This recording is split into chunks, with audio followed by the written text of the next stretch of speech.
Good morning, good afternoon, good evening, wherever you may be. I am your humble host, Mr. David Null. I greet you always with the love and the honor of the infinite creator, and I continue to pray each and every day that each and every one of you will continue to learn how to accept and receive the knowledge, the healing, the blessings, and the universe, and the many blessings from the universe. Now, with that said, I want to say hello and blessings to you all. I hope that you're having as good a day as possible. It is the 1st of June, 2021, here on a Tuesday evening. I think I still got that right. At 8:55 p.m. in the evening time, here Eastern Daylight Time. And this is a sort of an interesting topic. Are you waiting for a call? Waiting for a call. Now, I quite frankly, hey, Susie Q. Quite frankly, have been waiting on a phone call from somebody, and I can't remember who it was. Otherwise, I would have called them. But yesterday, someone I can't remember who said they were going to call me, and they didn't. And so, I spent the afternoon waiting for a call. Now, but in that waiting for the call, I was like, there's a message in that as well, waiting for the call. And so there are people out there. Hey, Miss Pearl. There are people out there that are waiting for a call from the universe. Hey, Mel, how are you? And so, I was waiting for a call from hey, Forest Squirrel, how are you? Mossy Man. Oh, it was you? Oh, okay. I'm pointing my finger at you. So this is sort of a it's all right. But it was you. Okay. All right. I was like, man, I honestly, I was really tired and had gotten stoned and then I went to sleep. And so, okay. All right. I forgive you. But I did spend yesterday afternoon waiting because I couldn't remember who said they were going to call. But anyway, but during that, there was reflection in that there are people who are spiritually waiting for a phone call from Jesus, I think, or from God or from the Spirit, and for those folks with Christian backgrounds, they're waiting on a phone call from Jesus. And I stopped and think, they're waiting, okay, when one of the things that they could do is, hey, Doug, Azazel, good, thank you. Thank you, Mel. Alex, how are you? So this isn't supposed to be a long video. Yeah, I will be. I'm sitting here with my bowl ready, so, and we'll pretend that it's 20 minutes after the hour. uh Duggar's chasing the window. The cats are really in this playful tumble roll across the yard thing. They're awake at 3 o'clock this morning, banging against the house. But anyway, but in waiting for the call,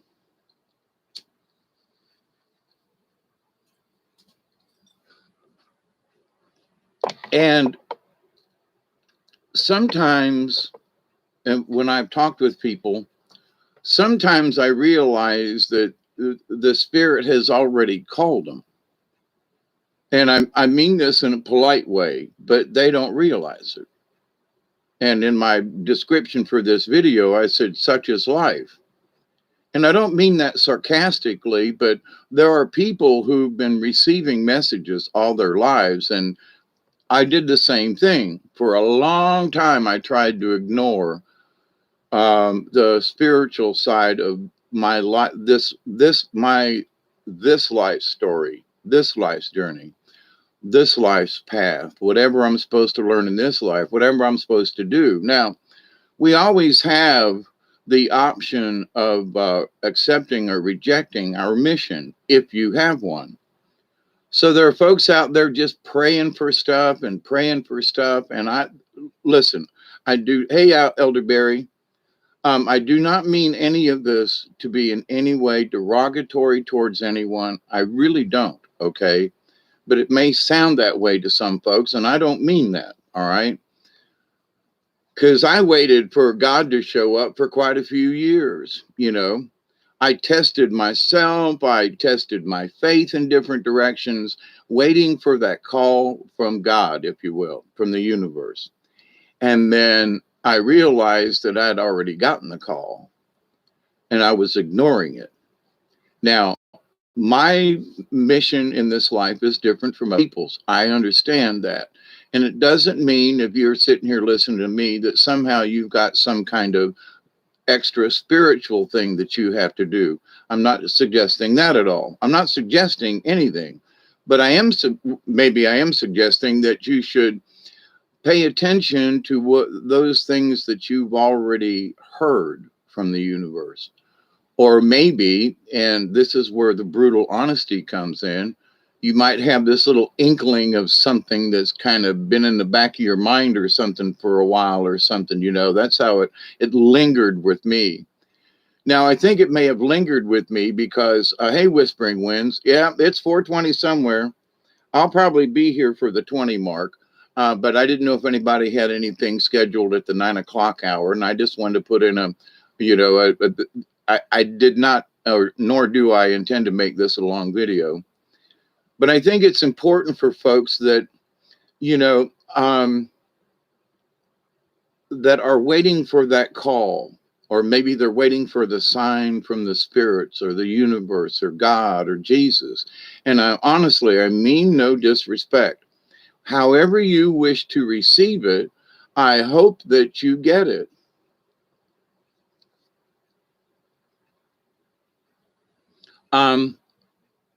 Or, you know, hear it in whatever way that is necessary or that makes sense to you. I hope you hear the call. Um, you know, if you're like us, in that, I say us, most of us are, you know, we feel like we're working for the light. Okay, we're working for the good side, right? We have I have no evil intentions. Even against some really evil beings, I still don't have any evil intentions. I shower them with love and hope that they would just change their dadgum mind, you know. Such is life in the universe. But there are some beings who just aren't going to change their, you know, and no disrespect to snakes, but a snake is a snake, you know, that's the story. And so to reward ourselves with following anything in the darkness, you could probably expect darkness. I mean, you reap what you sow, right? So if you're sowing darkness and death and destruction, and then maybe you're sort of like Coyote, who keeps showing up in my dead gum brain. And Coyote is basically the fool. You know, he's the trickster. But the thing is, the trickster plays the tricks on himself. Just think about Wile E. Coyote in the cartoons. So does he ever hurt the Roadrunner? No, but he's always, you know, he's always mangled at the end of it, right? But here's the thing.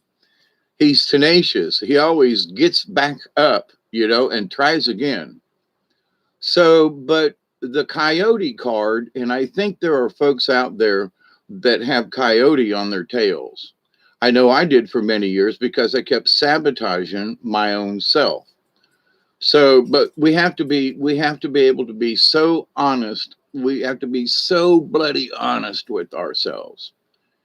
And if you're not willing to do what many folks call the internal work, okay, however you want to look at it. Yep, evil hates love. Yep.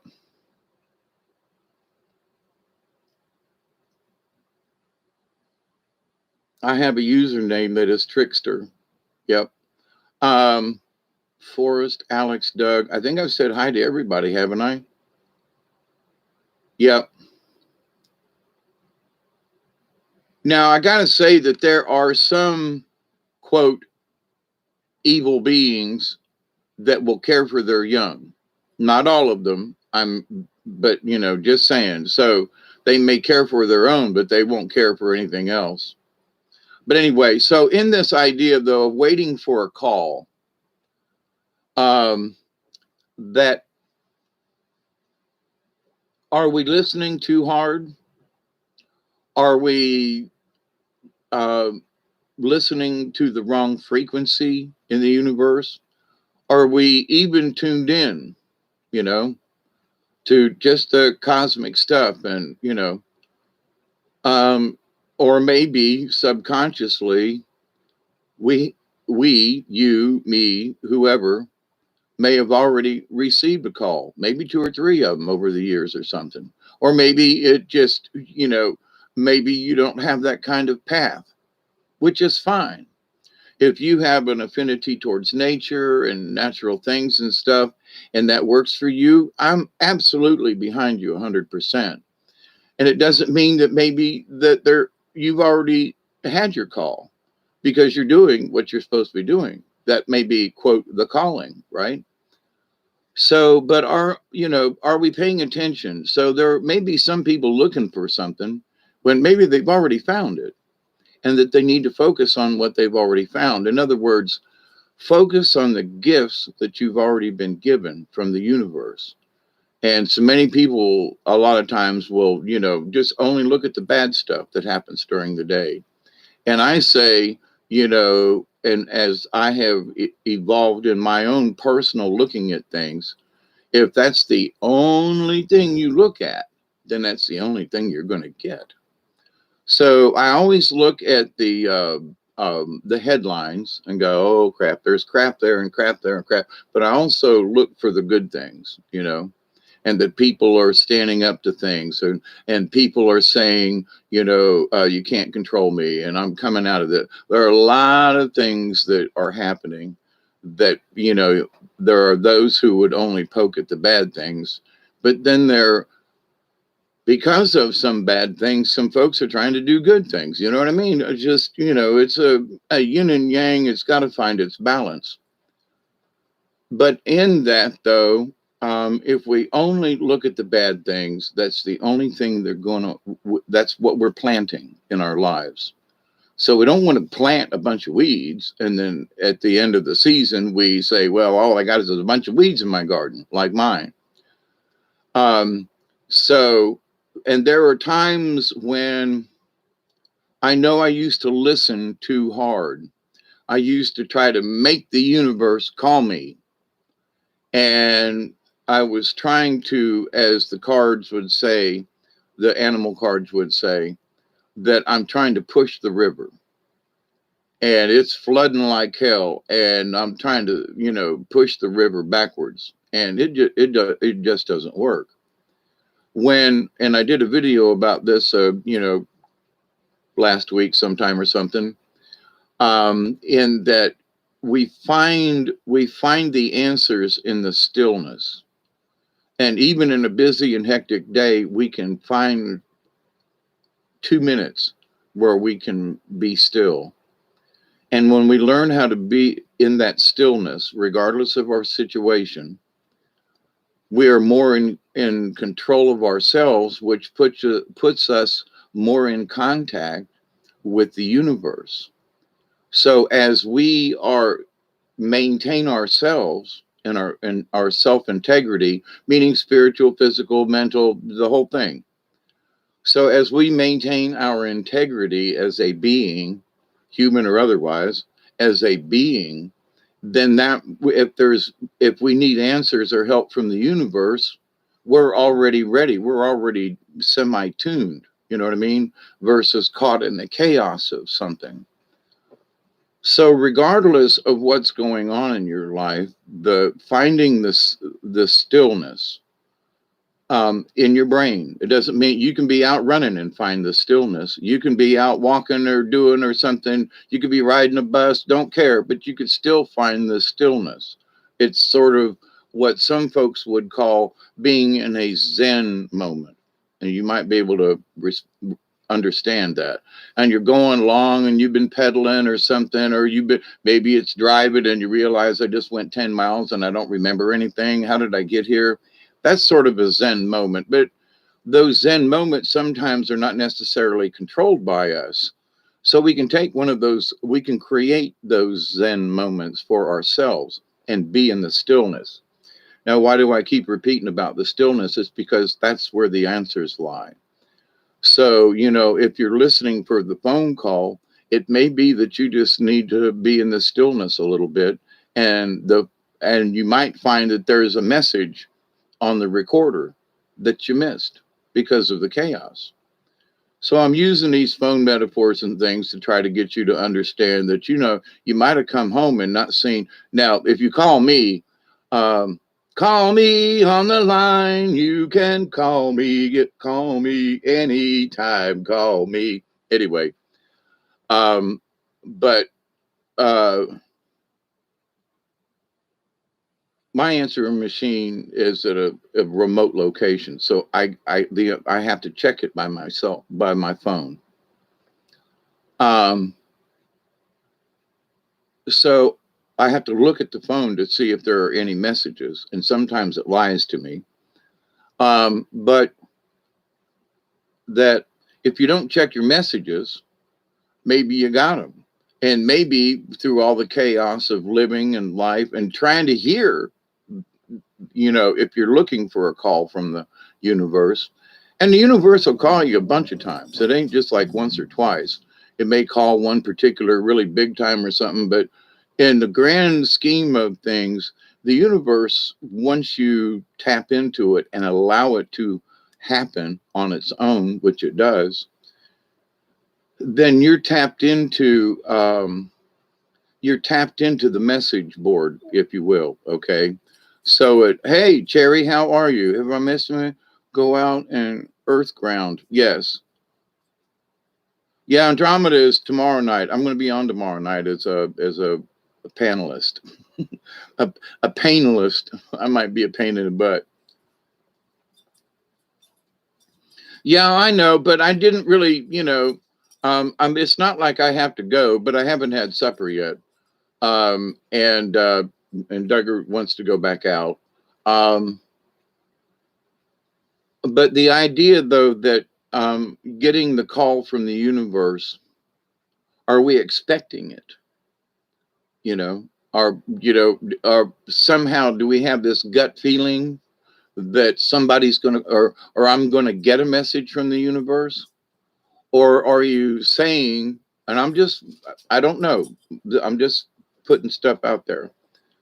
Or are you saying that, I wish somebody would call and give me a message? Or I wish I'd get, an answer from, maybe I called the universe and it didn't answer me back. And it may be, like I said, that there may be a message on your answer machine in the universe, but in order to get it, you must find the stillness, you know, and remove yourself from the chaos as much as possible, and but little snippets during the day, a minute or two here and there, and help keep you tuned to the universe. So this waiting for a call, I realized that I don't want to pick on Mossy Man, that something happened, and I figured something had gotten in the way of him being able to call me. But in that, though, I was still here with anticipation that he was going to call. So I was like, well, I know he called me before, and damn if I can't remember at the moment what we talked about. I've talked with quite a few people, and sometimes the conversations get run together, and I have to be careful about that. But I'm getting old, and sometimes I'm stoned, and so my apologies, but I do the best I can under the circumstances. Okay, y'all. So, and I love you. It's not that I don't pay attention. I promise. Hey, Johan, how are you? I wish I get an answer that is just vague. And Cherry, sometimes in the vagueness, they will send me a vague topic, for example, and I'll go, "What the hell is this?" And they won't let it get out of my brain. Thank you, Susie. We love you too. Uh,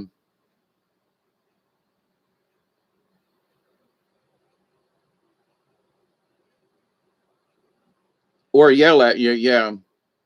Well, the yelling for me is they will literally, whatever the topic is, they won't let me think about anything else.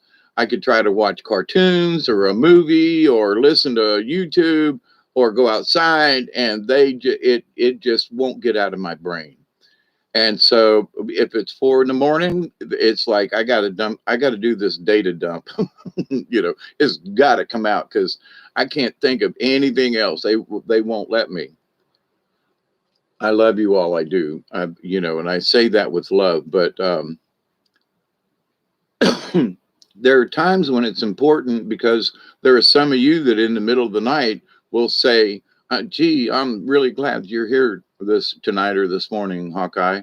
And then I look up and I say to the spirits, "Okie dokie," you know.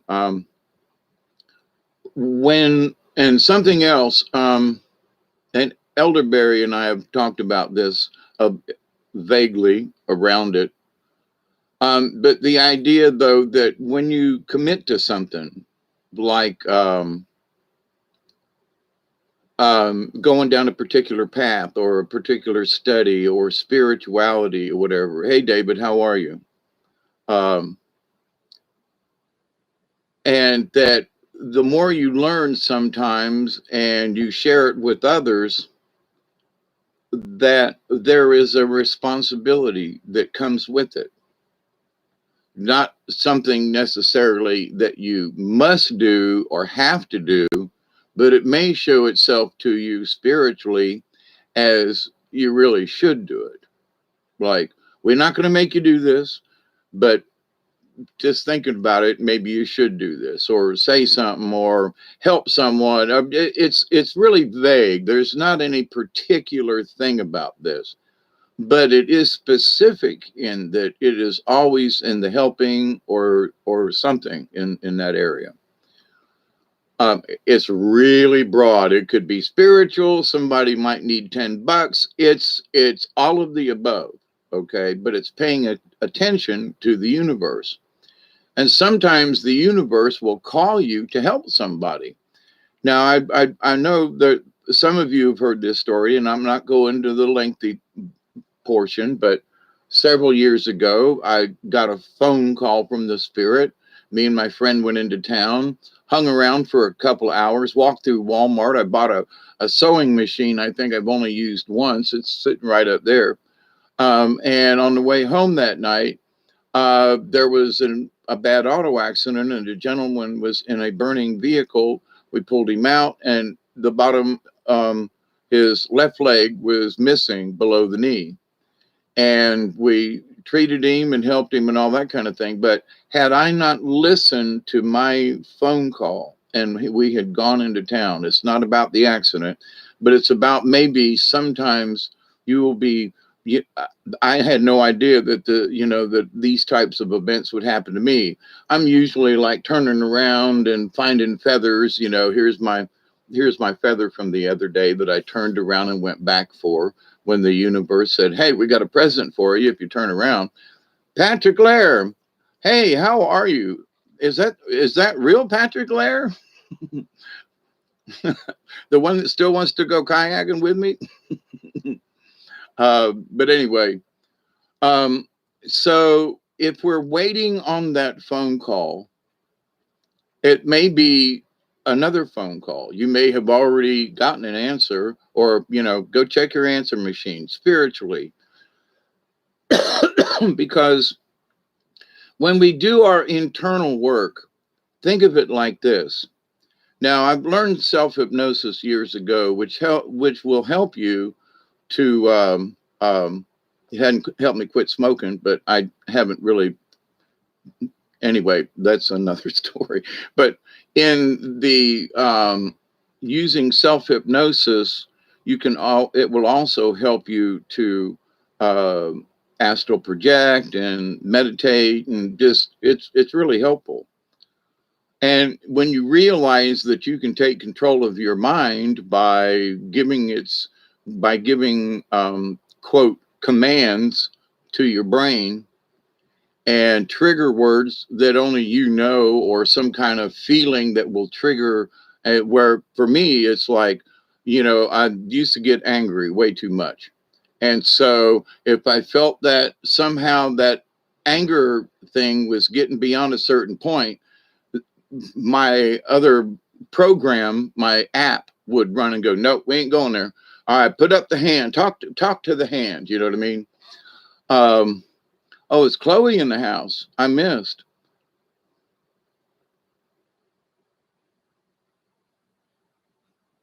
Yeah, it is a beautiful feather. Yeah, I've been very blessed with but to the point though, I have over my many years of practicing this, I'm just used to, being tuned in and listening. So there are sometimes it feels like there's a physical tap very lightly on my right shoulder, and that'll be the turn around and look or pay attention to something around you. All my messages seem to come in from this side, but that's just for me. But if I feel that tap, I will literally like, oh, that's one of them. Turn around and let's look closer.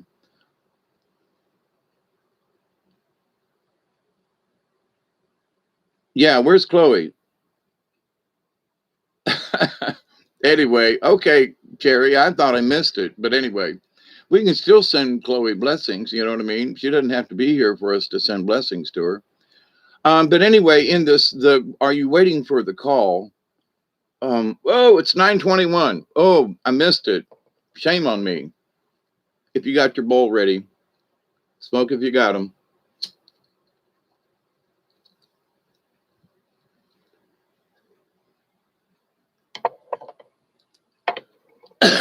Let me give you a little fatherly advice. And that fatherly advice is this: if you're anticipating, if you feel like the universe is trying to tell you something, then it's probably it's a very good chance that you've already gotten the message, and you're anticipating yourself trying to understand it or to unravel it. Now, I've noticed for myself over the years, I'll get this little pit in my stomach that won't go away, and it will seems to be related to whatever the spiritual message or something is there. So there is this tangible, we got something for you, anticipation. So the anticipation is you're waiting for yourself to give you the message. But I'm just saying that's a possibility. Or are you wishing, hoping, praying, nothing wrong with this now, for a message from the universe? And that is your anticipation. So they're both similar, but not. So if you've got this twinge in your stomach and something's going on, that there's something in the universe, then it may be that you've already gotten the information. So in the relaxation, in the stillness, in the still of the night. Anyway, um, David is calling. I sent her the night my dog saw something come into the bedroom and I couldn't see anything. Whatever it was, pet my dog on the head. Slept with the light on. There you go. I've had those kind of nights too, where Duggar's looking up the stairs, for example, and ain't nobody up there, but he'll be sitting here looking up the stairs, and I have seen spirits go up and down my stairs. Now, as far as I know, there were no houses or anything on this location where I built this house. So the fact that there's a spirit either way going up and down my stairs is like, where the frick are they going? What do they think is up there? Because there wasn't anything here until I built it. So why are they going up and downstairs when I used to sleep upstairs all the time? Um, um, I had motion detector lights at the top of the stairs, down here at the bottom, and at another location up there. So when I got up and had to come downstairs at night, as I walk towards the light, the motion detector would come on and it would light up the floor. And after a minute or two, they go off, battery operated, just hanging them in different places. And so um, I'd be sitting downstairs and the light would go on up at the top of the stairs. And there ain't nobody up there. So something motion, and there's nothing flapping or in the way because I've done all kinds of stuff to prove this. So, but anyway, motion detectors will come on when if there's a being in the neighborhood.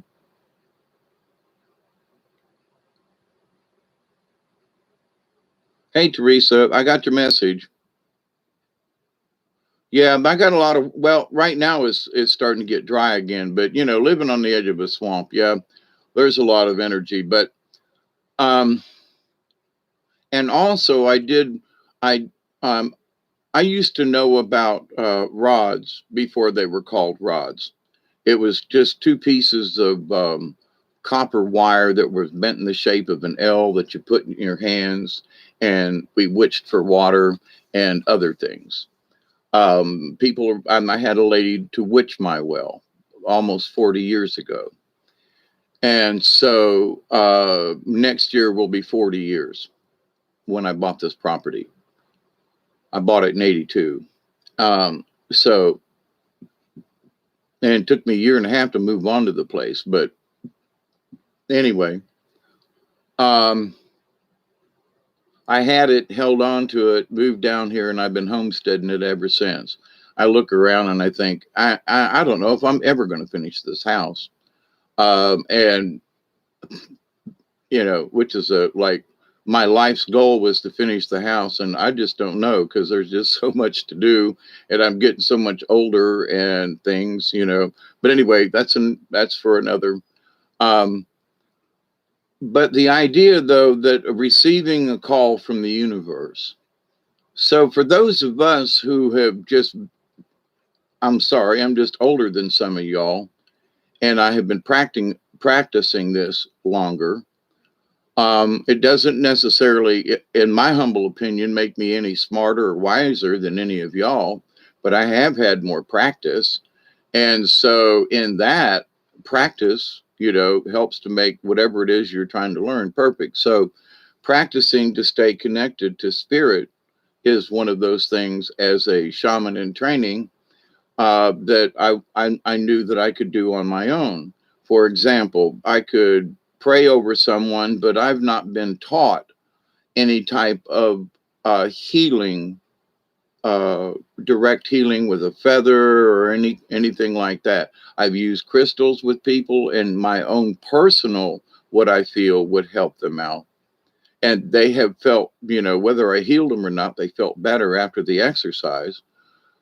So, but I would never ever try to proclaim that I could heal someone with feathers or crystals or anything. No, I've had luck with certain individuals, but that doesn't seem to be where my journey as a shaman in training is supposed to go. It's supposed to, for me to unlock within me the connection to the creator.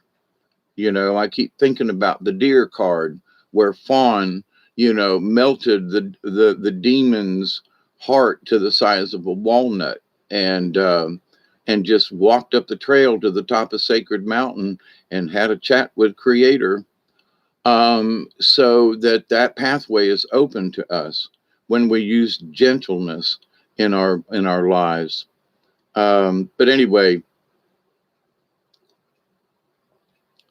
so in our listening for the phone call, are we anticipating it?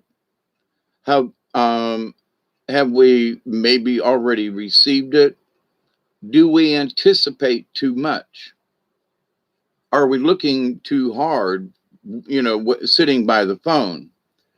Now, I'm going to pick on Mossy Man because yesterday for a couple of hours, I was sitting here by the phone going, he's going to call any minute. Well, things happened. He's already apologized, but the event still happened for me here. I was like, well, he's going to call. It'll be okay, And then later on, I was like, well, shit, me and Ducker could have took a walk. I forgive Doug. I mean, Mossy Man. slip of the tongue, Doug, blah, blah, blah, blah. But anyway, so, but it's okay. But in the reflection of it, I was like, it's the wanting him to call or wanting someone to call or expecting it or over expecting it, or there's a lot of different emotions that can go into, well, somebody's supposed to call me, or I wish somebody would call me, or I wish the universe would call me. So then the next thing would be, call you about what? Well, there's stuff I want to know. Okay, you got a 2 minute phone call with the universe. Just saying. Maybe it's only a minute and they want to condense this down. So, as I've said before, you want an answer, ask a simple question, because a simple question can take days, months, years to unravel. And it will continue to unravel depending on what the topic is and depending on who you are and what you need to know and that kind of thing. There are things that, I've asked a long time ago and I'm still getting the answer. Okay. It's a progressive thing. As you get older, and quote, supposedly wiser, then you act on those feelings that you've had practice with over the years. Tap on the shoulder, there's a feather. So for many of us, it's we should practice.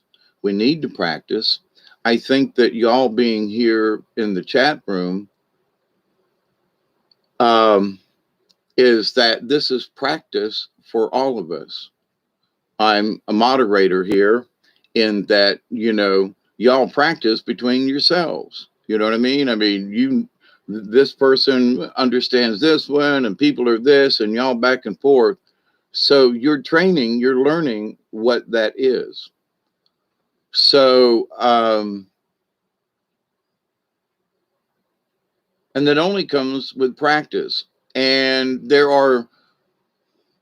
consider this, okay? If you're and it is a frequency. So everybody's got their own unique frequency. So, believe it, believe it, believe it. It's your own unique signature. And be blessed with it, But, if you want your energy to shine like a beacon, then learn how to be still, learn how to be that, the compassionate observer, when to step in and when not to, and to stay out of the chaos and, and how you do those things and how you take control over your life. Uh, you know, I keep harping on this, but I will maintain it throughout, I guess. If you're drinking out of plastic bottles, please stop. Please, that's a simple thing that you can change. And if you've got arthritis in your joints, believe me, give yourself 9 months and you'll feel a difference. It might even be that long, but anyway, all those feathers and crystals are gifts from spirit. Absolutely, absolutely. And strange little things that creator will, for example, it's been about a month ago now, Duggar and I were out back. I haven't been down in the woods back this way because the skeeters are so flipping bad. It's just I can't enjoy myself at all, and which is a shame. But I knew it was coming. It was like, yeah, summertime's coming. But the skeeters will die off, and I'll be able to go back out there. But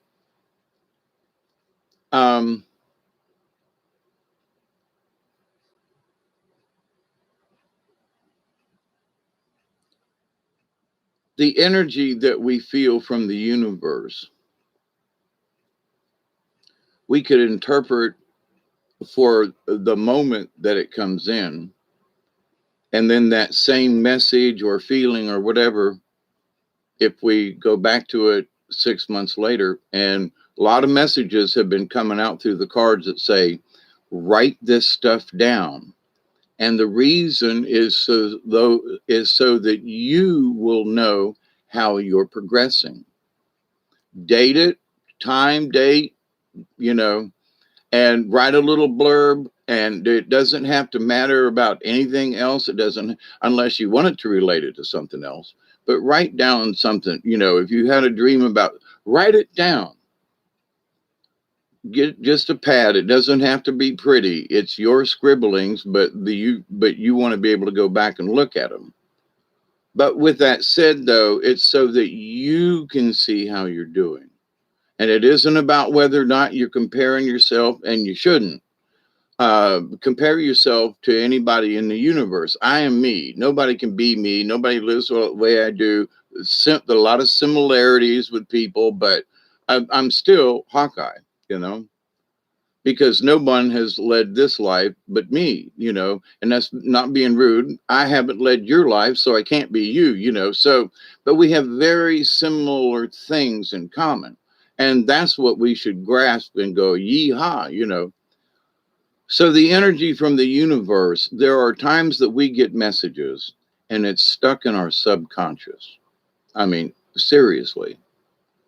Um, and oh, I just thought about who I there was this actor, I don't know his name, but if you've ever watched My Name is Earl, it's one of the chubby face, well, he's a big fella anyway, but anyway, I kept seeing this guy and I'm in my dreams today. I'm like, was it a movie? And I kept seeing this guy and his face and trying to relate. And who the hell is that guy? But I recognized him. He was one of the guys on My Name is Earl. Anyway, that just dawned on me out of the blue. See, things just unravel themselves all by themselves. And so sometimes you don't really can pick and choose, you know, like I'm not thinking about my dream from earlier, but it popped up and now I know who the guy is. I mean, I can't remember his name, but I could look it up. Now I realize, oh, that's him. That's him.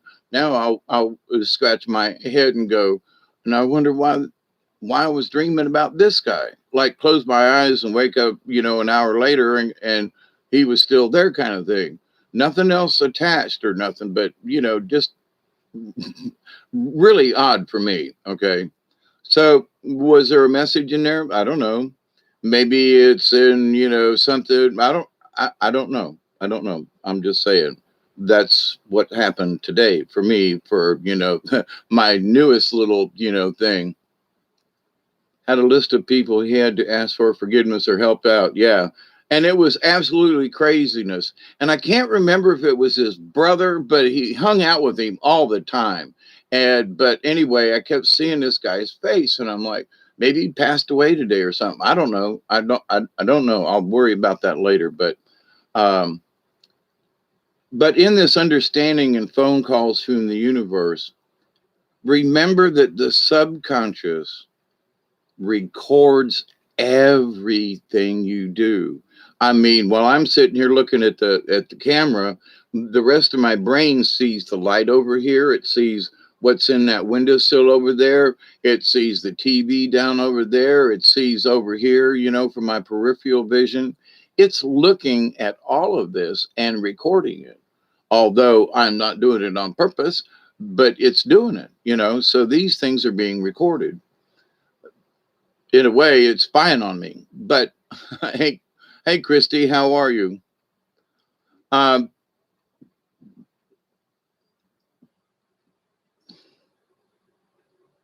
so the idea, though, that if one thing is, if you've been like questioning the universe on one thing, you may just simply ask yourself, and just be quiet when you do it, is did I already get a message about this? You know, so don't try to ask the universe because it's already in you. So you have to ask your subconscious. So that's where being able to self hypnosis, understanding more about astral projection and things, that you go reaching into your subconscious and go walking around, right? And, you know, there might be, you know, messages that you haven't checked on the answering machine, you know, or you might have gotten a letter in the mail or a parcel or a package. I mean, you know, I'm using physical things, but in in in your brain, you have to consider. Wait, you know, let me look around here in the dark, and maybe there's something. I Holy crap! There's a package over there, you know, and it's got all kinds of material in it. You know, for it might be your answer. You know what I mean? a folder that you unravel that comes out. But so, and we have to be honest and not try to force what it is. You know, if it looks like something, and so you don't say, well, that must be it. You ask, is that it? Don't assume because your brain shows it to you that that's it. Assume that the brain has recorded something and you go, is that what I'm supposed to see? I mean, I see it and okay, but is that really what I'm asking? You know, and it might be part of it. It might be a picture puzzle. So there's a picture or a message, you know, here. And but they'll, you know, part of it is sort of like downloading, you know, their different pictures or whatever in an email, you know. So it might be that you've only just seen the first photo with two or three photos in an email. That's an analogy, but in your head. So it's like, so if you're recalling something and your intuition brings something up, if it seems like, if it sings to you right away, then that's it, you know. But if you look at it and go, what the hell? Um, you know, then ask yourself the follow-up question. Is there anything more to this, or is this the only thing I'm supposed to see? Or is this, is there more page in this document? Are there other pictures I get to see in this email? You know what I mean? So use that philosophy when you're trying to dig around in your gray matter, because there's stuff in there that you have no idea that's recorded there, because peripheral vision, the chaos, daily stuff that you're looking down here, but there's stuff going on around you all the time. There are sounds and noises and things, and your brain's recording it. So that's why some folks have a lot of chaos. A lot of us do, you know, but and when you understand that your brain is recording that, you can also tell yourself, look, I don't want you to record all this outside noise that makes no sense. Only record what is pertinent to me. So that's accepting and receiving gifts from the universe. You have the option of going, look, there's too much static in this frequency. You know, tune that channel in a little better, move the antenna if you have to, kind of thing. If it's a TV, right? So the signal might not be coming in, and it's a little garbled, you know. Um, but if you don't believe that it exists, or you know, that's opening up your awareness. So when you're aware, oh my god, my brain really is recording everything. Well, wait a minute, maybe I can control that. Well, can you control your breathing? Yeah. So if you do take the right steps, you can tell your brain, look, especially now, I got to say this, you can tell it not to record it, but it probably will anyway. But by you setting the parameters of acceptance or rejection. So if you say, man, if you hear something over here, I don't want to listen to that station. You know, it's negative, it's evil, wicked, mean, and bad and nasty, whatever. So you have the choice to listen to that station or to turn it off. So which do you choose? You can set these parameters up in your brain through self hypnosis and repetition and using your own awareness, becoming aware, you know, holy crap, I did this thing again. Okay, whatever it was. I'm sure you've done it at least once in your life where you go, oh shit, man, I did this, whatever that thing is, again, and you wish you hadn't have done it. You know, like, why didn't I learn from my mistake? That's what I mean. Gaza, how are you? Well, I hope it's not recording when I make strange sounds. Yep, it is. Yeah, I understand. I once got material I loved, used it to make bows for.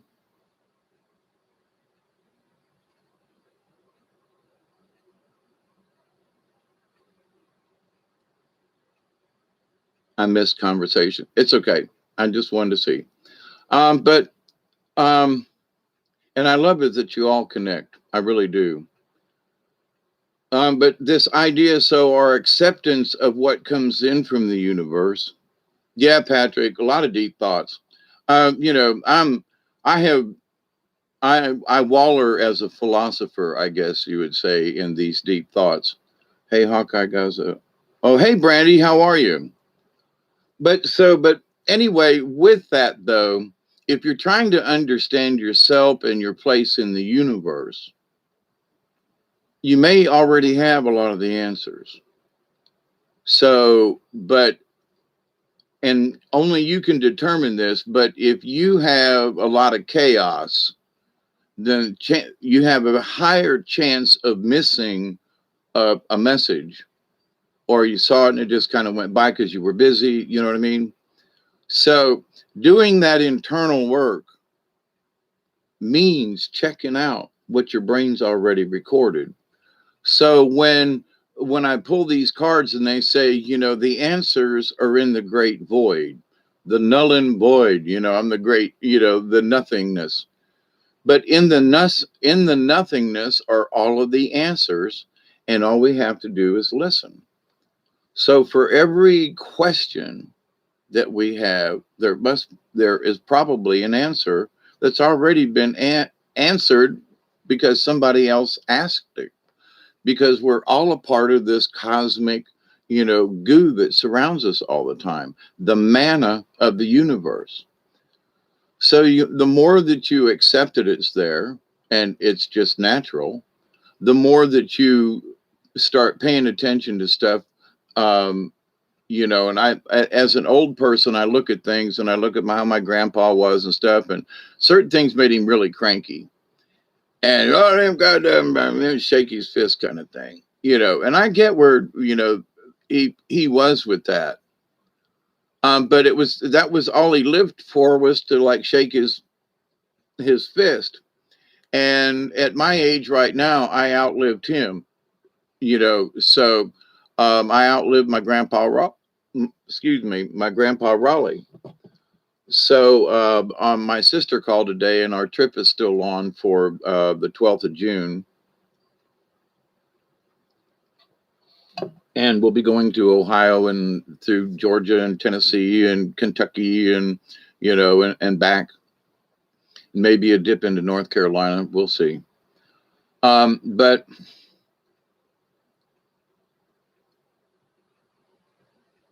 all of the energies in the universe,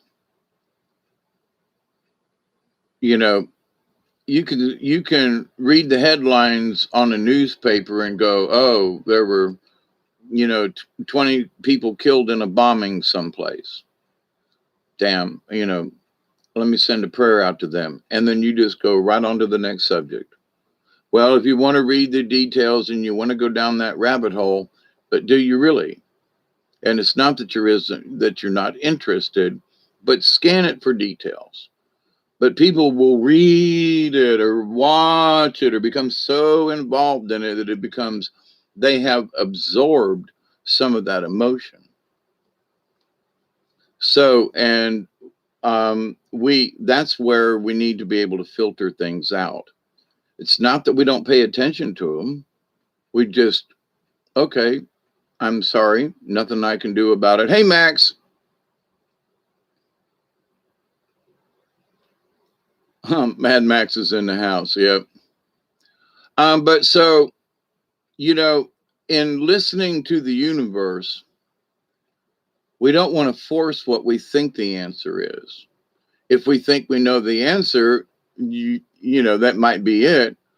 Or it may be that there are circumstances that you're facing and you make the determination through emotions or whatever that this must be the right answer. And that's not necessarily true. There may be more to it. That's my point. So, but in the meditation state, or however you want to look at it. But like I've said before, I'm almost in a constant meditative state anymore in these last couple of years, and it's like sometimes I wish I could shut it off. Um,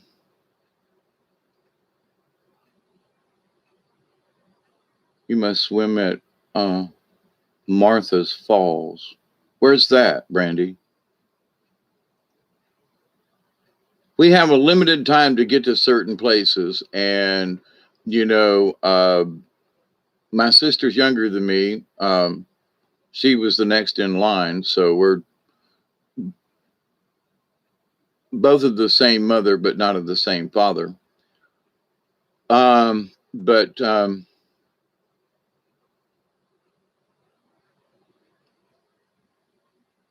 he's not mad. He's just drawn that way. Sammy, I can't stay to watch long. I'm working. Um, hey, how are you? Love you too, brother. So, as far as I know, we're still coming to Ohio.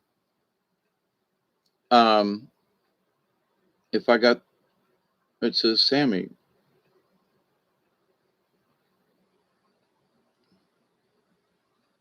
North Alabama. Yeah, we're not going to be in that part of the state. We're going to be Chattanooga and other ways, up in to much east of there. But there are some places along the way.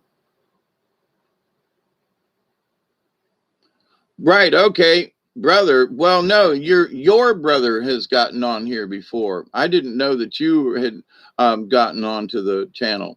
Blessings, dear Samantha. I love you. When are we going boating? Dang it. I've pestered you over the years. I'm not getting any younger. But when are we going to go boating? I'm just saying. I love you. No, people change their. When you said grandpa, JJ's been in the house a few times and visited with us. And I thought maybe he had changed his name or something. No, no, no, no. I know, Sammy. I got you. I love you, dear. Yeah, well, I can't drive much. And I thought I had another vehicle, but I've got 3 kayaks right now, and I can get 2 more if I need them, and a 17-foot Cadillac canoe. It needs a little bit more work, but she still floats and paddles well. And all the gear to go with it. So, but yeah, there are lots of rivers and stuff up in the panhandle of Florida that need to be. Oh, he did. Oh, okay. So, Sammy, that's cool. I thought it was your brother, but it's you. Kind of. Anyway, my apologies, darling. I mean that. But uh, Lord of mercy, yeah. I'm not getting any younger, but I still got spunk in me. So if there's any chances you can get anywhere near over here, let's go boating. I got a lot of equipment. You don't have to buy anything. Just show up. You know what I mean? I'll even pay your gas. If you could get over here to me, I would pay your gas and for your time. I'd pay you to go with me down the river.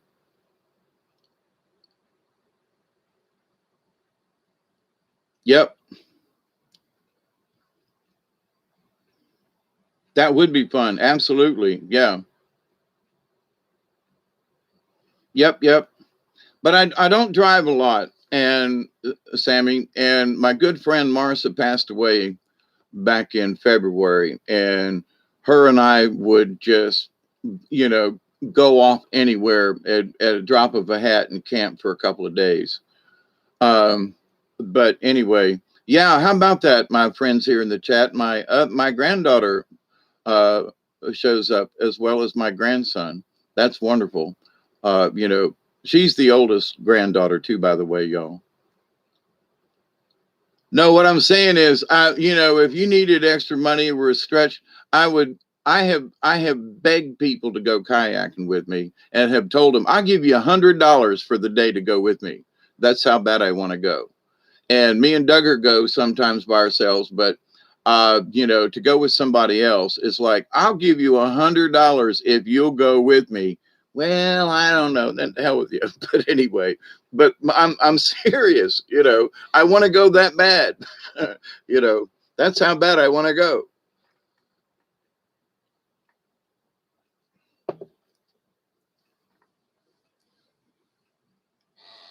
And the other thing is, that's what grandpas are supposed to help with.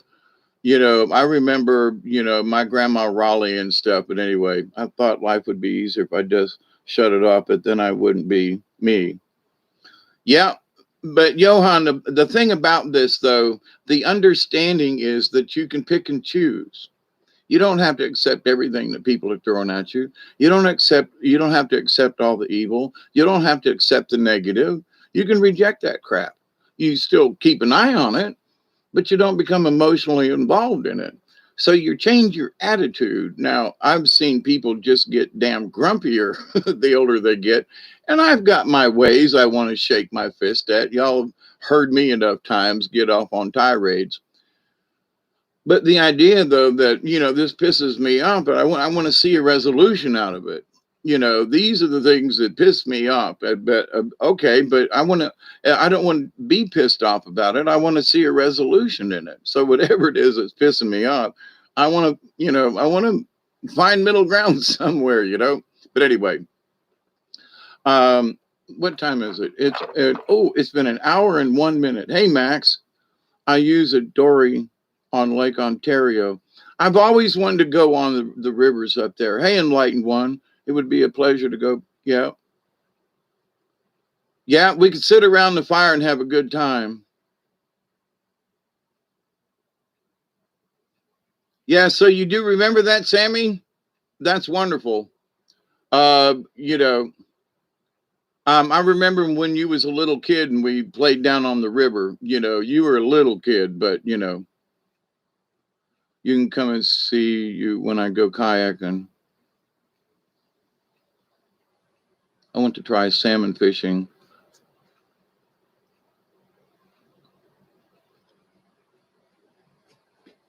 But anyway, so thousands of lakes and rivers, yeah, and canals, yeah. There are lots of places to go paddling. Now, right now, earlier today I checked the Clockney River, and it's like at 2.4 feet high. Now, there are lots of sections where it's deeper, but where the bridge is and whatever, that's the gauge. Nice to see you too, Enlightened One. Oh, you weren't talking to me. I just saw David. That's okay.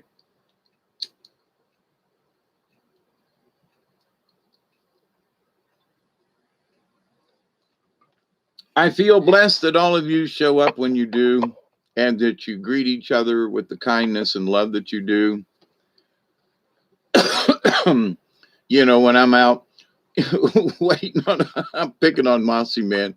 But when I'm waiting on a phone call, I think about, all them folks out there, all you folkses, and how you are still learning to interconnect with each other, and how our energies and our psychic energies or whatever, it's getting to work out. And I think it's good.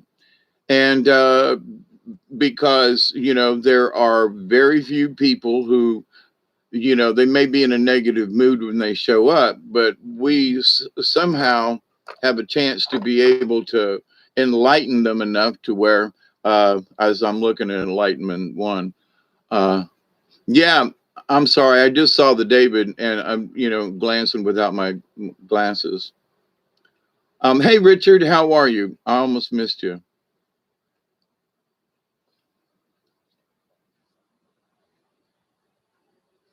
But anyway, so what we choose to accept and receive, you know, and I always say a prayer at the end. Many of you don't make it to the end, but my prayer is this: if you've not heard it, I continue to pray that each and every day, that each and every one of you, your friends, your family, all of your relatives, and all of your relations, past, present, and to come, will learn to accept and receive the knowledge, the healing, the wisdom, and the blessings of the universe.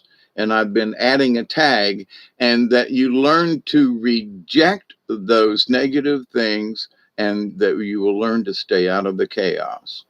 Because you accept and receive a lot of stuff, but there are a lot of stuff we don't have to accept. And so we need to be able to tune our filters better. Nice. Do you see people on the path to a better? Yes, absolutely, Max. You know, I don't ask for anything to get on here and do a show. I don't ask anything from the universe. I don't ask any blessings from you. I mean, you do, but you know, I do this just plain out of love, right? And because y'all are good people. I mean, it's just nice to hang out with you. But I do this out of love and compassion as part of my journey. So it's not to be the best or have my shining light. You know, I have to. There are times when if it feels like that's what's happening, I got to go. No, no, no, no, no, no, no. You got. I must stay humble at all times. And not that it's a chore to stay humble, but to some folks, it would be really easy to get big headed about this. Well, I know what I'm talking about. There are sometimes I do say that.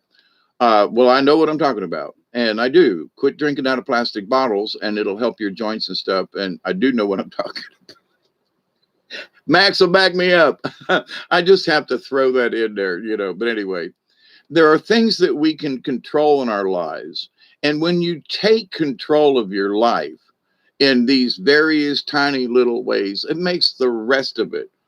Now, Max can probably back me up on this too, in that when you take control of these small things, then it's like, man, it gives you confidence and not an arrogance. But if you're arrogant about it, well, that's another thing you have to worry about, work on yourself. But that the self confidence of like when I pulled the moose card the other day, these topics keep coming up, by the way.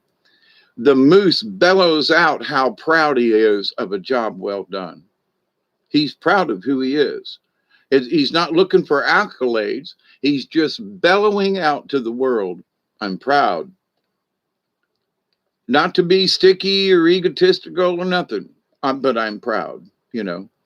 And so some people have too much pride. Other people don't have enough pride. Positive and negative things happen. What we take and make out of it makes all the difference. It really does. And for, you know, I have listened to people, you know, talking amongst themselves, and I listen and go, you know, you could have avoided that. What are you talking about? You could have avoided that.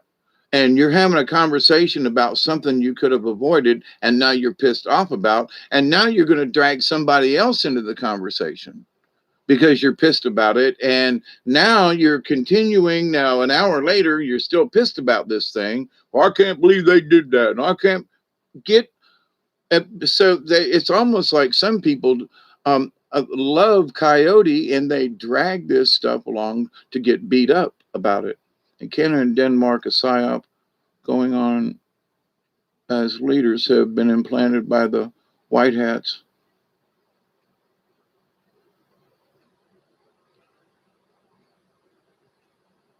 We'll see.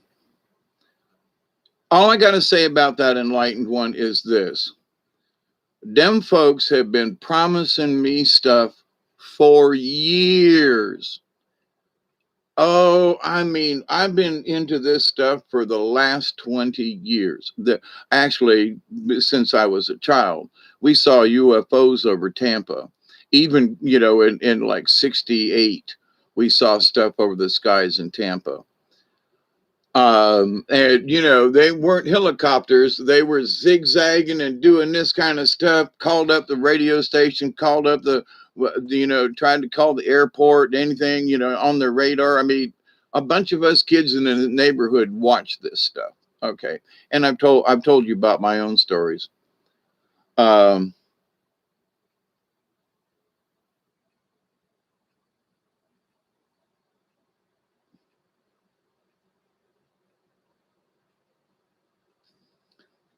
Delaney, I think I said hi to you earlier, but I will say it again. How lovely you look this evening, Miss Pearl. But in this messages from the universe, there are so many different levels. So if we just pick, um, yeah, I don't know necessarily, Max, if the white hats are the good guys or not, or if they're, or if they're acting. I would agree with you on that one, Max. Although we've never met, I would assume, Max, that you and I would have a great conversation around a cup of coffee. You know what I mean, or whatever. Hey, Crafty, and it's great to see y'all in here tonight. Much love, everybody. So, what are we going to pay attention to? What are we going to accept into our lives? And if there are some folks that I have talked to, not so much recently, but in the recent past, and I listen to them talk about certain things, and I go, you're creating this, don't you? I mean, I try to explain it. My white hat bubble, yeah. You reinforce the peace in the world. I'm doing the best I can, Patrick, and trying to not push it on people, but suggest it. I did a video about it 2 weeks ago. Are you doing a psychic review of my day? Negativity is contagious, Rudd. It can be, but see, that's where we learn through self hypnosis, through meditation, which is a sort of self hypnosis. Duggar's snoring over there. What the hell was that? He's snoring. Anyway.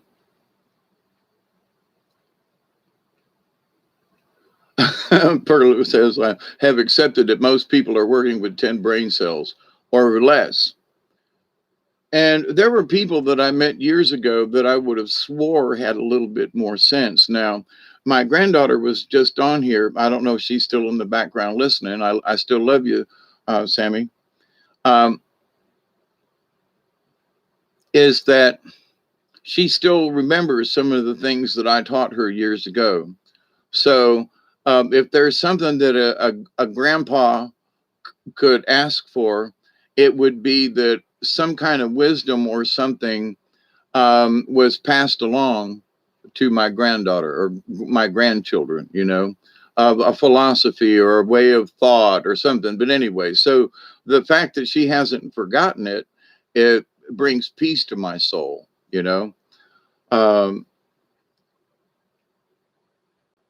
Yeah, Cherry, I live alone. Yeah. Well, me and Duggar, but Oh, not to say that the white cowboy hats ain't the good guys, but there were several good guys back in the old days that wore big, tall black hats. But anyway, yeah, a good spaghetti western. I've watched one here recently. I also watched Silverado again, and that's really a pretty good movie. And uh, I can't remember her name, but she plays a little red-headed gal behind the counter. And I read an interesting biography kind of thing about her and her wife, and she has a dwarfism kind of thing, but has been in a lot of Broadway plays and stuff. And despite her height, and I just think it's a wonderful thing that there are people who use their talents despite their physical uh, accoutrements. Yeah, all the promises they've made.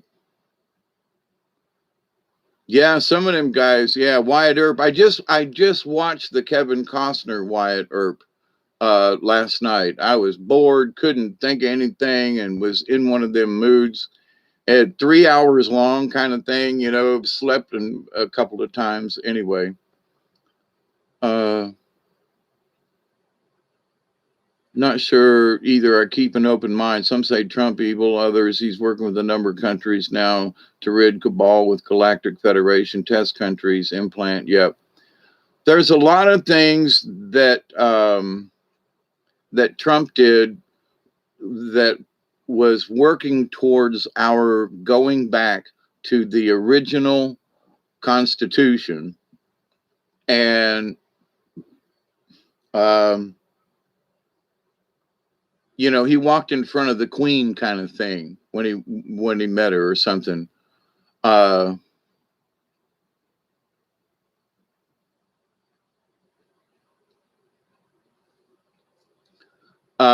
but that it seems like the things that he was trying to do is to set things straight.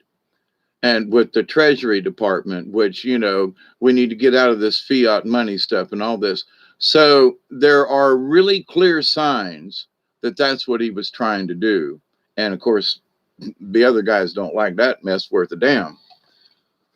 So there's also in the you know the stuff around the White House and everything, it just ain't right. That actually, you know, he is the ipso facto president because it was an illegal election, not from the standpoint of that they stole the election, but that the contract was up for the USA Inc. and that we are bankrupt. And that the idea is to go back to not the Federal Reserve, but the United States Treasury Department. That's where our money should come from, and it used to. I've had a couple of silver certificates in my lifetime, and you know. But anyway, um, so but this idea though that there seems to be two different things going on right now. Now, who's winning or losing? I think the guys that were elected are proving themselves to be, you know, really damn foolish to the rest of the world. And if there was a comeback or, you know, the legitimate go back to the old, uh, the original Constitution, not the, you know, everything in capitals, so that things would go back to we would be a republic again, you know, uh, and to the republic to which it stands. And we have been a corporation for way too long. But anyway, so could that still happen? Absolutely. There are a lot of people in the armed services and those kinds of things. So yeah. So you know, there's too much to say that that's false.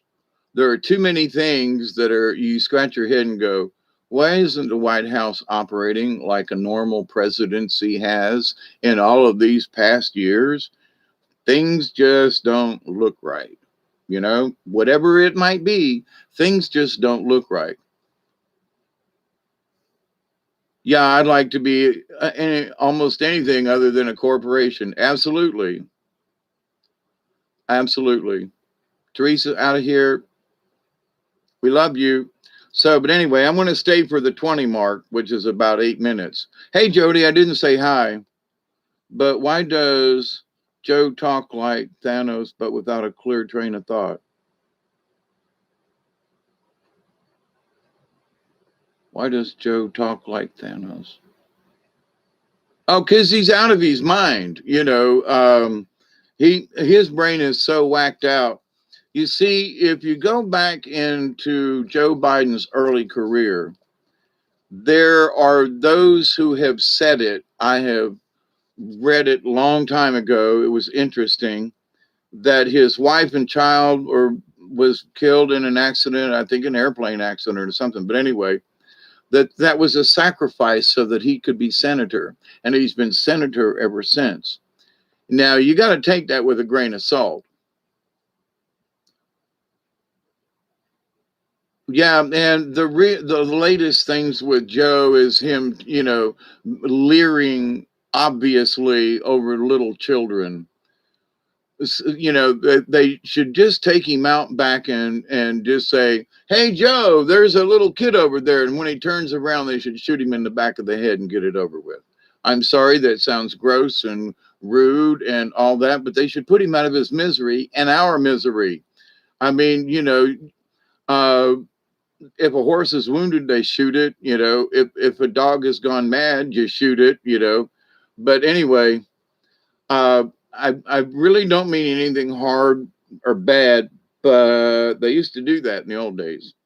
Now there are those things that say that he's part robot, and he just goes off on stuff and everything.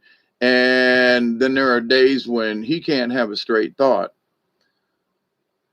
So it's like, yeah, silver certificates. Yep. Uh, I think he's ate too many brains. You know what I'm saying? And he's got that mad cow disease. But he's also, you know, later on in life, he's older than I am. But you know, his contract is up. They put him up in front of everybody, so that they could, you know, in his demise, there will be a black woman president. I mean, that's why they put him up there. Oh, Biden's got it, and he was vice president. Um, Yeah, we have seen deep fakes of him. Yeah, there's a lot of weirdness about old Joe. I wouldn't be surprised if you know his if he needs an Energizer Bunny commercial. But anyway, um, but to the point though, there are other factions that simply refuse to give up, and I don't talk about it much because it just seems like you know, whatever's going to happen is out of my control anyway. But privately, I can still pray that there are folks out there who will put us back on the right track and that will see this nonsense for what it is.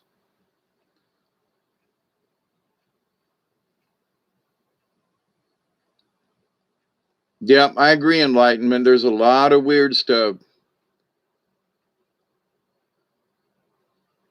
Yeah, Max, if he, that's my point.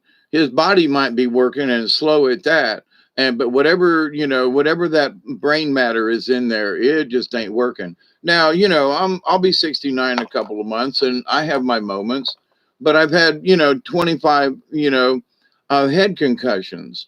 I've had my own self drug abuse and alcoholism and all these, and I would never ever try to consider like running for an office, and I can think clearer thoughts than he can. At times, I can walk better than he can, but I would never ever put myself in a position to be in that position. No, just be an old man for God's sakes, right? So somebody else is putting him up to it, and there's a lot of evidence that they are literally his wife Jill, I think. But anyway, it, his doctor and caretaker and handler, she is with him everywhere. But I think the object of the whole operation was, well, he was Hillary's, and Obama's, and so to carry on the legacy to get everybody to not vote for Trump who were pissed, and to vote for Biden simply because of that. Oh, and there's a black lady in there, and I don't care black, white, gray, purple, or don't care. It's who you are that matters, right? And for everything I've seen of Miss Harris, I do not want her as my vice president. And I don't want her as the president. So if old Joe kicks the bucket, which I think they're planning on, because of his, even the Democrats are going, man, oh God Almighty, what did we do? You voted for Kamala. That's what you did. You voted so there would be a woman who's black in the White House, a two for oneer, what? That was their plan. And so far they pulled it off. But how many people would really like let it go?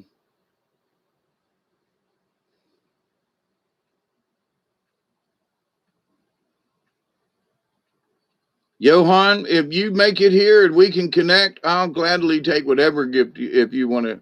I might have something I could give you back too, just because. Joe had a Memorial Day for the Tulsa massacre. Actually, 10 whites died, 2 blacks. Yeah, they're crazy. Trump won the election. Yeah, he sure did. I mean, I watched it here in Georgia and watched it to the point where I said, I'm going to go to sleep. And when I wake up, Biden will be the winner. And I was like, Trump is way ahead. And I'm like, I'm going to go to bed and wake up. And it exactly happened that way. Now, there are a bunch of people in Georgia who are not happy with that. And it's not that it's not about the Trump. It's about how it was handled. Where did them 300,000 votes come from in the middle of the night and right in those certain counties? Why did certain things happen the way they did when the rest of the state, if you look at it, is painted red from one end to the other, except Atlanta, parts of Columbus and Savannah and Macon. But there are a lot of black folk here in Georgia who are Republicans. So it's like, this isn't about a black or white issue. It's about what people think is right or wrong. So anyway, so there are some folks that go like, well, them black folks they always vote for for the Democrats. Oh, no, they don't. Just saying. Yeah, she couldn't pull her own state. That's absolutely right.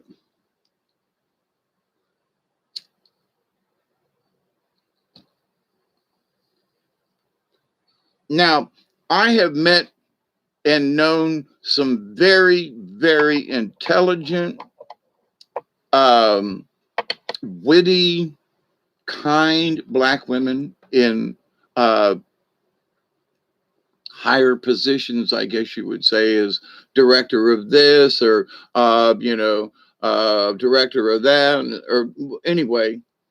And so they're female and they're black, which is a twofer as far as against them. But these ladies have, I hate to use the word performed, but they have performed well in their careers. Maybe that might be the right word, but anyway, and were lovely people. I don't know if some of these ladies are still alive or not, but I wouldn't trade them for the world, And well, yeah, but she's black, so she's still smart and intelligent, and they're smart and intelligent. But anyway, they're street smarts. Audits show cheating, so they're destroying the balance. Yeah, there's so many criminal. Regine, I don't know if I said hi, but hi, howdy, how are you? So it's 10:22 in the PM time here on Eastern Daylight Time on TTFN Radio, Ta for Dow Radio. But anyway, that's an inside joke, I guess.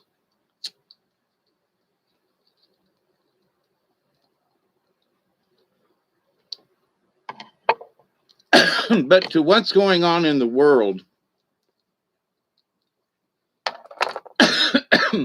if I thought about the Prez and all them folks all the time, which I did back in January, because we were all enthralled and really pushing hard.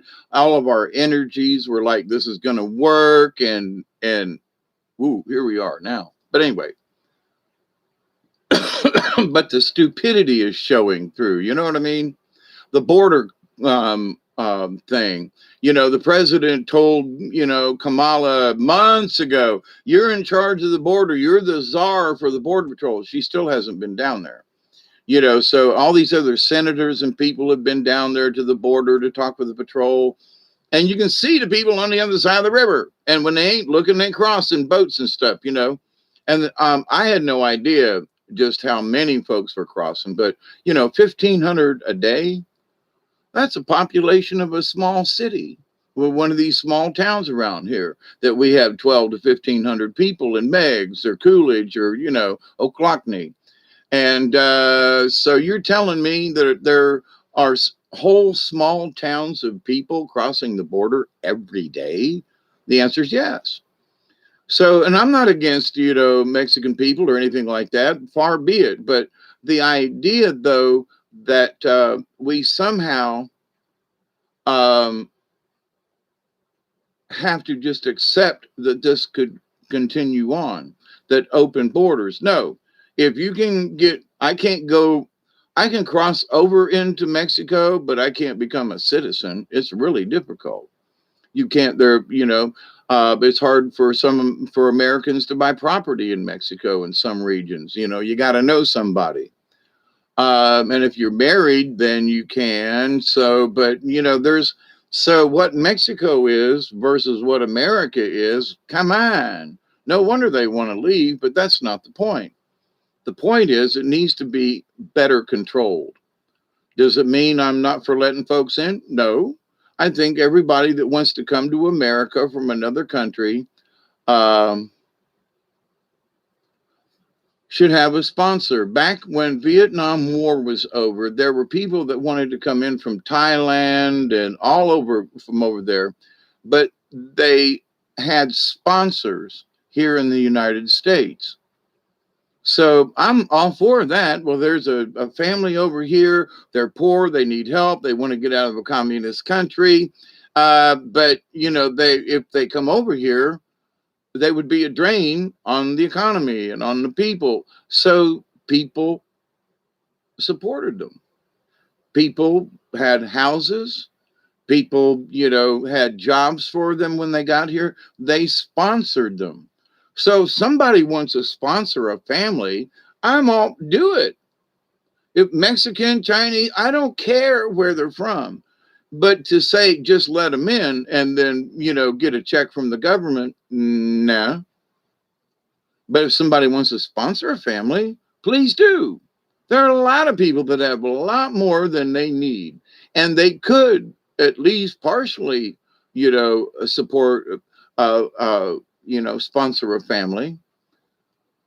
And so if that's what we were going to do, then, the private organizations need to kick in. But see, there's no organization about it. But back in the 70s, whoever started this with the Vietnam and the stopping the war, what about all these friends we have in Vietnam? And if we pull out, they're all going to be massacred. So, well, we'll sponsor a family. Well, we'll do this and we'll do that. Okay. So it's in my, well, not recent history, but it's not 100 years old. It's 50 years old. But that's what we did at the end of Vietnam. So why not promote that? You want families to come over? Okay, sponsor them. Go through the thingy and sponsor them. Now, the other side of that same coin is that the government needs to quit being so bitchy about certain things. And, well, you filled out this form and you have to fill this form out and bring it back to court within 3 months. And then when you do, the judge looks down and go, well, this form ain't right. So you got all these forms that are within legal time limits, and one form's just elapsed. And you go, well, I can't take your case because this one form is 3 months and 2 days old. I've seen it happen with friends of mine. And so they've driven up to Atlanta. They've wasted the court's time. They've wasted energy from a lawyer to come to find out that one of the affidavits or one of the documents was 2 days beyond its expiration date. And he said, you'll have to come back. You'll have to get this document recertified. Now, that's stupid. That is so stupid. The waiting line for people who are trying to legitimately get into the United States has to go through all this really stupid paperwork when it could be streamlined a lot easier, and people could come here legally with a card and with a job and a thingy, and here's my address and quite possibly a sponsor. But no, they'll let anybody in. They'll let anybody jump the fence and let them in and then support them. It just don't make sense. So the reason why people don't try to get in here legally is because the government screwed it up. They have made it so complicated. You just can't sign up, take a citizen test or something like that. I mean, you can get a driver's license in some states, depending, and you don't have to be a citizen. I don't think I could get a driver's license in Mexico, or some places you don't even need one. But depending on what part of Mexico you're in, you have to worry about cartels and the banditos and literally the policia that will pull you over on the side of the road and go, gringo, it will be $200 for you to continue. And you got to pay them in cash, And several of my friends that have driven in Mexico go, I'll never do it again. I'll never drive into Mexico. So they could just continue. He said, I'll take a bus, I'll drive maybe across the border and park my car, but, that's it. But that, as far as driving a vehicle through Mexico, get one in Mexico, don't try to take one across the border. Anyway, so a lot of differences, Do I feel that we have a better opportunity here? Yes. Why? Well, because the Mexican government and the philosophy of the Mexican people are different. And so they bring their philosophy to America. I don't care. We're the breadbasket, right? The Chinese folk brought, and Orientals brought their, God forbid that we didn't have a Chinese restaurant around here. I'm just saying. Now, not so much for me with the Mexican restaurant, but, oh my God, now you're going to say there's not a Chinese restaurant around here somewhere where I can get me some, a honey dip chicken. Now, I have talked about not eating chicken. Well, I haven't been to my local, but I will say this, that the sesame chicken that the local place makes, I have eaten in Chinese restaurants all up and down through, through Georgia, into Tennessee and places up there where I did puppet shows, and down in Florida. And I'm here to tell you, the Chinese restaurant down here in Thomasville, I'm sorry, their food is just that good, Couldn't wait to get home. Slightly slanted. What if Uncle Gov are just ignorant and money hungry? Oh, yeah, right, they are. That's right. Just about to head to bed. Oh, hey, Robert. Thanks for the men and women serving our country present. Yes. I didn't do a video yesterday, but I was thinking Memorial Day all day long. And I kind of sort of said it the night before as I was ending a video. And I was like, for my Memorial Day, I'm gonna, send my memorials out to my grandma, who wasn't in the service, but she made shell casings or whatever during World War II. My grandpa Raleigh, that, for him being who he was, my Arnie Null, my uncle, but my pops, who staked his life to love me and to take care of me and to adopt me, and he was also in the Navy. So it wasn't my prayers as a memorial yesterday was not about in one area. It was a memorial of all folks, regardless of how they've served. You know what I mean? I wasn't trying to,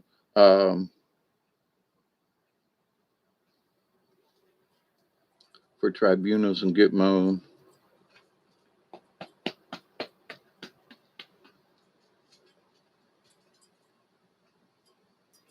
Yeah, be safe, Robert.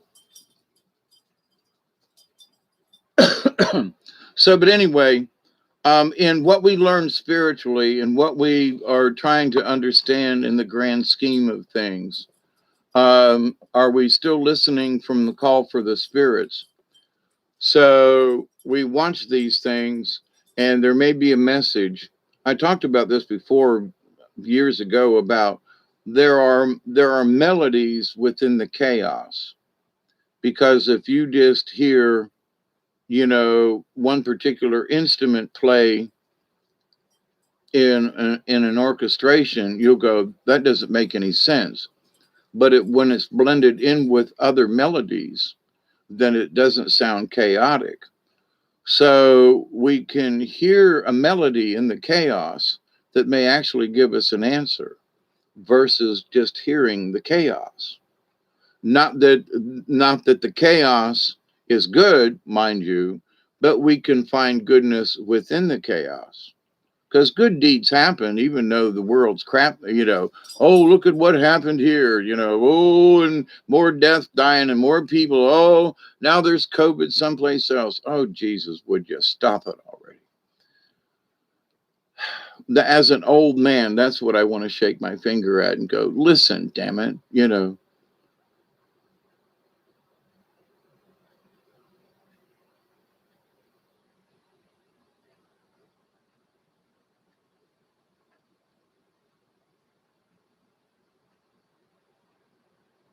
Don't say Orientals, that's a continent.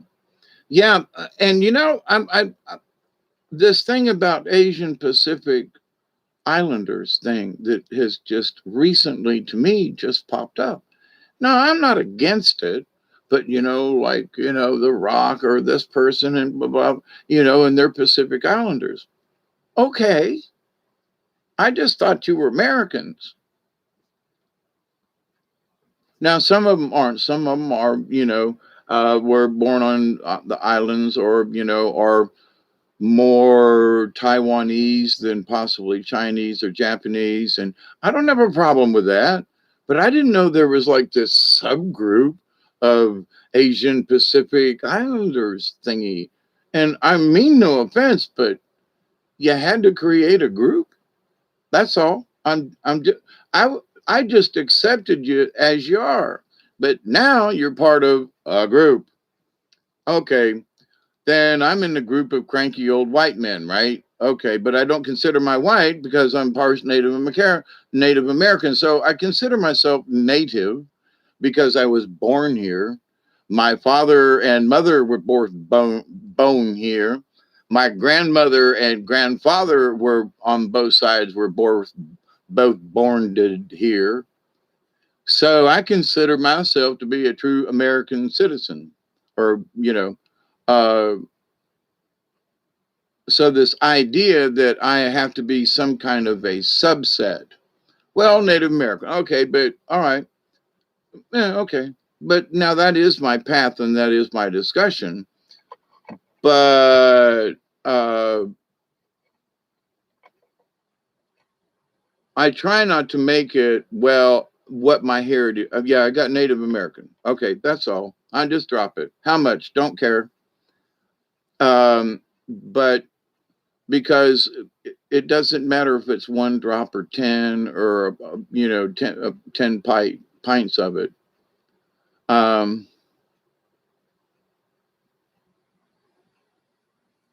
Well, thank you, Johan. That's a very nice compliment. All right, Robert, you be safe.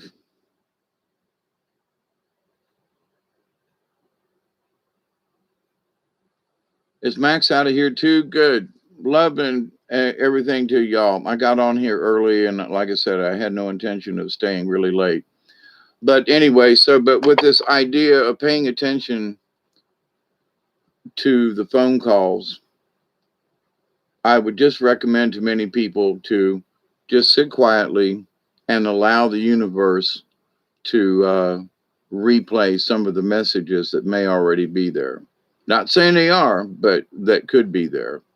And the more that we allow our awareness to expand, the more we will understand. It just goes with the territory. Um, yeah, I'm fixing to get off here too. I haven't had supper yet. So, but it has been very grateful to be here with y'all. And, if you got in here late, go back to the beginning if you have the time and listen to the beginning of this in that I explain in a little bit better detail for those of you who showed up later. Um, yeah, Max, I don't think I'm subscribed to your channel, and that's not fair. I thought I was.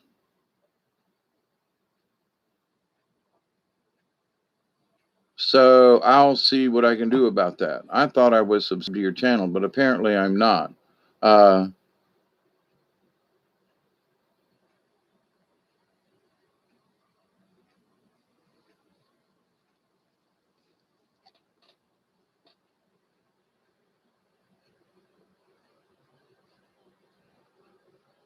I'm shaking my David. I get you, Grandpa.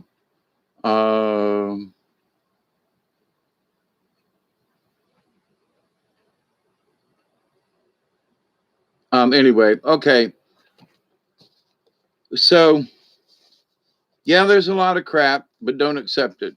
But keep an eye on it, you know. But in listening to the calls and accepting them, and I will kind of recap a couple of things. If you haven't looked into self hypnosis, then you should at least look into it, okay? Because it's a very useful tool and can be used anywhere at any time that is convenient with you and your brain, okay? Yeah, midnight snacks with Cheerios. I do. I ate cereal the other morning as my I wanted something to eat before I went to bed thing. Uh, but I'm thinking something else for tonight. But anyway, but the idea though that the idea that our brain and our spirit and our senses are absorbing all kinds of stuff. And in the stillness of the night, in the still of the night, oh my darling, hold you tight in the still of the night. A little bit of bass there tonight. But remember, uh, it's not that you question the answer. If something pops up into your head and you go, oh, that must be the answer, ask, okay, I see this. Is that all there is to the answer? Or very simply put, in your mind's eye and in your thought, is there more to this story that you can tell me about? Because you may have caught a glimpse of it and it might just look stupid to you, you know? So you question not that it's the right or wrong answer, because you could say, is there any more information about whatever you're being shown, whatever the message is, if you hear it, if it's an audio or a fit, however you might receive your, I get them in different ways all the time. So but it's like, so if you're paying attention to that and you're understanding it and it becomes part of your life, then it just is second nature to you. But it still doesn't mean that I don't miss stuff. You know what I mean? So you have to just stop and be still and look out the window sometimes and not think about anything and allow whatever it is that might be the topic of the day. Keep it simple, silly,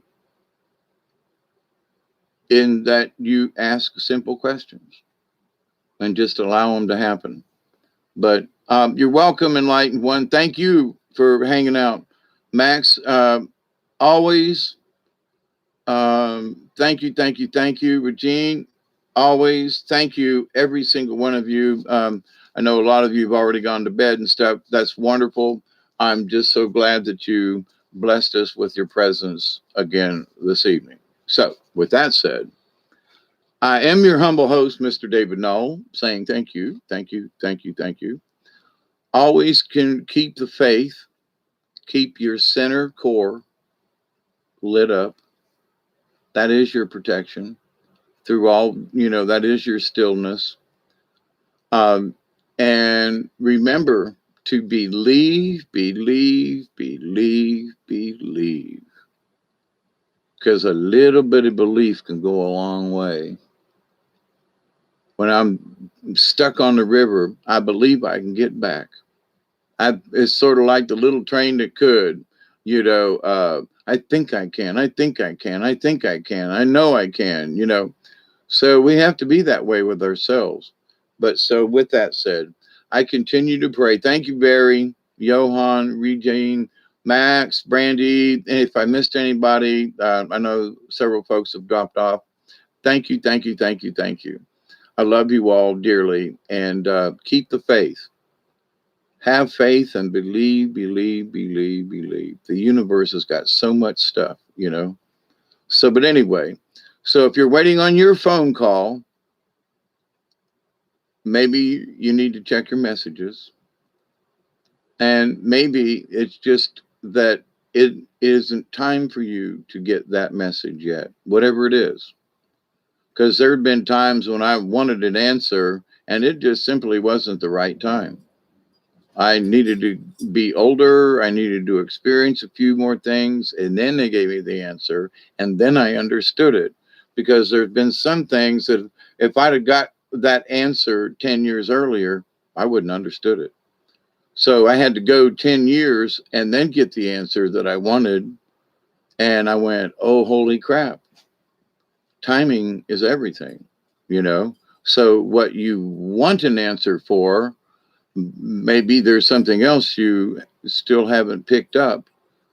And it happens too many times to me, and I've learned too many things over the years. But here lately, it's simply that as things happen now, they just reinforce the things that I've known for years. I found another feather that reinforces that, you know, I listened to my spirit guide and there it was. So there's another present from the universe. So these are just constant reminders. To me, it's a pat on the back or however you want to look at it. I just look at it as a gift and say, thank you. Magnet sticks, a friend tried. Yeah. So let's think positive thought. There's this craziness going on, but despite it all, we want to make it to the other side of whatever it is they got planned. That's my goal. I'm going to make it to the other side of the craziness. Now, I might actually pass on to pass, you know, but you know, simply because of my age, I'm not pressing it. I'm looking for ways to stay younger. And also remember too, in sort of a very small follow up about last night's video on alchemy kind of thing.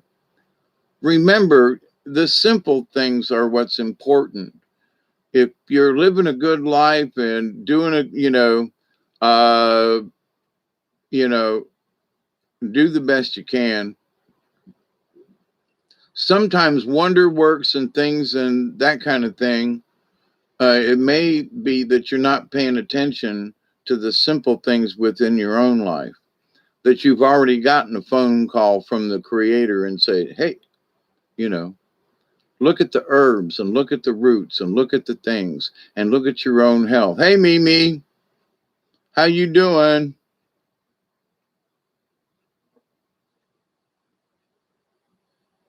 Yeah, keep shining, you know. Hey, Mary Wins.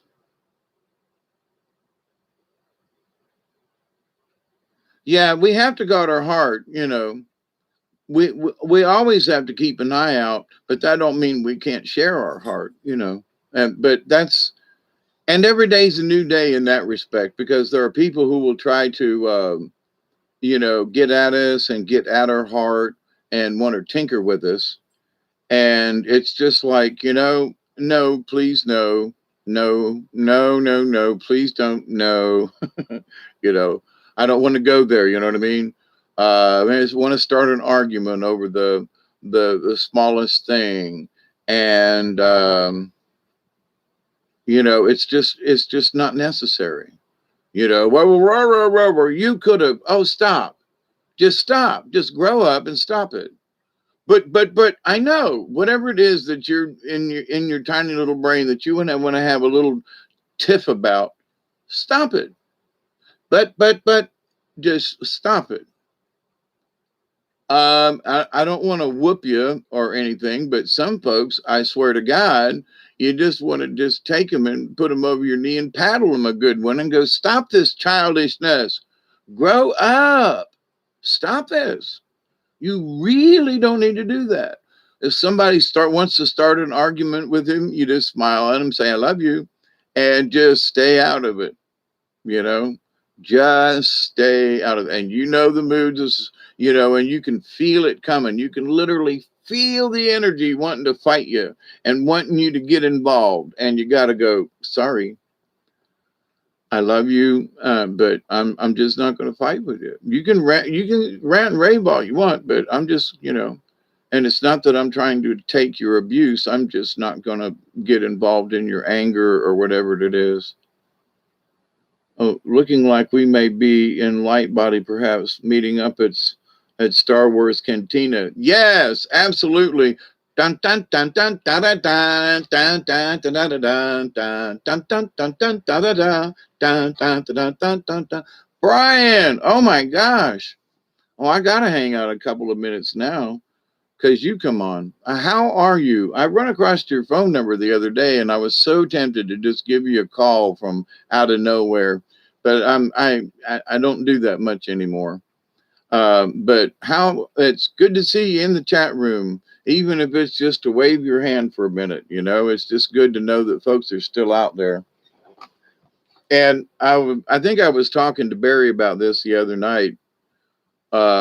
And I said, it's interesting if I'm on here for a certain period, like there's a whole new set of folks that have come on after a set of folks just went to bed.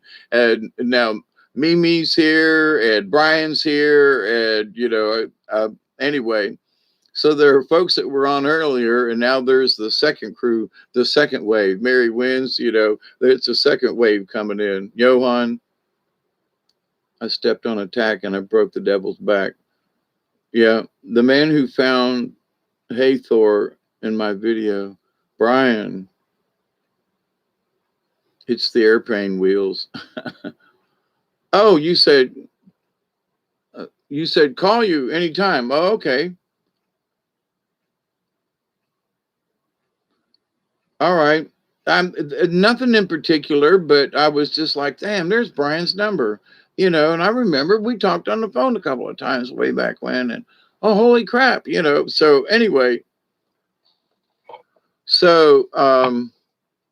but yeah, second shift's here. Hey, Chloe. See, here the other shift is on, where I was just fixing to say adios. Here, all you other wonderful people show up.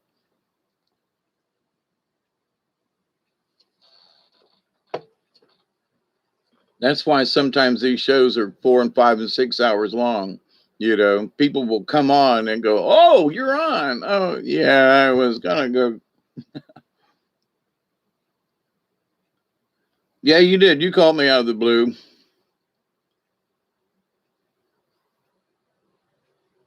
We're having a hell of a time. So in the office trying to find serenity and you find me. Oh boy, what a prize, right, Chloe? But anyway, so but in this wonderful topsy-turvy world of stuff,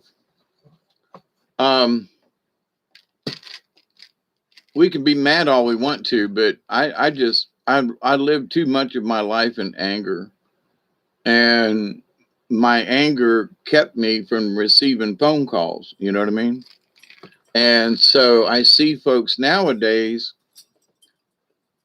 with their cell phones and all these apps, and they're scrolling through this and that, and you absolutely have no idea what you're doing to your brain. You just don't. And I mean this with love and affection to all of you. But it has to do with what the swiping and the lights going by your eyes and stuff. I can't do it because I've had so many seizures. So if it affects me because of my condition, and it doesn't affect other people, but here's the thing, they've just gotten used to it. I can't flip through it and see this, and nope, I can't do it. I will once or twice, well, here, flip through. No, I really don't want to flip through. I love you. Show me the picture. Okay, that's pretty good. Here, flip through. I honestly don't want to flip through the pictures. Okay. But no, flip through. Okay, and and here's another one, and look, flip there, and they don't understand it's the flipping. There's something of it that because of all my head injuries, it's affecting me. And I look at these people though, but they have become mindless sometimes. You know, three ladies sitting together, all looking at different things on their own phones, going, "Here, look at this, and here, look at that, and oh, look at this one." Swipe, swipe, swipe, and they're all talking to me at the same time, sort of. So who's paying attention to what? So I observe this behavior, and but they can't stop it. You know, and they wonder why. Well, I wasn't able to, or something, something, or I'm just like, do y'all understand really what has become common behavior for people? You can't hear the phone call because there's flickering going on with your eyes. It's affecting your brain. And don't worry, Chloe. You do your stuff. Don't get in trouble. Posting that. I have a question, brother. Why should we avoid drinking out of plastic bottles? Okay, Brian. I think Max already left, but he's backed me up on this for several times. The way certain plastic bottles are made, that and I've worked in many industries, especially with plastics and different types of rubber and stuff. I mean, different types and plastic off gases. Okay, so it's that new car smell. Okay, the new car smell is the plastics and the dashboard and those plastics and the fabric in the vehicle. It's off gassing. Okay, you have to understand. Ooh, that new smell, that new car smell. Yeah, there's so much off gassing of fumes and volatiles in the air, and oh my God, but there's that new car smell. Well, when you work in a factory that makes parts that end up in a car that give it that new car smell. So it's like, what? Yeah. So this off gassing of the plastic gets into whatever is in the plastic bottle because it hasn't had a chance to off gas. All right. So the outside has plenty of time, but we don't drink the outside of the bottle. But the inside of the plastic off gases into the liquid. Okay. So, and what they found out, I've known about this for years, but it's been about the last 5 years probably that I quit drinking out of plastic bottles. And so did Max Vision. We've had this conversation before. But what it is, there are tiny molecular size particles that off gas into the liquid. Water and just if you drink distilled water out of one of these crinkly types of plastics, you really got a lot of polymer that has been absorbed into the water. When it goes into the body, it collects in your joints and fatty cells. And a couple of years ago, I've talked about this several times, and I'm glad to mention it again. But after 4 years later, my arthritis, I got good hand movement. I got a good grip. I mixed 700 pounds of concrete a week ago. I did, so, and at my age, and I'm like, okay, so my daughter can't do what I do, and I'm not complaining, but I'm older than her, but I can still do these things myself. Not every day, but I can still do them. So I'm grateful that I can do these things. I wish I could do them more often, but I am getting older. So, but the you can it's hard for the body to expel these things. And if you drink diet soda of any kind, please, Jesus, call the spirits and stop drinking diet sodas, because the stuff that's in diet sodas are will turn into a plasticine type thing in the body. And the more you drink of it, the more it'll collect, and it doesn't like to pass out to the kidneys and stuff. I mean, but uh, research was done a long time ago over the amount of these tiny little polymers they were finding in the joints that they were they were collecting in places. Well, ask Max Vision, but he agrees with me on this. Seems like the only way to consume water that doesn't have fluoride is to drink Zephyrhills. Now, if you drink it out of a milk jug, it's a different kind of plastic. Okay. When you drink out of the single ones or any kind of soda bottle, even the big 2 liter ones, because they haven't off gassed. Now, here's the thing though. If you were to drink out of plastic bottles, and I still get a drink or two in a 2 liter, because I can't find them in a can.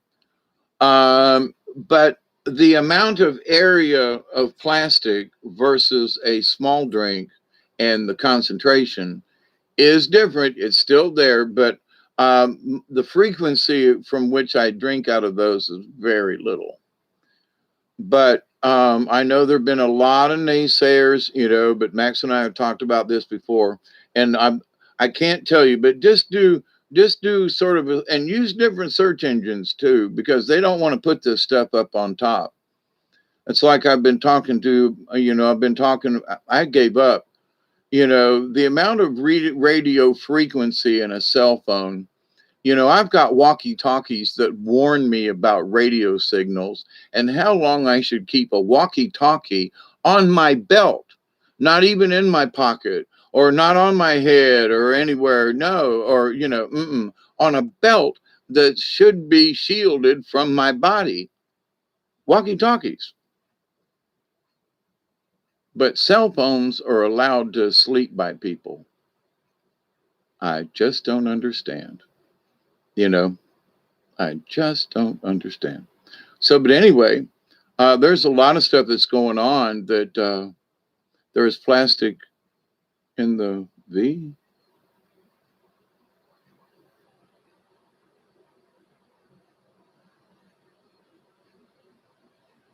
It depends on the type of plastic that off gases, and those types of plastics are made. It's called blow mold. So it pours it in, and it literally blows air in to push the plastic into the mold. That's how plastic jugs are made. But my years of using plastic jugs, the white kind, right? There is no true off gassing the way these others are. So I still drink milk out of plastic jugs, but it's the other types and the frequency with which people drink them, and they don't really even pay attention. But anyway, there are those of us who have stopped drinking out of plastic bottles in general. Now, again, if you're getting spring water, Zephyrhills water, Brian, out of with a milk jug, that's okay. All right. And you want mineral water. You don't want distilled water. I've talked about this before, but use distilled water only when you want to do a cleansing. You do not wish to do a cleansing all the time, because here's the thing. People use this excuse. Well, I want to get the heavy metals and the toxins out of my body. So they're drinking distilled water on a regular basis. You're leaching yourself of all the minerals if you think you're just getting the heavy toxins. So once a month, drink some distilled water for a day or so. That should be sufficient to help draw, because if your intake has changed, so you have to think about this. You have to pay attention to the obvious. You don't do an enema every other day because it helps clean out your colon. Now, there are people who are freaky that way. That's not what I mean. I can't remember the last time I had that done, but, I regulate my diet. I regulate my exercise.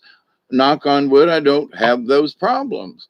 Now I'm old enough to where incontinence with peeing and stuff has been an embarrassment a few times, but it is what it is. But the idea though, that so if you've already leached all the toxins out, then why are you still drinking distilled water? Well, because no, stop right there. Someone needs to like get your attention, boy, and say, no, you've already leached them. How long you been drinking that distilled water? Many toxins do you think's in you? How long should you continue drinking distilled water? You're going to leach everything that is natural in you out because you want to get the folks just ain't paying attention. So if you think you've gotten into something, then do a distilled water cleanse. But if you've already had distilled water for years now and you're watching what you're eating, don't you think it's time to give up the distilled water thing? I have to have it all the time because it's part of my. No, it ain't. It's a gimmick, you know. But if you really understood what you're doing to your body, pay attention. Once in a while, okie dokie, not a problem. But this all the time stuff with people out of plastic bottles, please give that up. Please change your habits. Please, for your benefit. I get nothing out of this, but you'll feel better. My family, I shall say goodnight. Yeah, okay, you too, Mimi. While I cook our food, I will intend. Yeah. Hasta la vista, baby. Yeah.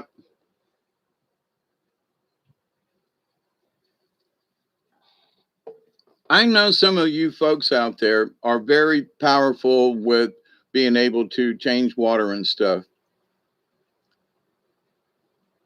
I would make sure for those people who think they can take chlorinated water and wave a hand over it and it's not chlorinated anymore. I wished I had that power, and some of you may have that power, but I don't. That you should, let your water sit out so that the chlorine will evaporate. Take that extra step, please.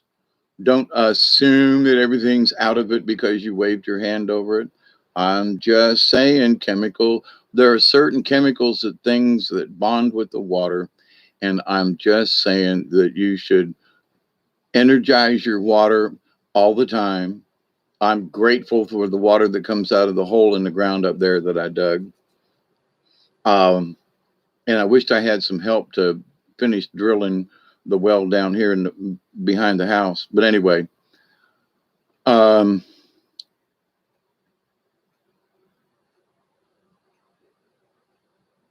there are some things that have become socially acceptable and agreeable to everyone, but they haven't really stopped to look at the science or the practicality of it or whether or not it just makes sense, you know. So all this stuff about osmosis and things, I'm leery because it sounds like snake oil to me. I run it by my guys and they say snake oil. And I go, okay, I eat dirt in my water because there's clay in my water, right? So I accept that. But some of these concoctions that people come up with, not so sure, and not so sure that, if you want to do it, okay. But here's the thing, do you have to? That's the thing. I mean, a lot of people lived old age and never had some of this stuff. They didn't know what colloidal silver was. They had a piece of copper wire around their ankle all the time, like my granddaddy did. It was on him when they put him in the casket, kind of thing. So, but the idea, though, that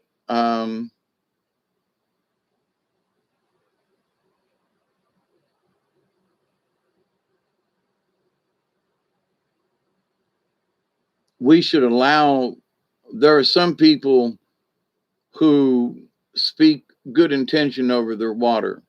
Nothing wrong with it. But that don't mean there's still not some nasty crap in it. I'm just saying. Having been around chemicals and so forth enough, I know that there are things that will stick to it. You can't see it, can't smell it, and then, but it's still in there. So, with all the good intentions, those things are still in the water. Okay. You can wish and thank all you want to, but if it's got a certain type of contamination, praying over it will still give you cancer. Okay. Because it's still in the water, no matter how hard you pray, because it's bonded to the water, is my point. So boil the water or something and release some of those gases and then pray over the water, So you got something really clean to start with versus, well, I got chlorinated water and I'm going to pray over it. And then because I did, I'm going to drink it and it's safe. Please don't. Please go the extra step and allow the toxins to evaporate naturally, or boil a little bit of water for a couple of minutes, and let it sit and drink that water when it cools down. And put intent on that. But there are so many things in the water nowadays, and I want people to be safe. So their magical mystery powers of speaking over their water may not be enough because of what's in the water. Um, well, I can heal myself, and I can do. I know, y'all. I know, and I'm not picking on anybody, but I'm just saying we have to be realistic. Start with good water, and then put your intentions. Don't assume the water is good, and don't pretend that I'm going to wave my magical hands and change the chemical compounds that have bonded with this water. Don't think so. You know, I've been practicing a long time, and I'm just here to tell you that if I had that power, oh my God, I'd be rich. Maybe I already am rich. I have you all folks to have chats with. So there are some folks that we have to be careful with in how we talk about some of the things that we talk about. We may understand, but if somebody says, well, they just pray over their water and everything's good and there's no chemicals in it, it's safe to, please don't. Please go a little extra and then bless your water. I ain't saying that blessing your water ain't good. That is not what I'm saying. Start out with the best water you can. So if you're not sure, bring it to a boil and just let it steep for a minute. And when it cools, then either make some tea or you just allow it to cool. And if there are any volatiles will evaporate off. You don't want to boil it to death, but bring it to a boil and let it rumble for a minute or two. And any volatiles that will connect inside the water, most of the time will be released through the heat as steam. And so just let the water cool, and there you go. It's not really hard to do. So take yourself a minute or two and then bless the water. You know what I mean? But anyway, I'll drink out of copper cups as well. Yep. 11, 12. Yep. So not to, again, but there are people who are just, wow, I have the power to change the chemical structure of this water. Oh, sweet Jesus. Do you really? I mean, I love you. And now we can put good intentions into things, but you're telling me that you cleaned out all the toxins with that little wave of your hand there? Yeah. Okay. I have the power of love. Okay. I have the universe. Okay. I'm a god or a goddess. Okay. All right. Okay. But seriously, are you really that powerful to change the chemical compound of the water? Now, again, I'm not talking about putting your intentions into the water. Okay. Different thing. But are you really that damn good you can change it? And I got to just tell people, listen, make sure your water's clean. You can take bottled water, and if you're worried about certain toxins and things, then boil the water first. Pour it out of your plastic jug and boil a little bit. And if there are any volatiles in there, they will have a tendency to evaporate. So you're better off, if you just boil the water just a little bit. Every time there's a hurricane or the water or something, they say, boil your water. Okay. So, it gets rid of all kinds of stuff as far as contaminants. And if your water is heavily chlorinated or fluorinated or both, 3 minutes maybe. But now if it's a big pot, you might have to, but I'm thinking of a saucepan, that you couple of cups of water, 3 cups of water in a pan kind of thing. Just bring it to a boil good, 3 minutes. You don't have to rapidly boil it, but it must be rumbling. And then just let it sit. But anyway, so start with as good a water as you can. And that's a simple thing. I mean, you can go out in the yard and make a fire to do that if you have to. So, but anyway, and there are a lot of filters and all that good stuff. And I'm not, you're welcome, Brian.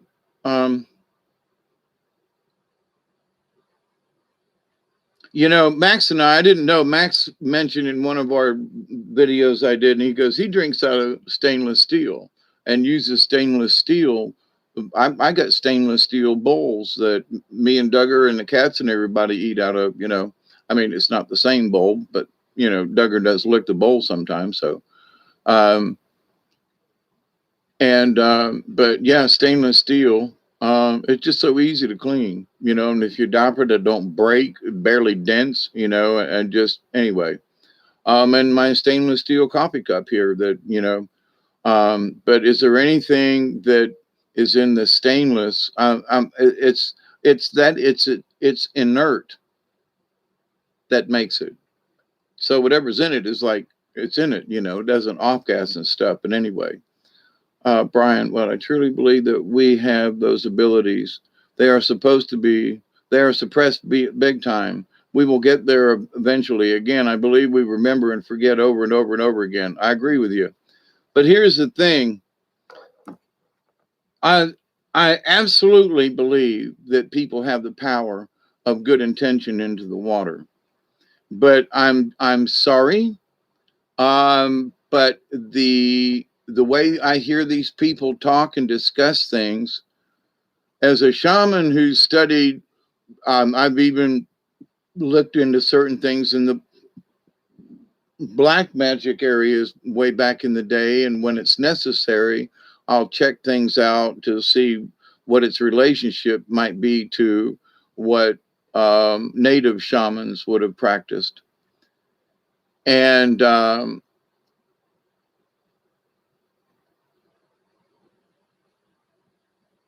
the idea, you would have to be at least a Midland sorcerer to change the chemical compound of of water. I mean, just to get the crap out of it. Now, again, I'm not talking about intention. I'm talking about honest to God, get rid of the chemicals. Now, if you've got that power, literally more power to you.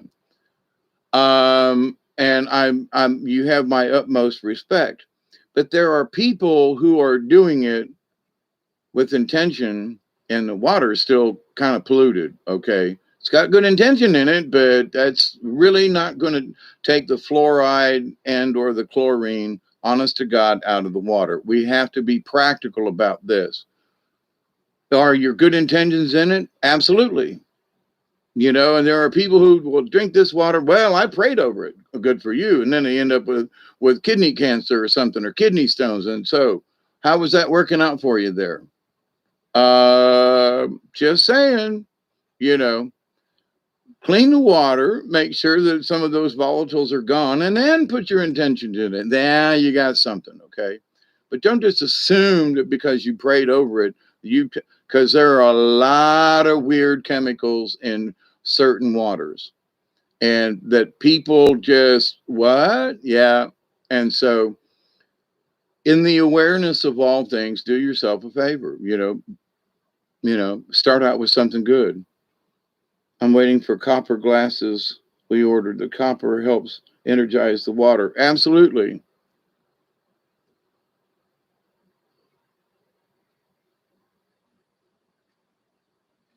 Copper straws at Dollar General. Wow. It's like those that get cancer and are about to cross over, but they overcame that cancer in the ninth inning. Yep. And there are people who have been cured of cancer. Now, don't get me wrong, you know. But my point is that there are too many people that really don't have the psychic energy ability to change the chemistry, okay? They're new at this, is my point. So let us, when we discuss this, make 11:20, okay, um, as we discuss this, let's make sure that people know we mean clean water. You know, start out with clean water, period, however you want to look at it, and then put your intention in it. Don't expect your intention to clean out any volatiles that are probably in a lot of water. So, you know, we have to be practical about this. So there are people getting sick of things and dying and whatever, and because they think that maybe their hand over a cup of water is going to save them. If the water's clean, I'm all for it, you know. So I don't want to sound like I'm a Debbie Downer or Davy Downer. I want to make sure that you start out with a decent product before you go praying over it. Now, I've heard lots of stories of people praying over water and doing this. If they're that freaking good, more power to them. I'm talking about the novices and people who don't really understand what they have trying to do this. So let's stick with if you say, yeah, I pray over my water, but please advise them to use clean water, you know? Don't assume that they, because if they're just learning this, they ain't got a clue. They're just learning. So we have to be careful about our intent. So our intent is to teach good things and, you know, put your good intent into water. But let's make sure we go that little extra mile and say, but make sure you start off with clean water. Well, I can just take tap water. I'm strong enough. Please don't be that naive. If you can do that, then pull out your broom. You'll be able to fly around. Okay. It might be a Swiffer sweeper, but you know, it's okay. Could you imagine Swiffer sweepers and witches on brooms? Yeah, fire in the hole. Yeah, I hadn't. I forgot to fill mine, but I'm a minute late anyway.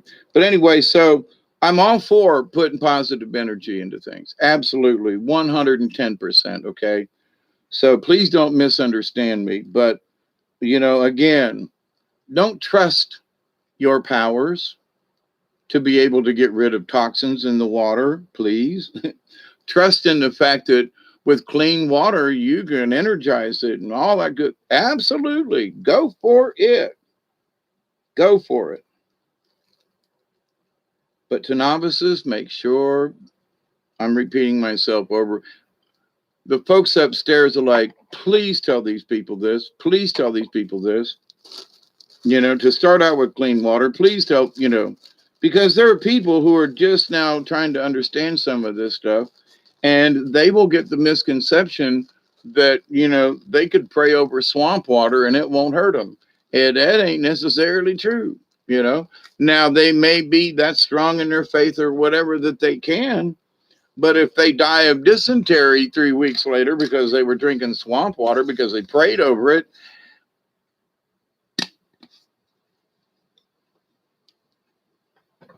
just saying, you know, let's be practical, you know, let's be practical. Now, if you're a sorcerer or a sorceress or something, and you, honest to God, have these magical powers and you're doing this stuff, well,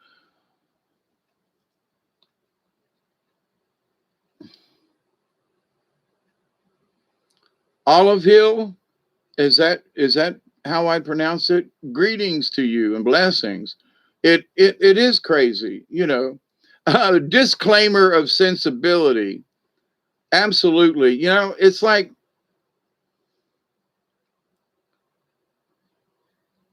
I guess in a way it would be cool that if I could actually say that the energy from my body that I could change and clean and make water pure by just waving my hands over it. Now, to me, I would have to touch the water.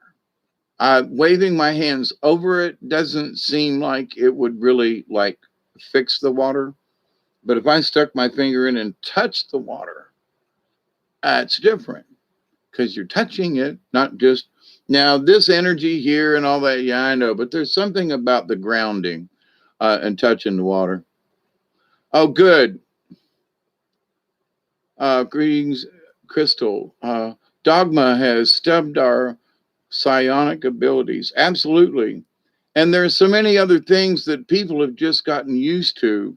Like I was talking about the cell phones and the flipping and the always listening. Let me go check this. Always constantly on.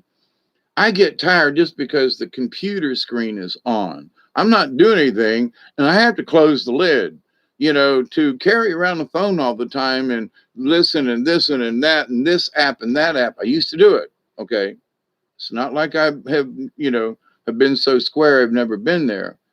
But I would spend hours of wasted time on the phone because something sent, there was an alert, there was a something, or ooh, what upgrade this now or something. The phone would beep, always checking it hours per day. And I looked at it and I said, I don't have anything better to do with my time than sit with this phone. And now if I can do the same thing mostly with the computer, but to the point though, I limit my time on the computer too. No, 2 or 3 hours a day. Now I'll spend 7 hours here talking to y'all, but then I won't lift the lid for 2 days. It just because whatever it is, unless it sounds like there's something important and I get a little nudge from my spirit uh, guardian angels that hey, you need to lift the lid and go look. Okay, and I will. Sometimes I get that, and sometimes there's a message almost right away. So, but anyway, um, and to your point, Brian, dogma has stubbed our toes, collective psionic toes. But also um, it's not just the dogma, but it's also society. So there's sort of the written dogma of things, and then their society has just accepted things, not necessarily as a dogma, but as just everyday stuff. So my grand my adopted granddaughter, Miss Emma, was here. She's got the phone thing, but she's just not into it. I check my phone in, and I'm like, oh, sweet Jesus. She's pushing 13 years old. And what? She doesn't have her phone in her hand all the time? No, she just doesn't see the point in it. And I'm like, praise Jesus, this girl's going to be something one day, because she's already got a level head about it. No, why should I be on it all the time? Nah, she'll go check it or look some, but she has no interest in being a phone or tablet baby. You know what I mean? Where other folks and even some of her own relatives can't get their nose out of the thing.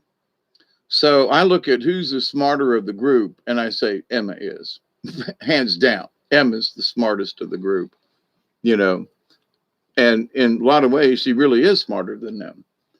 But she has taken a practical look at things and said, why waste my energy? Why waste my time with this? I'd rather be out on the trampoline, or I'd rather be doing this, or I could be reading or studying something, but not necessarily just texting and doing the girly thing. No. So we have the choice, and there are young folks that are making those choices, and there are old folks getting worse at it. And I just like, well, don't you have a cell phone? Yeah, it's got a cracked screen, and I haven't had it on in years. I'm debating about getting a cheap cell phone for when I'm gone for the next 2 weeks, but my sister's got a phone, and I think I'm going to take this computer and, depending on where I can go, We might be able to, we're going to stay a night or two in a motel somewhere, so they should have Wi-Fi. I don't know if any of my kinfolk have Wi-Fi in their house or not. I know they all have cell phones and stuff, and I just don't. So, but I'm sure I could go somewhere. I mean, here's what we used to do back in the day, and you can still do this.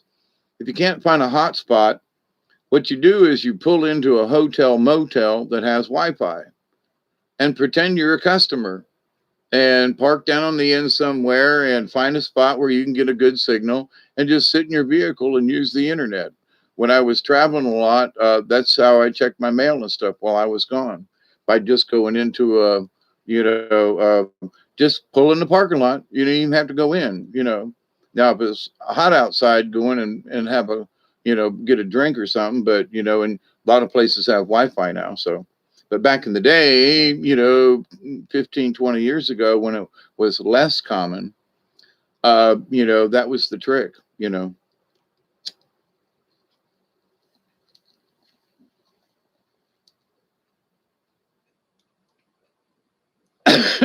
So, but anyway, woo, great white grape. Goodness gracious. What y'all talking about?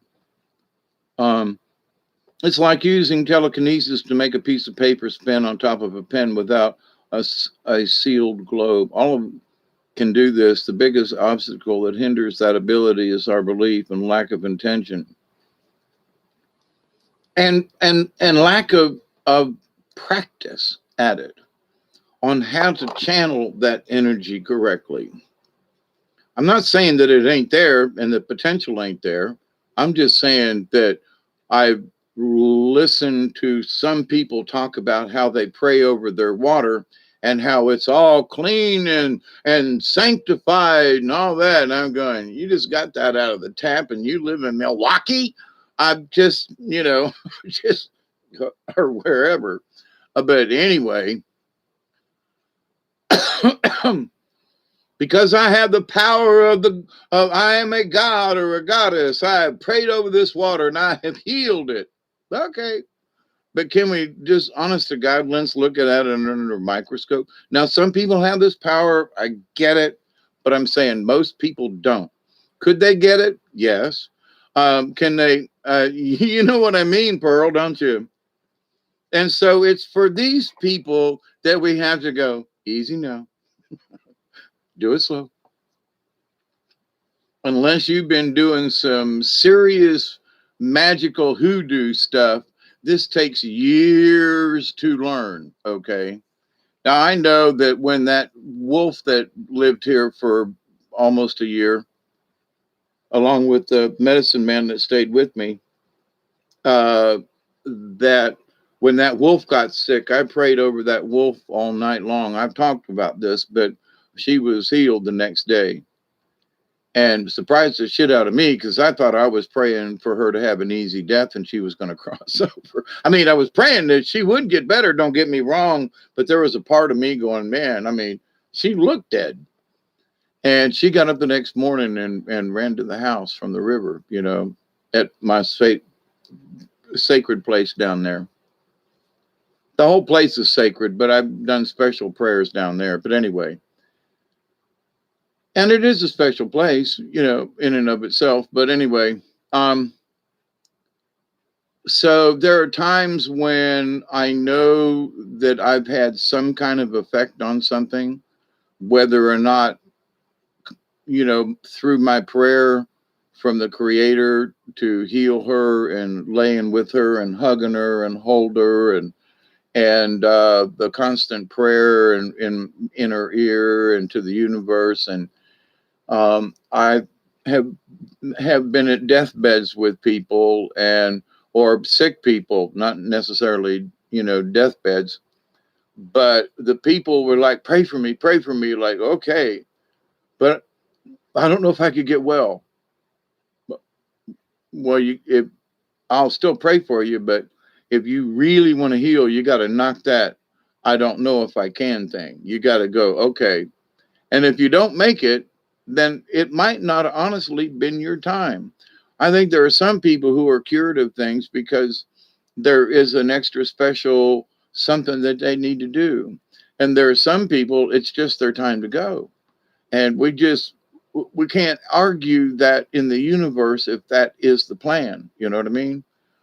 Um, I have tempted fate way too many times with drownings and freezings and heat exhaustion for days and like, okay, what else? I don't know. I've had cold and snow and heat and drownings, down on the Ochlockonee when it was down. It's like a desert down there on the river at 102, with no air circulating and a lot of sand. And so, have I been in the desert itself? No, but I have been in desert like conditions, if you will. Very dry and very, but anyway, but to the point though of understanding the universe, I would never think that I was so powerful that I could change the water. I mean,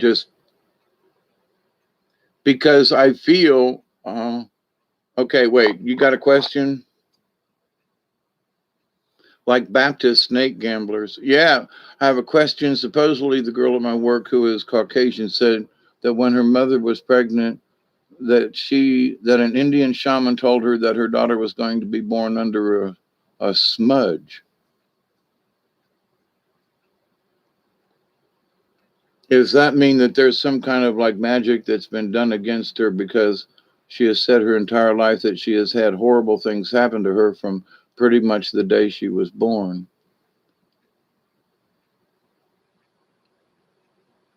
Born under a smudge.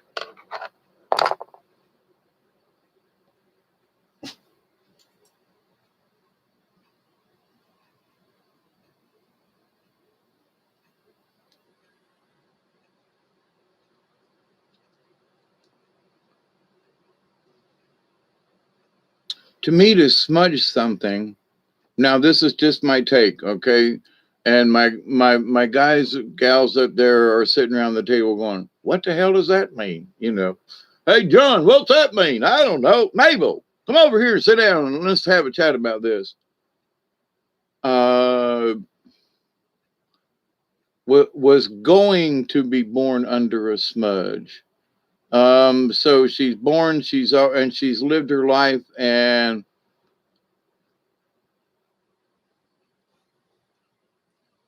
um, the smudging is with taking well there I was thinking about you can smudge a rock if you take a piece of paper and do a smudging over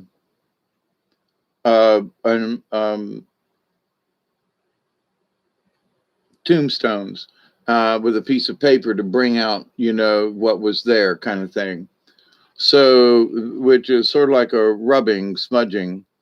Charcoal smudging was ways of doing certain things with, it was an easy paint. You know what I mean?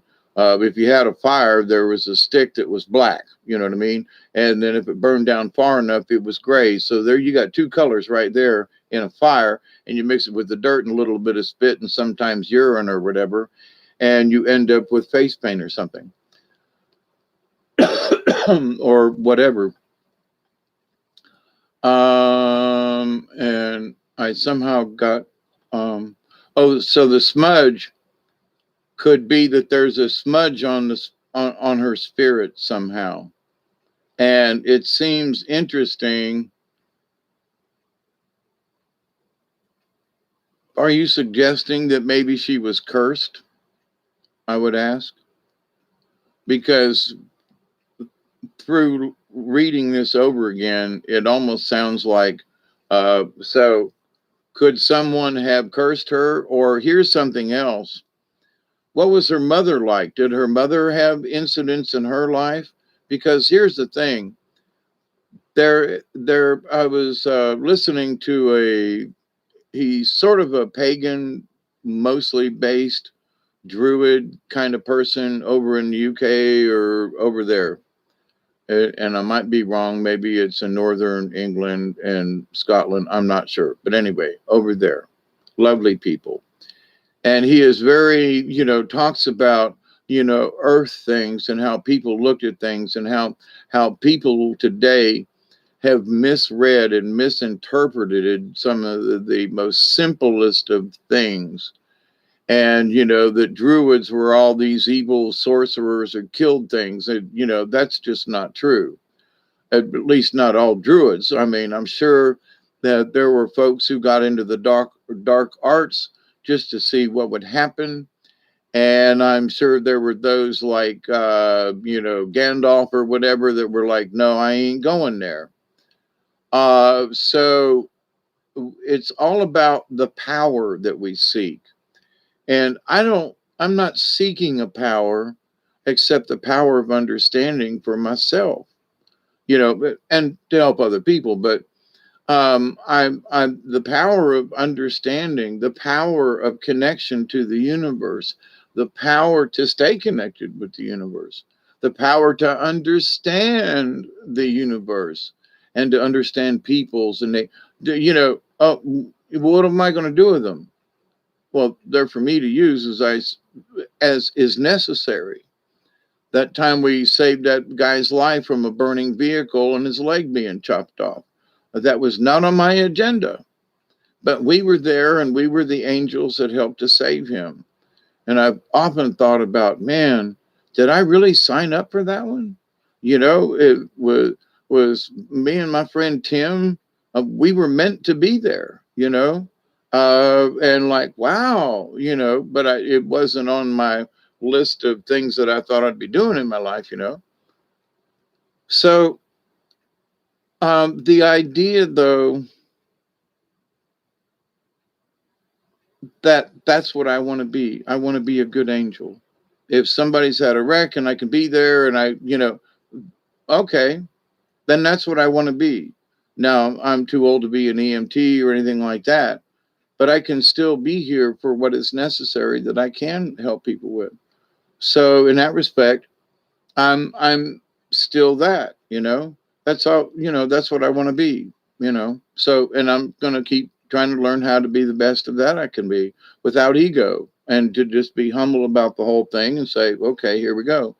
That's a lot of times when I speak about some of these things, especially the distilled water thing, you know, um, there are so many people who are just have bought into all of this other stuff that they're just convinced. And, if they find themselves getting weaker or less nourished or something, I go, please, please stop that. You know what I mean? Anyway, I've witnessed it, and it's horrible to see a young person, debilitate because all they drink is distilled water. It's stupid.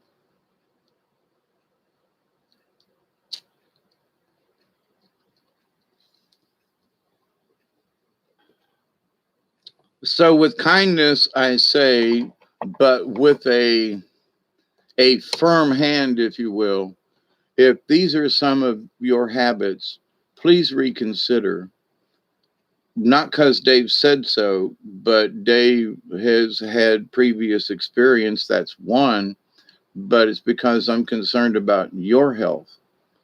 It don't do me a dime's worth of good, I mean, personally. I mean, I want you all healthy. I do. All the prayers and, blessings.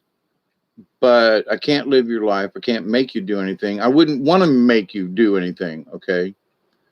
I would want you to make up your mind and to do something or to follow through on something. If I was to make you do anything, it was be make you do what you're supposed. You make you do what you're supposed to do. I don't want to be involved in this, but I mean, So, but with a true heart and with honest, humble blessings, each time I get together with you folks, I know that you all are connecting. I know that you're hopefully getting the messages and it's making you think. We can have a good time and joke and all that good stuff, but we also need to be practical in all of this that we're doing. So some of these things that are out there with some of these new age folks, buyer beware. So many of us have lived long lives with very little issues. Simply, I look at some of my friends that have already passed, and because about the same age, right, and go, so what's different? And I've talked about this before, but my choices are in that which what I eat. I don't eat out of a lot of stuff. There are certain things I don't eat, and I don't drink out of plastic. And there are decisions that I made as I got older and said, I could abuse my body, but as I got older and the abuse started to multiply, I was like, I ain't going to make it to 65. So when I was about 63, I said, I need to do something here. So that was about 5 years ago. And I said, I'm 63 now. I would really like to see 70, so I'll be 70 in a year and a half kind of thing. So, all right, I made it this far because I think back then I made a decision. So it's never too late to change. And it's never too late to stand up for yourself and go, I just, I want to do better. And if it's just a little bit every day and stay positive about it. So, what do I get out of this? That maybe you'll live longer. Maybe you'll be healthier. Maybe you will be more spiritually calm and understanding for yourself, which is good. And if you do a good job with yourself, it's going to spread to other people just by osmosis, just because you are there. Just a few minutes ago, Hawkeye said, which at the exact same time. Then my cashier looks at me and goes, wait, can he hear you too? Say what? Thank you, Chloe. The Chattahoochee River keeps taking people. Oh, you talking about up in Atlanta, D, Miss Pearl? Yeah, because the Chattahoochee River comes down, and it's what's between Alabama and Georgia. So Chattahoochee comes down. It comes down from actually the Chattahoochee National Forest. The Chattahoochee starts up in the northeast corner of Georgia, like where North Carolina and South Carolina meet up in there. I've been on the upper reaches of the Chattahoochee up there and camped for days in the wilderness. So beautiful. At least it was back then. So from the North Georgia mountains all the way down through Georgia, past Atlanta and down, and then between Georgia and Alabama, and then it hits Florida and goes through Florida into the Panhandle. So, but anyway, but the Chattahoochee, and there are different places along the Chattahoochee that take people too. Pearl, just it is in Florida, but it starts in the North Georgia mountains in the Chattahoochee National Forest. You know, I've been up on those other reaches up there, but it comes all the way down, and there's a big dam, and it's called Lake Seminole, and it shares Florida, Georgia, and Alabama, and where the three states come together there at the Apalachicola River, and then downstream from that, it's in Florida the rest of the way. But yeah, and that lake that they built is so full of hydrilla and stuff that nothing can live in it. It's horrible. It's horrible. It really is. It's horrible. A big, nice big lake, and you can't paddle through it because of all the hydrilla and everything in it. It's horrible. And the states haven't done anything to really do anything about it because it's like, and they don't want to poison it. They don't want to, because then everything downstream of Lake Seminole will, be petrified, putrefied, and then that water really would mess up the oysters in the bay down there in the Panhandle. So, no, Brian, I have wanted to. In fact, I was talking with my daughter, and my granddaughter showed up in the chat room earlier, surprised the crap out of me. She was in the Navy. And so I've been, arguing with her for years, for God, let's get together before I die and go paddling. And so I don't think she probably left a while back, but The idea, though, that, come on, girl, you're younger than I am, and I would love to go paddling with you while I'm still alive and got energy. But Blackwater River, and there's a couple of them there in the Panhandle. Some of these little rivers that I had, and a creek or two that are like really interesting and different places that you can put in. We should do this. I did it yesterday, and it was amazing. What did you did? Paddle down Blackwater? I don't really trust my vehicle at the moment. I thought I had a deal on another vehicle, so I'm playing it really close to the house with my truck currently. And so if I had a better vehicle, or if my vehicle, if I need to get it fixed. But my point is that I didn't fix my truck because I thought I was going to get this Jeep. And so I've wasted the last 3 months waiting on a vehicle that was, when I called about it, they was like, well, we gave it to, we made a deal with, I was like, so you didn't call me and tell me that you'd made other arrangements when you called me specifically to tell me I could have it? You didn't call me back and say we changed our mind. But anyway, it isn't so much about the staying, Brian. It's the driving and my vehicle. Of course, I got Duggar dog too. So, and he and I have been training. He did so good on the river the other day when we were down it. So, oh no, I don't think I'm flying. I don't want to go into any town that I have to, go through all that crap with. Um, I just really need to fix my truck. I got a couple of vehicles here in the yard, and I just thought this Jeep was coming, and I was going to get this Jeep so I could tear my truck down and fix it. But at the moment, if I tear it down or anything, I can't. Especially that my friend Marcia is passed on. She was my, I'd go visit her. She'd come by, well, there goes my backup. So I don't have a backup anymore down here.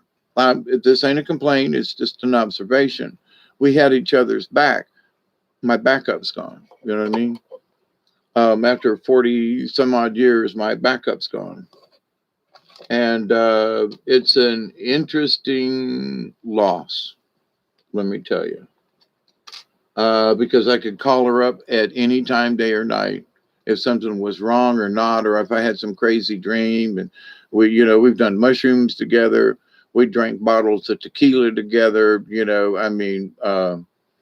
We've seen things, witnessed things, and she was with me the night. In fact, I was using her camera to take the pictures of all the blue orbs that I took when I was in Ohio the last time. She drove up there with me and my daughter and her mate at the time, and we went to the petroglyphs in southern Ohio and took all these pictures. Well, she drove me. She was telling me, "Wow, there's all kinds of spiritual stuff around here," because she could see some of them things. And so I said, "Well, here, let me use your camera and take some pictures," which I did. So the pictures that I have of that were actually taken on her camera with her. But anyway, um, Chloe, where are you? I can't remember. Brian's only a couple of hours away. If I had a little bit better vehicle to drive, I've got camping gear and stuff. I'm actually thinking, since I'm going to be up in the mountains, um, with my sister and her daughter, uh, my niece, Miss Mary, named after my grandma.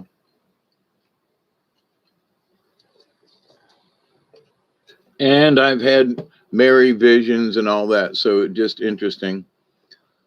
Um, but that I'm taking my hammock and my air mattress, because if some people say, well, you can sleep on the couch, like I'm good with that, but some couches are like, even for a night or two, I'd be, you're in Texas. That's right. Yeah, I would like to get back out there. I really want to go back to Arkansas. I really want to go back. I would pay somebody to, hey, I got a trailer with camping gear and all the stuff, and I got my kayaks and canoe to just, if I had a vehicle and would trust my driving, I'm not in a hurry, but to be able to, I'd pay somebody to drive me to Arkansas and back. You know what I mean? Pay their whatever. If somebody just wanted a week, 10-day trip or something, you get here and whatever, we'll take my stuff and I'll pay for everything as long as it's reasonable. And I'll pay you, for the trip.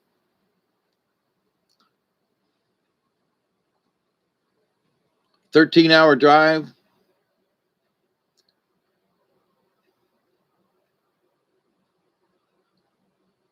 Yeah, roughly. I'm to where I was going. It would take a little longer. It would be more like 15, because some of them roads up in Arkansas, you don't go really fast on. You're 35, 45 miles an hour because of the curvies. It's not so much the heights, but man, there are a lot of curves where I used to go in Arkansas. Lots of curves, lots of curves. So, and you don't get there quickly. You go windy, windy, windy, windy, windy, windy, windy, windy, windy, windy. So it's only this far on the map, but it'd take you an hour to get there because of the windies. So anyway, but yeah, to the point though, Barry. Yeah.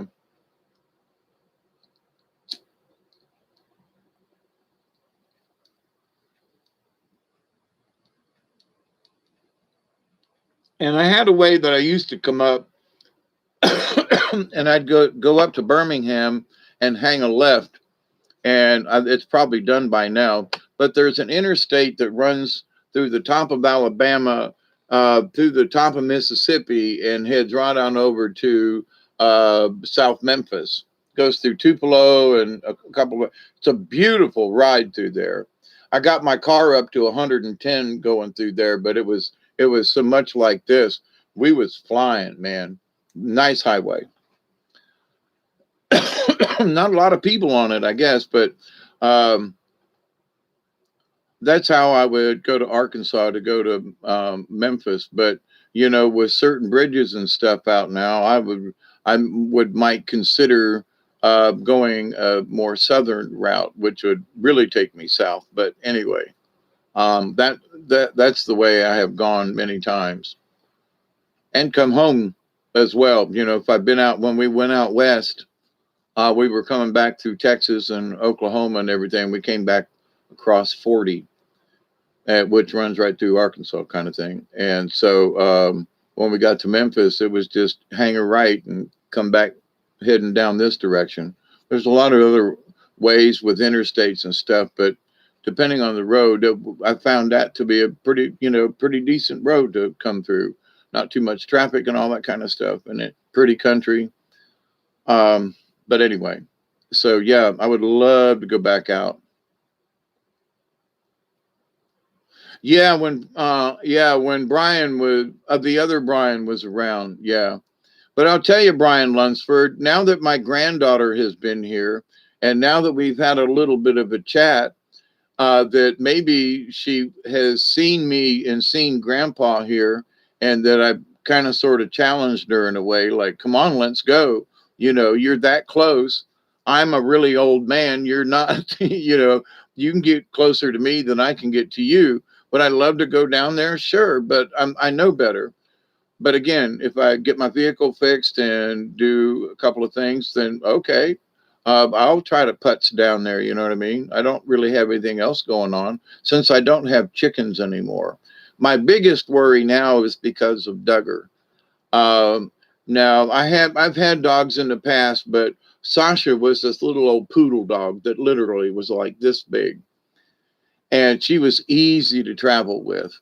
Duggar, he's as big as I am. You know what I mean? And it's a lot different dealing with a larger dog to travel with.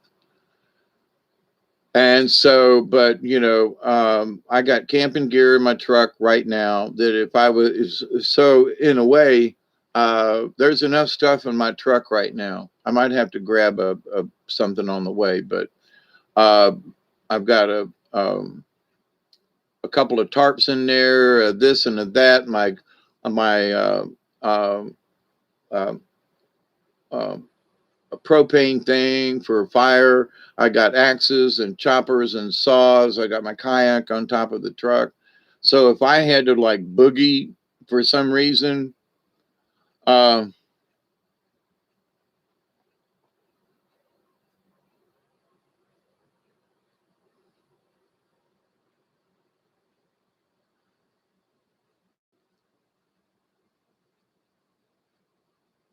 Brian, are you talking to me that they're close to you?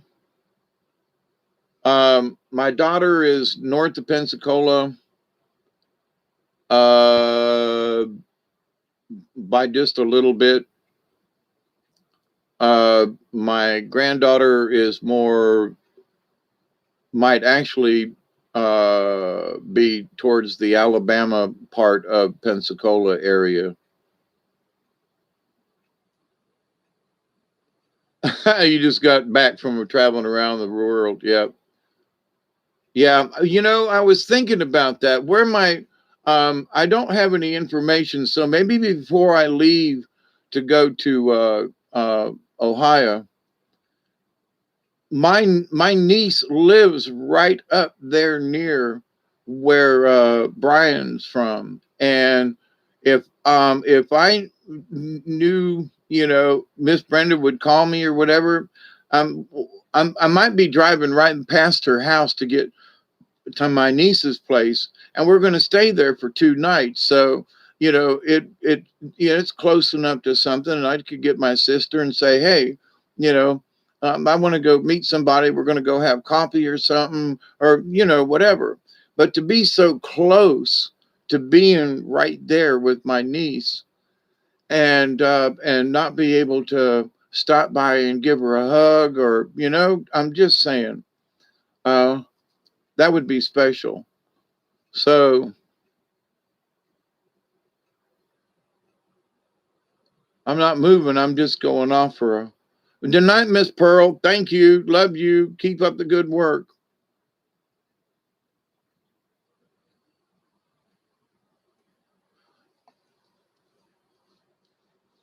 I have to get more serious with this, Brian. Like I said, I have lost about a month easy that I could have been making arrangements to fix my truck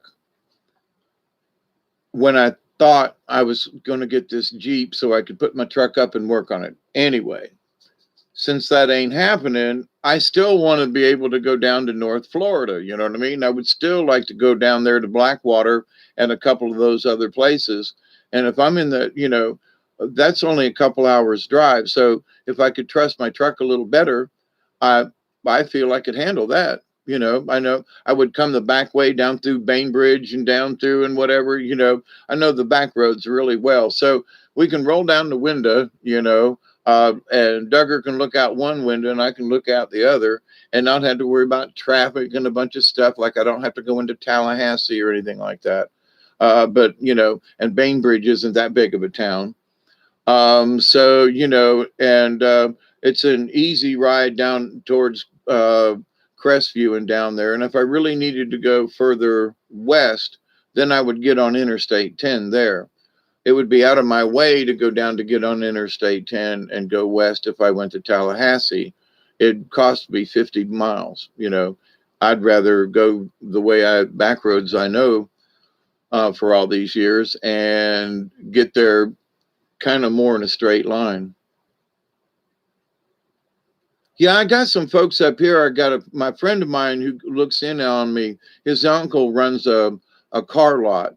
And so I just found out about I'm not getting the Jeep like a few days back.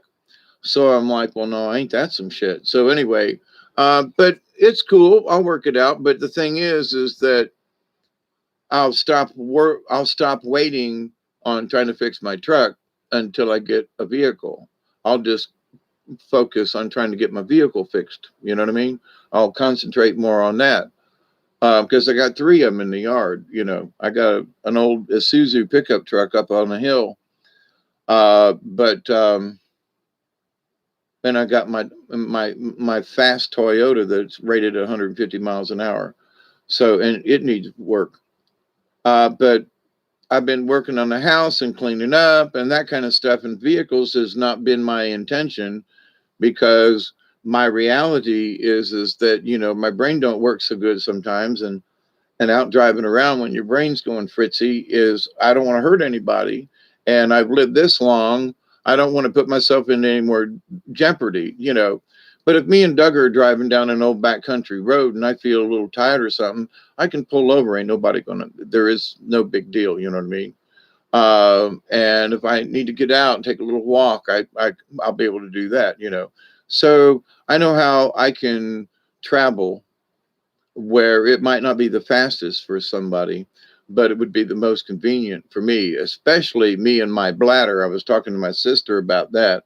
And I said, you know, sister, I said, I'm going to bring me a jug with a lid on it. It's um, an empty Purex bottle of, you know, detergent. And because, you know, when the urge comes, it only takes me a couple of steps to get to the bathroom. But if you're in a moving vehicle and that urge hits you, you know, I'm thinking about taking a couple of Depends with me because, you know, if that happens and I stand up, she's like, yeah, your brother's just like that. You know, when you stand up, it just starts coming out. And I'm going, yeah, it's embarrassing, you know.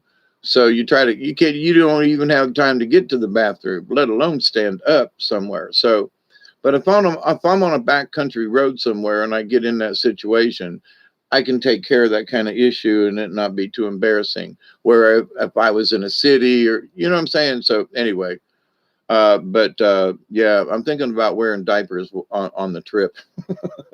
God forbid. But anyway, you know, it is what it is. But thank you, Brian. I mean, not that I won't take anything into consideration, but you know, I'm hoping I can just fix my truck. You know, um, she needs ball joints real bad, and I've got one set, and I've even got the tools to do it. But if I do that and run into a problem, then I have no way to run into town to get something. You know what I mean? So I haven't done it. And now I'm to the point where I don't really care. You know, Marcia was available and she could come get me or help go pick up parts for me. And now I'm just like, screw it. I'm just going to go ahead and fix it, you know. And if I run into issues, I'll worry about it then. I'll call up the Enterprise and I'll rent a damn vehicle and they'll deliver it out here and I'll rent a vehicle for a couple of days. I'll figure it out. You know what I mean? So before it was like, well, but you know, had I gotten this Jeep, it would have settled a lot of things, and I could have put my truck up on blocks, kind of sort of thing. And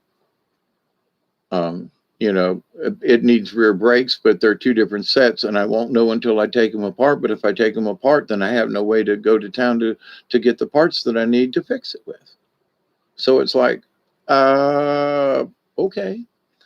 So, but anyway, and the answer to some of this may be to just get a vehicle, just rent a vehicle. If I want to go somewhere, I mean, I'm not really rich, but if I want to go somewhere, then rent one for a weekend or for a week or something, and go on a trip and be safe and comfortable and whatever, and pack my stuff into it, and you know, and then drop it off when I get back, kind of thing, or have them pick it up, however that might work. But you know, um, and that's something that I really hadn't considered. It depends on the vehicle. Mine's a Mazda that's based on the Ford Ranger, and it's not so much the expense; it's getting them son of the bitches in and out. You have to press them back in and press them out, and there that can be a pain in the ass. But I have the tools to do it and everything. You know, the a spring compressor. You know, I've got all the stuff I need to do it with. Um, but I haven't done it. You know, I was working on the front of my shed because I wanted to be able to pull the car up to where my shed is, where uh, I hope to have another door and where all my tools are, instead of it being up here in the yard kind of thing and working on it just out in the open. And I'm to the point now where I'm about ready to have it towed into somewhere and have them fix it, and screw whether or not I've got the time or not. Come get this thing, take it into the shop and fix it, and call me when it's done, and I'll pay you whatever it is and just be done with it, because I've wasted so much time with this vehicle that's sitting out there. Because, well, I've always done my own mechanic work and I've always been very good at it. But, in my old age, I've lost a lot of mental capacities and things and that kind of thing.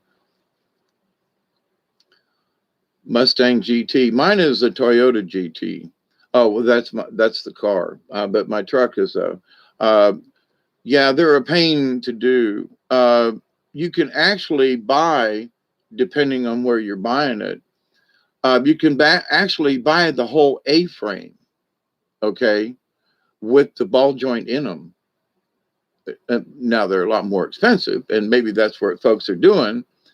But if you're going to take it apart, to press them out requires a press. And where was it going with that?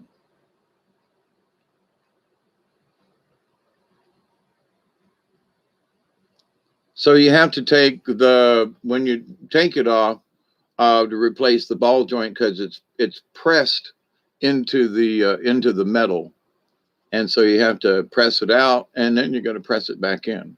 Now they have tools for this, but it's really helpful if but you got to take the whole top frame off. It looks like an A-frame, but anyway, yeah. I think I bought the top and bottom for like $70 for the parts. The tool cost me a little bit, but I would rather have a tool that I could always sell to somebody rather than, especially if I'm going to do it myself, I'd much rather have the tool. And if I ever needed it, it's right there. So I've got lots of tools that I've purchased over the years that I might have only used a couple of times, but by God, if I need one, it's there. You know what I mean? So, but Brian, I'm going to get off of here. It's almost 12:20. Yeah, it's 11:11. Yeah, I see it. It just flipped here. Thank you, Chloe. And I try to keep up with where you folks are. So forgive me if I ask you again. But Brian, you might be the person I'm looking for that'll go kayaking with me. You know what I'm saying? Because I'm like I was saying earlier, I told somebody, and I mean this, I'd pay somebody $100 for the day to go with me. Yeah,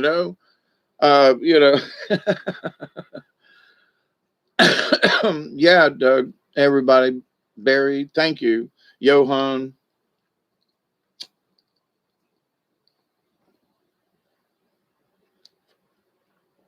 Oh my God, Barry, it's only 12:12. Usually it's 4:12 or 3:12 or 2:12 or but it's been 3 hours because I started early. So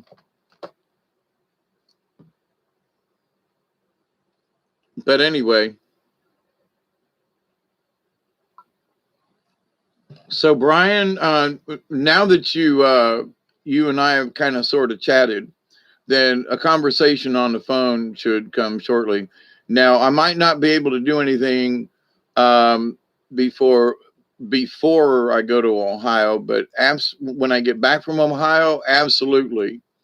And coming into the fall in September around my birthday and kind of stuff, when the weather starts to change and get out of that hot. If we haven't made it by the summer or sometime this summer, depending, that surely in a couple of months, by when fall comes, I'll be looking for places to go. So but yeah, absolutely, and especially now that my granddaughter is like, yeah, okay, all right, so let's meet up, and it doesn't matter how long it takes me to get there and back, but if they can make it in a couple hours and back, then that's a day. They can do it as a day trip where I could spend the night or whatever, kind of thing. But so everybody, everywhere, keep that lever going. And for those, Chloe, I wish I could get to Texas. I wish I could, like I said, I wish I could get back out to Arkansas. I really do. But I've also know that in the in the fall and early winter, well, all winter long, I think it starts at the end of September or somewhere in September or the 1st of October, that a lot of the national park campgrounds there, along the Buffalo and up in the Ozarks, I don't know about other campgrounds, but up there, they close down for the winter because the season's over. So if I got there in October or even November, and it got a little chilly, I have camped, in sub-freezing weather several times in North Georgia mountains. It snowed for 2 days when we were up there one time at the 1st of May, by the way. But the idea, though, hey, Mary Wins. But the idea, though, that so if I got to Arkansas but it was October, it wouldn't matter to me. You know what I'm saying? Where other people, well, I want to go in the summertime. I would actually rather go when it's cooler. Me and the dog both would get along better, and it wouldn't be quite so bad with mosquitoes and stuff. But it would be colder to jump in the water and go swimming. But have done that too.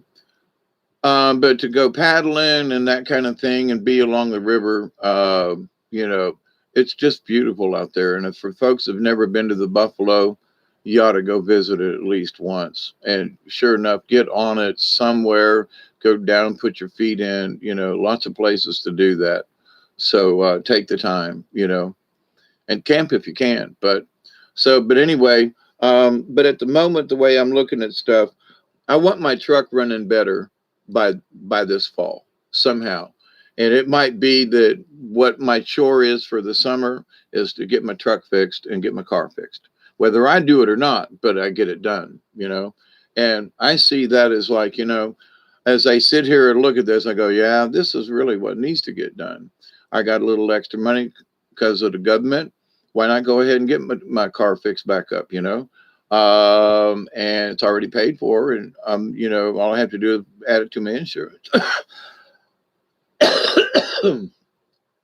But it will go 150 miles an hour. It is beautiful. It handles good. Oh my God, it's a dream. And I've been to Arkansas and back with it. So,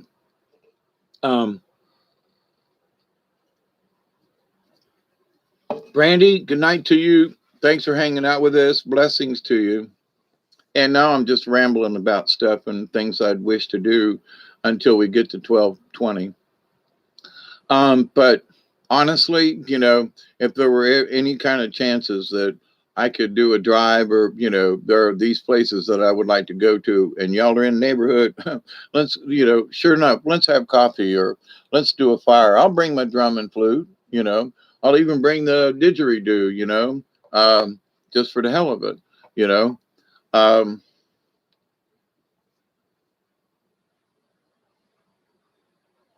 yeah, make it good, make it good. 1 hour and 15 minutes away.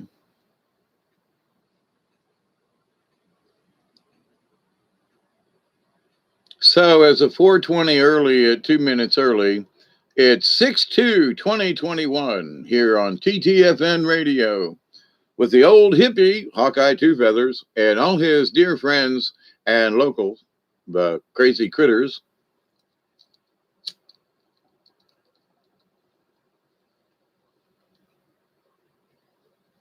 I haven't seen any orbs like floating around me or anything like that recently, which has occurred before. But there have been some things that are floating around in here in the house, and they're not bugs flying around. You know what I mean? At least not moths or something like that.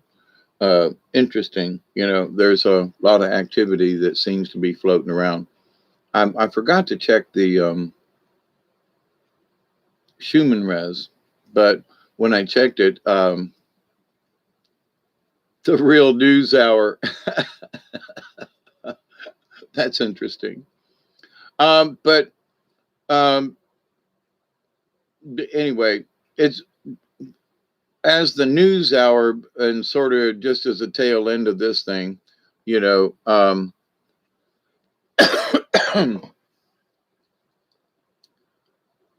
what's coming up soon, what everybody's talking about, of course, is the alien thing. And a lot of folks, you know, for those of you who have been in the middle of some of my conversations about aliens and stuff, and the Dante channel and so forth, and my own observations.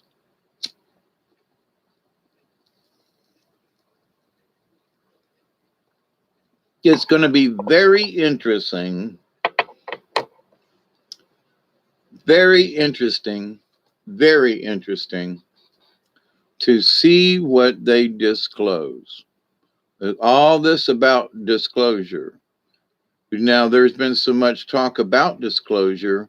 I firmly believe that that's part of the disclosure because of all this talk ahead of time. You know, they're preempting the topic. So it could be this, and well, the Navy's talking about it, and now there's an Air Force pilot. And, okay, there are people that are videotaping these things out the windows of airplanes. You know, there's ours or somebody else's. I don't know. You know, but there are some really good pictures of some really cool spaceships, and there are quite a few of them that are not the good guys. Okay, so there are space wars going on. So, but in this um, discussion that's going on about UFOs and so forth, we already know there's 3 or 4 or 5 or 6 at least different races that are involved right now, at least 6, and probably more. But I mean, you know, 6 sure enough contenders that said, yeah. So regardless of who they're called, you know, there are 2 really bad guys with a third and a fourth kind of mercenaries thrown in. And then there's 3 or 4 of the good guys with a couple of not necessarily mercenaries, but, you know, sort of like Templar kind of people in that they work, you know, for the good of all in the galaxy versus, you know, anyway. So, so what are they going to tell us? What are they going to explain to us? Are they going to be able to show me anything that's really going to make my jaw drop because of all the things that I've seen, watched, learned over my lifetime? I hope so. I really do. Med beds, all this kind of stuff. Oh, you know, 2 years ago, there were people saying, you know, it's right around the corner, 2020, right? 1999, you know, 20, or yeah, but 2020, 2019, I mean, not 1990, but back then too, there were promises made that still hasn't showed up. But now here's the interesting thing, that there are people who are being healed with sound. There are people being healed with hyperbaric chambers. There are people being healed with, you know, different types of all medical science kind of alternative medicine, you know, not just some a snake oil or something, you know what I mean? But anyway, so around the fringes of, well, you're going to have this, and everybody's going to have one in the home. Everybody's going to get a replicator. Everybody's going to get okay. So now people are saying, well, these laser printers thingies, that's, you know, that's it. That's no, you can't make food with that. You have to have a product to put in it. So if it were Now don't get me wrong, I've worked with 3D and AutoCAD machining and programming, uh, different machines to do, robot machine kind of things to do in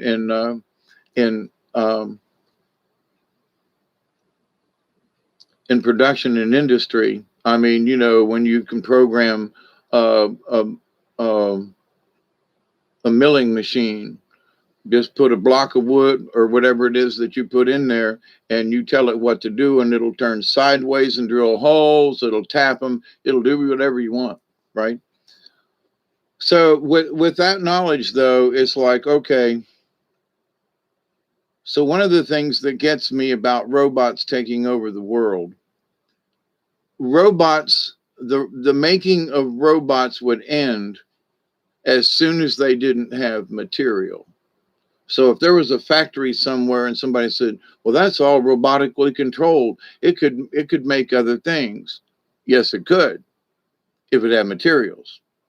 Now, when robots can drive ore or steel or iron or deliver raw material for the robots to cut up and make their stuff with, then they're stuck with whatever's in the plant or whatever they can reach.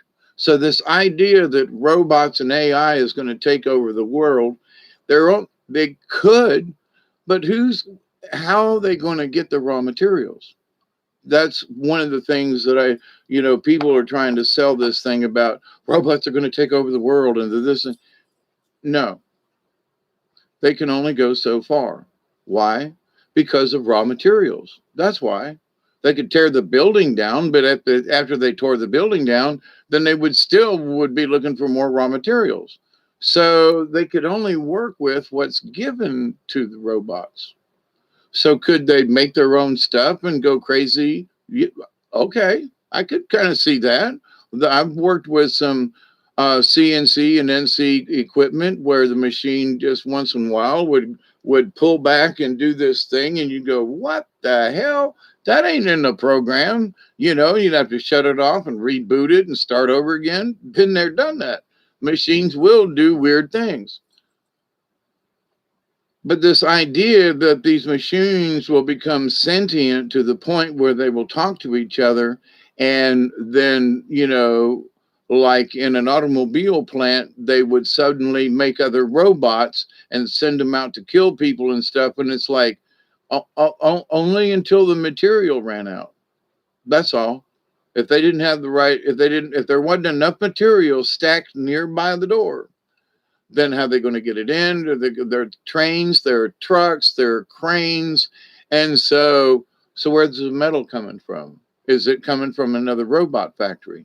So with this idea, though, that you need fire, water, air, and earth, and the ether, I need to call a loved one.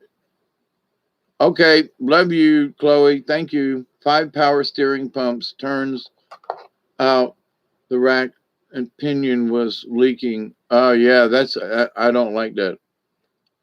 No, robots are fine. I have been in industries, Pratt and Whitney plant, way back in the 80s.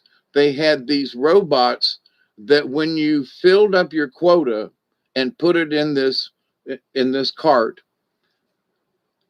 it had a little card reader, and it would go to the other side of the plant, which was a long way away. So instead of anybody having to hand deliver these finished parts from this section, you told this little machine that was charged up while it was getting filled, and it would go out into the middle of the aisle and follow basically this track that was laid in the concrete. And it would go to that designation on the other side of the plant. So, having worked in different plants, there are times when a material handler is absolutely necessary. But the size of the plant, or the Pratt and Whitney plant, it'd take you 20 minutes to get to where this thing needed to go. And literally, you can take an hour walk delivering this stuff and back to your machine. So to be practical, they have these simple delivery devices that just nothing special. It's just like a little forklift with a buggy on the back, but its brain tells it, little electric motor to follow this thing. Doesn't care how fast it gets there. It's the fact that a person doesn't have to do that. Now I've worked in other plants too when it was just it would be stupid to have something like that. There's not enough room, it's too close. You can walk 20 feet and push a buggy. We're talking, 4 acres away. Okay, huge plants. So are robots necessary? Yes. We had robotic arms that checked things and did specific things, and they did the same thing over and over and over and over with precision. And as long as you kept them oiled, as long as the bearings didn't wobble, and as long as you didn't knock it loose and knock it out of the square or whatever, But to say that a human or something like that is like, no, you would not want to punish anyone for an hour doing what that thing can do in 20 minutes or 15 minutes. So there are some robotic type machining things that are absolutely, let them do it. Here's the thing, the robots need maintenance. All them robots you see, listen, people have to work on them things. Who do you think put the things together? People. The people start at some point, and robots are, I'm sorry, maybe they can, I know complicated press fits and things when there's the axle of your car and you put the bearings on there, it fits really snug because you don't want any wobble. So to be able to get these things to correspond from one robot to another, you have to have these special things that have to be pressed in perfectly. They have to be dialed in, and so the idea that robots could just automatically be able to do this, that they could make complex hydraulic systems, where's your material? Okay, so where are your lines? Where are your fittings? So this idea that a car factory could turn into an alien making something. I will say this, it could be turned into an alien making something, but unless there are certain parameters met, the robots of any kind will only go as far as the energy, as far as their reach, as far as whatever parameters they are, because every single one of those robots are supposed to have parameters. In other words, they will not swing all the way around and smash the wall. They will go to a certain point in a certain angle, and that parameter is where they stop. That's their field of motion. So, but this idea that on its own, now I'm not saying that a computer can't have a glitch and go flipping around. Oh, I don't mean that. But that all the machines in a factory would all be able to turn around and do this, that, and the other, maybe. But then, okay, so where the power?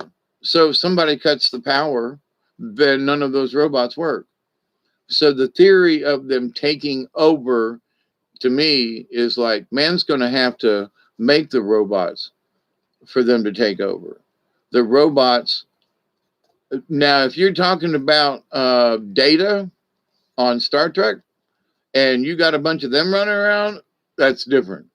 But if you're talking about robots in a factory and they're going to take over the world, no. They can be programmed to take over the world, yes. But them on their own, and it will be because of lack of materials and lack of resources and lack of, the things that get put into things. So somebody's going to have to bring the, ball bearings to be pressed into something. This thing has to be, it needs a bushing, it needs a shock absorber, or it needs a spring. Okay, so where are you going to get the spring? Well, making springs is, you just don't make a spring. It requires machines that make springs at different temperatures with different types of metals, and they are tested and all this. This idea that you could just make a spring if you wanted to. I mean, I have worked and we have made some springs, but you know, they're basically long little stretchy things like you would be on a governor on a lawnmower or something. Um, but you know, but to make something heavy duty, like to run a robot or something, it's like, where are you going to get that stuff? The hydraulic pumps and things that are necessary, that would make the, you know, that move the liquid in and out. There are rubber parts and little rubber seals and O rings and things. So who's going to make them? Well, you got to have rubber. You got to have the compound. So let's this idea of robots taking over, mankind would have to be, or somebody would have to get deeply invested in it, for the AI robots to take over the world. I just don't see it. Now you get all the materials, you get all the right stuff in the right place, yeah, but it would have to be continuous. There'd have to be drilling of metals, there'd have to be ore extraction, there'd have to be metallurgy, there's all these steps and all these, I mean, rubber for the gaskets and things that go in the robots, you know, the fittings and the, you know, so where are you going to get all this stuff? Where are you going to get the brass? Where are you going to get the stainless steel? You have to have it first. If you have all the parts, then sure, you could assemble something. So, but anyway, in looking at some of this stuff in the UFO thing and the sci-fi, as a machinist and as working in production, I see it. Okay, it could get out of hand up to a point, but they'd have to be able to ship parts from different. I mean, we had parts from that were made in Canada that we use down here. There's a bearing factory that's like 40 miles from me, and it's one of the few in the whole world. You know, they make bearings, ball bearings, different kind of roller bearings, all kinds of different bearings. And if that plant ever quit making bearings, but if the plant ever stopped getting raw materials in, then if they didn't have the right materials, then their bearings aren't going to last. So, you know, if there's any mess up in the delivery of raw materials in order to make whatever it is. So, but anyway, people who want to say, "Oh, the robots are going to take over," only if we let them. Only we're going to have to build them. We're going to have to supply them when they break. Some robots are not intricate enough on their own. Now they're getting there. They've got some of these medical robots, but there's usually somebody on the other end, right? But to autonomously be able to recognize something, fix it, do it, small screwdrivers, wrenches is what I'm thinking. The intricate work that is tedious to human beings, but is necessary. I can see robots and have seen robotic type devices that make all the parts, but to actually put them all together requires a hand going up here and a doing this and a connecting this to that. So my point about the robots taking over the world, they might enslave us to build them. Okay, you know. Um, but anyway, it's just sort of a sci-fi thing. But whatever's coming up here in this month now, we've made it to June. And I'll be on vacation. I can't believe it, in like 10 days. Wow, that's interesting. So, um, I haven't really looked forward to anything other than going to the river in a while. So this is fun. Right. I'm not a bot. The equipment is less than a year. No way to know.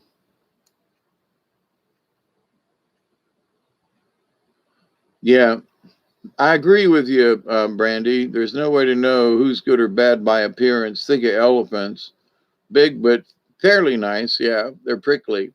And a cute little badger will eat you to shreds. Yeah, or shred you. Yeah, I agree with that. So, and there are human beings like that too. They look really mild mannered, and then they're like this kung fu, you know, somebody or something. I mean, just, you don't really want to mess with, But anyway, so I got to go in many ways. And after almost 4 hours and having fun and having chats. Um, but so what it's going to be interesting to see what they disclose, what their idea of disclosure is for someone like me who is really deep and seen some things and visually and otherwise and pictures and just my experience. What are they going to try to spin to the public? Um, are they going to just spin something to like get them by? Or are they really going to give us a little bit of meat about something? You know, like will they admit that there is one of the huge aircraft that keeps showing up in our atmosphere is actually one of our outer space um, aircraft carrier kind of things? And I've seen it myself on the live feed from the space station. And the interesting thing that nobody talks about it. So there was a point is like, oh, look, here come the aliens. Well, what if they ain't aliens? What if that big spaceship that nobody's worried about is ours? So they're going to tell us about that? Or because it's part of the Navy, or you know what I mean? So the ship's into space, so is, I mean this with honor. Is Captain Picard going to step out from behind the curtain and go, hi, it's me, and our space station is right up there, and everybody go, what the fudge, So, or are they just going to say, well, we've, or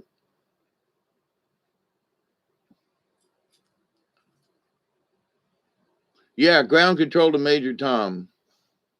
Ground control to Major Tom. Take your protein pill and put your helmet on.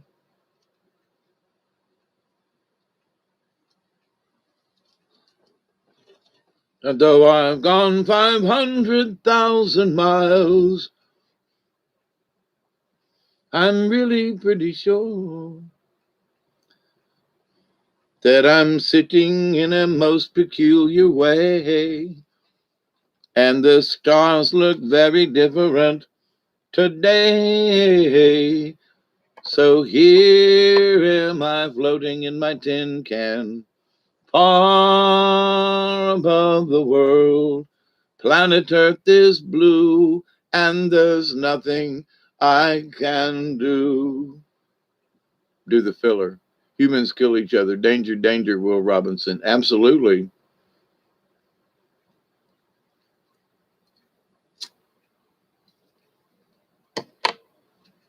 But with this understanding, years ago when I was still working at Prestolite, I can't mention any names, but I can mention a situation. But he was back in, there was Afghanistan or something anyway. He would have been in Afghanistan, but he was in the reserves, right? And so they called him up. Now, this is a very nice black man. I mean, and like 6'6" and not fat, every single built, buddy, and handsome too. Let me just say that, ladies. A handsome man, or for some of you men, maybe, but a handsome man. And I'm very pleased to have known him the time that I've known him. So when he got back off of this training, he'd been overseas for a year, and he was getting used to, being back in with the engineers as he was a junior engineer. And so I'm catching him up on some of the new designs and tools and things and stuff. And we're just talking because, he's a good feller, and we'd talked before he left, right? So he came back and he was okay. And he goes, one night he stayed late and there was nobody else in the office but me and him. had, 15 or 20 different engineers and people in this, but anyway, in a Dilbert kind of situation, you know what I mean? Office situation. So um, he leans close into me. There's nobody there, and he leans in close to me. He goes, Dave, he said, man, he said, they sent me to this special division because he is a sniper and has done these things, and he was a sergeant or whatever anyway, maybe even a lieutenant. I'm not sure of his rank. I know he was at least like a master sergeant. He said they had me put on this special suit. Me and a couple of guys were chosen for this. And he said, when you put it on, he said, it was like, oh my God. And he said, it was just, he said, he kept leaning in going, he said, it's just like in the sci-fi movies. He said, it helped you to stay cool. It had like heat and cool packs depending. He said it was lightweight. And he said they had these visors on their thing that was like these 3D. Now, this was like in 2003. Okay. This is almost 20 years later that he's telling me about that him and this special squad, they had went through this thing and they fitted him with this stuff to test it. And he looked at me and he said, all I can tell you is, oh my God. And he said, but I can't tell you anymore. And he said, but I want to. And he goes, there's one engineer to another with all the different things that we've worked with and polymers and metals and all kinds of stuff. He was like, he said, it was just amazing. Now that was in 2002 or 3. Okay. That's what they had then. What do they have now, 20 years after the fact? So in my mind, I've known people really well who talked, because they've signed non-disclosure. No, I don't want you to get in trouble, but you can mention certain things and nod at me and I will get what you're talking about. You can refer to a movie and go, remember those things? Yeah. And he'd just nod up and down and go like this. He ain't told me nothing. You know what I mean? Oh, you mean it's like that? Mm-hmm. Really? Mm-hmm. Oh my God. Mm-hmm. And you got to wear it? Mm-hmm. So he ain't said a word, you know what I mean? But mm-hmm. So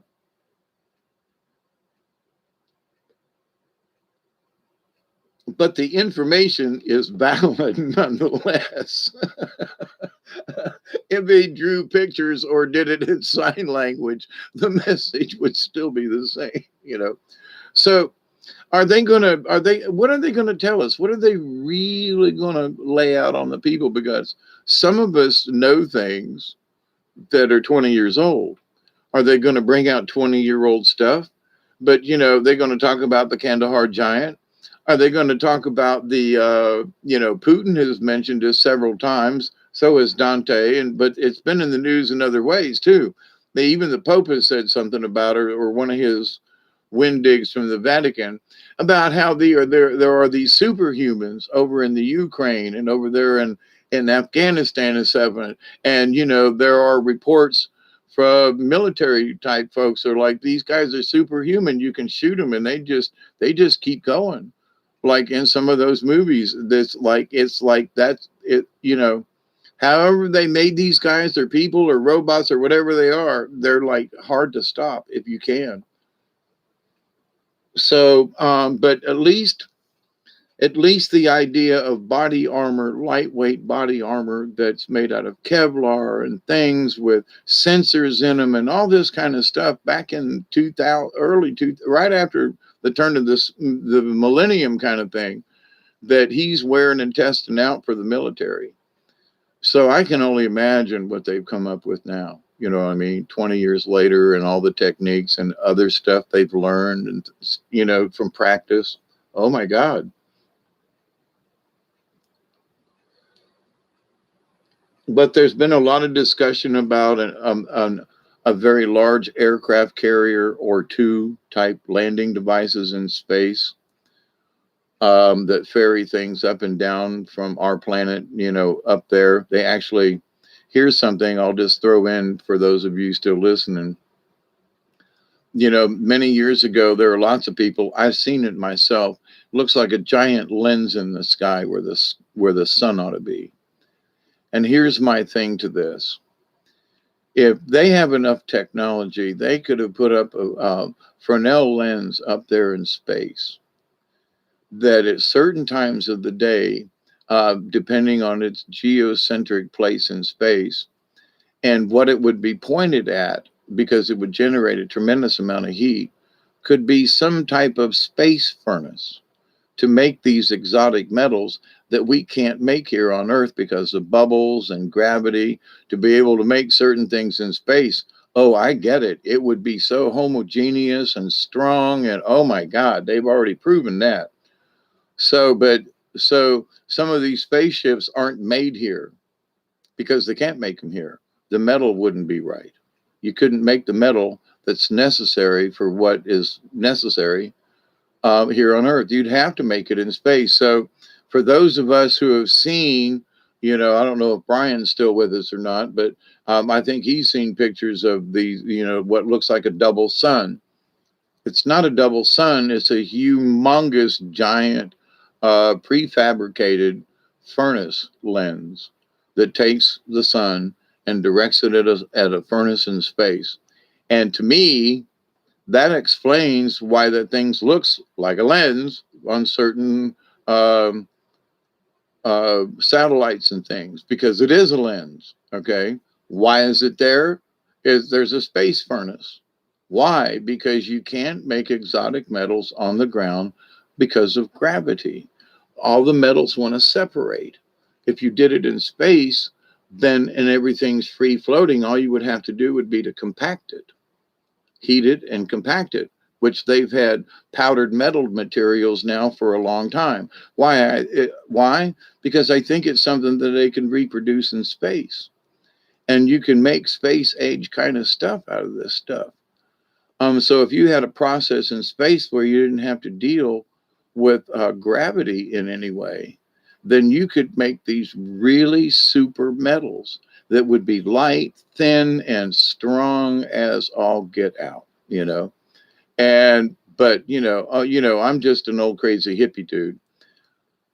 But why all this thing about the double sun? Well, if the double sun was going to kill us, it should have hit us by now. All the prophecy, Planet X is still out there. Okay, all right. What if what these people are seeing are our space cousins, whatever? Because some of these spaceships are the size of planets.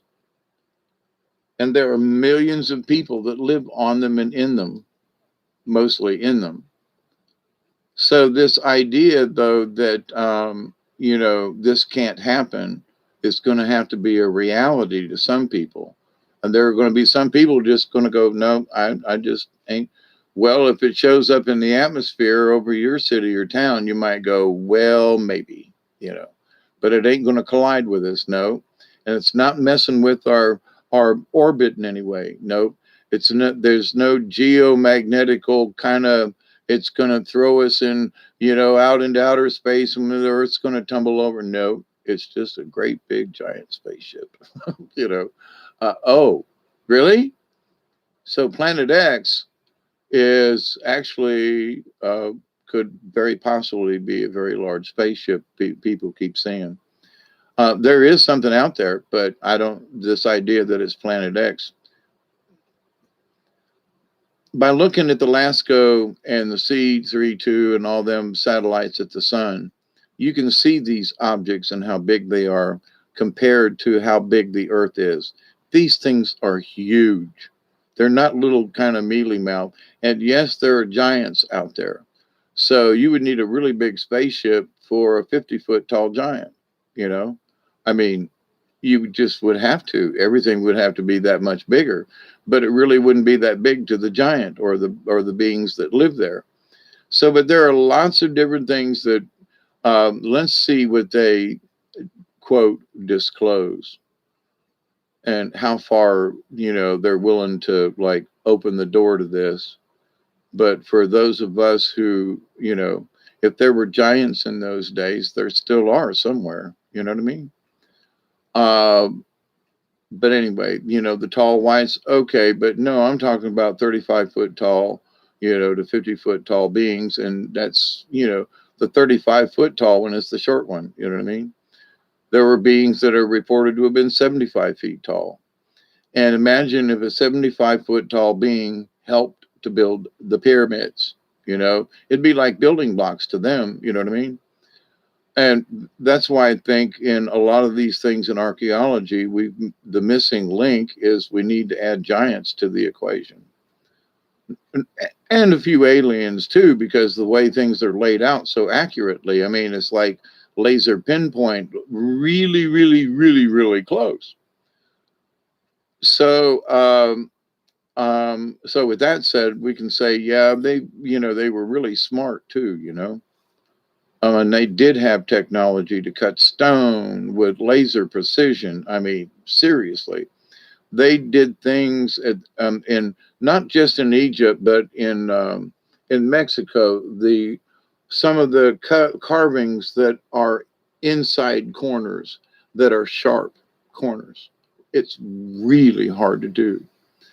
And people who work in the stone industry, some of this stuff has been on Ancient Aliens, but I have researched this myself and working with folks who work in stone and things, and masons and all that. And they're like, I don't know how they made that. I really don't. They would have they could have poured it that way. Now, there's also some indications some of those monoliths might have been actually molded in place, but some of them almost look like a kind of concrete. They're solid and everything. So what if they had a way to make concrete, which makes more sense than trying to tote a big rock up a giant hill without any particular means or roads to get that damn thing there? I'm thinking about Machu Picchu and places, how'd they get them rocks up there? Just saying. You look around in the area and there's nothing that really, the rocks in the area are kind of sharp, jagged thingies. So where'd they get these rocks? Did they carry them up the hill? How'd those rocks get up there? How did they terrace all that? A bunch of, some of them South American folks are a lot shorter than, some of us folk. So they're shorter and they're stout. And yeah, okay, they got pack of animals and donkeys and stuff, but there's no real evidence of anything else. How did all of them rocks get up there and the way that they are and so forth? Oh, come on. Now, if there were a couple of giants in the neighborhood, man, hop, skip, and a jump. One could toss a rock to another. I mean, but so if we will allow ourselves to add that to what has really gone on Earth because of all the evidence that has already been uncovered. So will they disclose anything about that? Or, did the aliens just show up? Are they going to put any kind of timetable to it? Are they going to try to relate it to anything biblical? Is anybody going to show up and raise their hand and said, hey, Jesus was on our side? Which has kind of sort of already been done, but I mean, in big public kind of, hi, I'm JC. How y'all doing today? Don't know if it would even be appropriate, and it surely wouldn't come from the Vatican, because that would surely be the false prophet for sure. But and speaking of which, in this disclosure, there's so many things that the Vatican has known for so long. And if it's true that the United States is now separated from the Vatican, and if it's true that our debt has been paid back to the Vatican, because after the Civil War, they borrowed money to rebuild the nation. And, so that's why we became a corporation. So if the debt is paid, and the Pope came over and did all that stuff a few years back, and some of the motions that Trump went through and so forth. So if we are back to go back to our original Constitution, then Are they gonna tell us that? Because it's kind of related in a way, because there are those in the Vatican that are Vlash and Mater, a lot of Vlash uh, hybrids in the Vatican, and that they are really up to no good, honestly. So they got, what they know about, why did they build that telescope, to like look at, and why was the Vatican given permission to build a telescope in the United States or wherever, who gave them, what? So they can just run roughshod over us. And there's a lot of stuff that these people know about Jesus and about other things. And must we keep them in a pen so they don't? Total instructions, the always.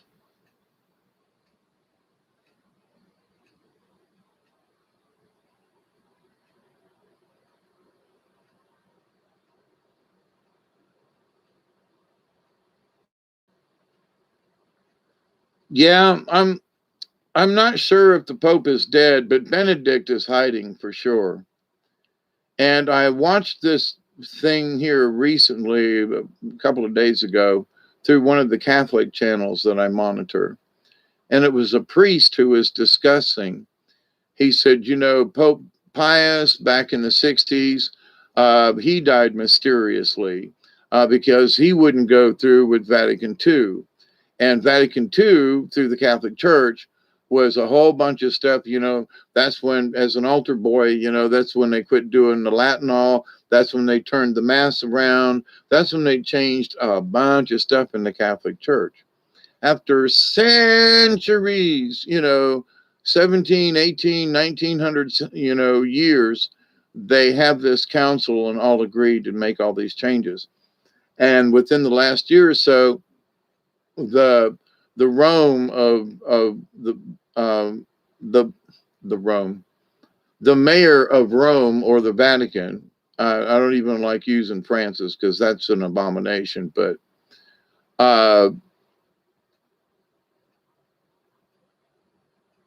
that he gave an edict for all the Catholics to buy the new Catholic books and to throw their old ones away, which is like the true Word of God. It goes back to the beginning, but he told them to throw their books away and to get the new version of the Catholic Bible. And it says right there in the last chapters of the Bible, he who changes the word of God shall be written out of the tree of life, the book of the tree of life, forever. Like, so here are these people that are altering the word of God that for 2,000 years in the Douay Rheims version of the Bible, which is what King James took his from. So they're changing the Bible.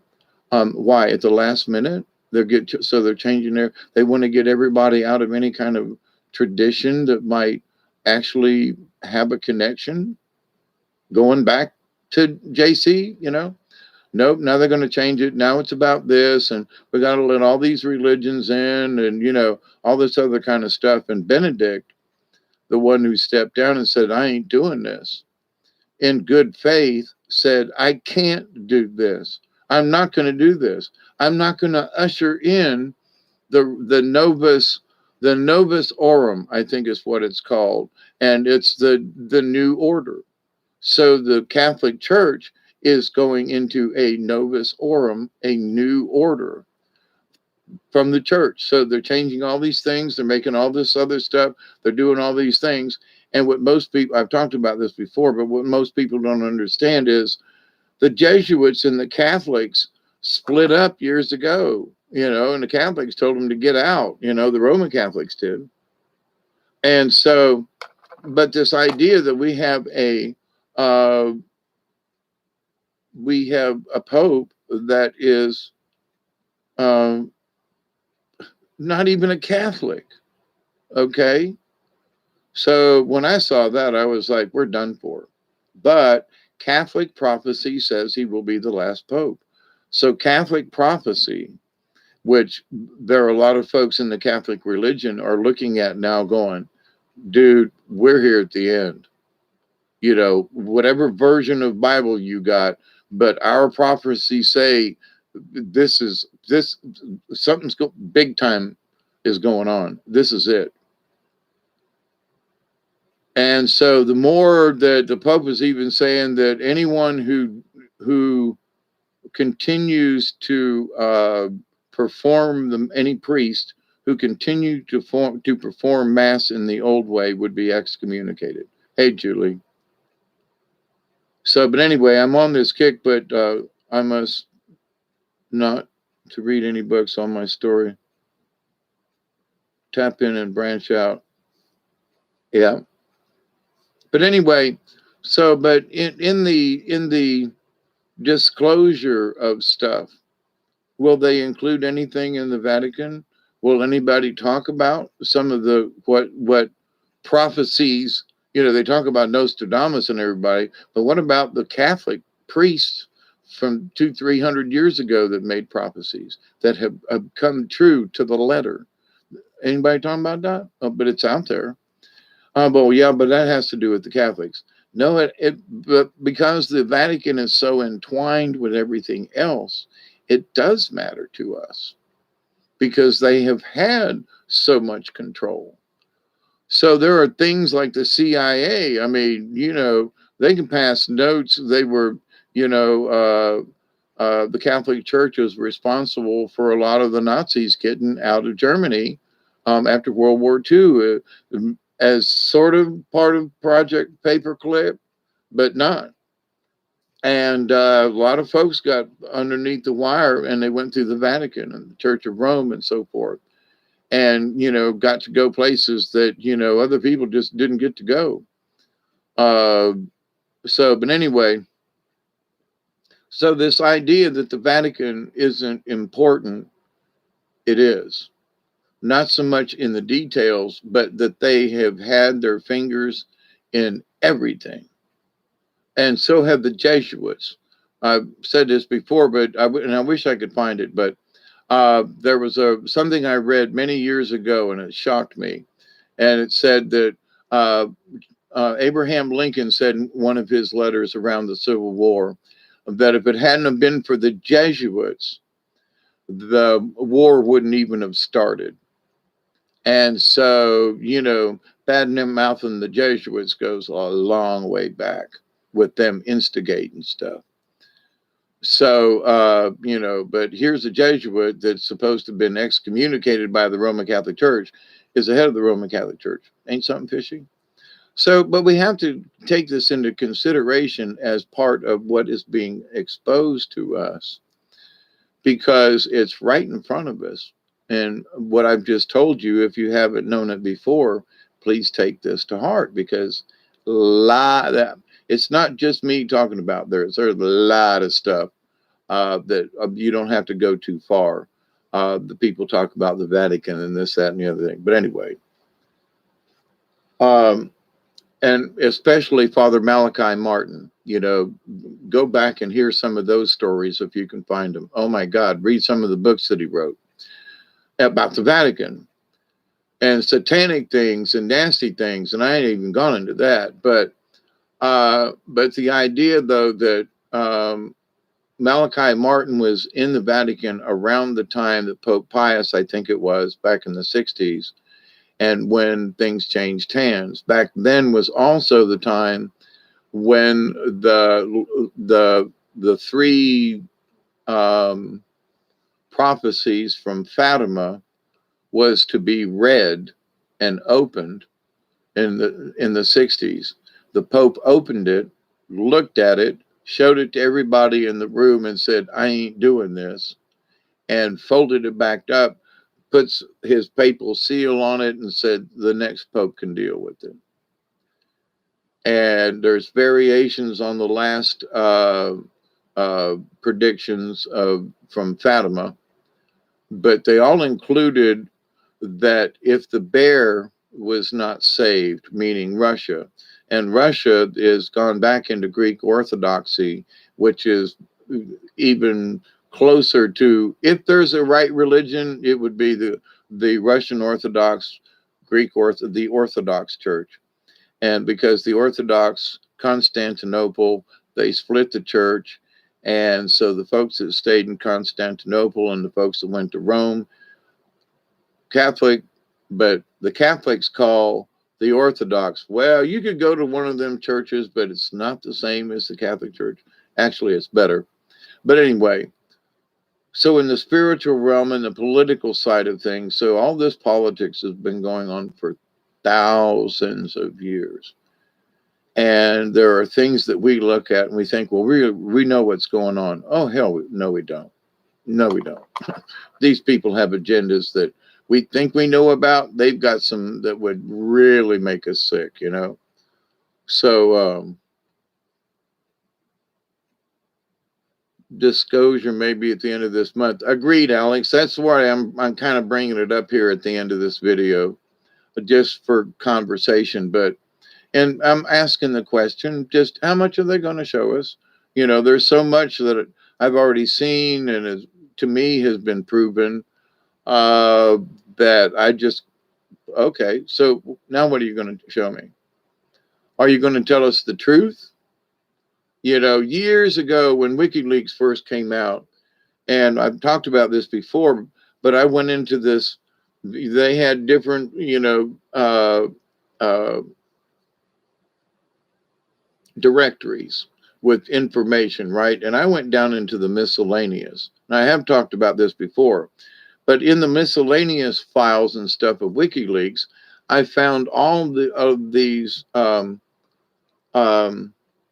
top secret formulas for different types of metal. And I was like, why was this top secret?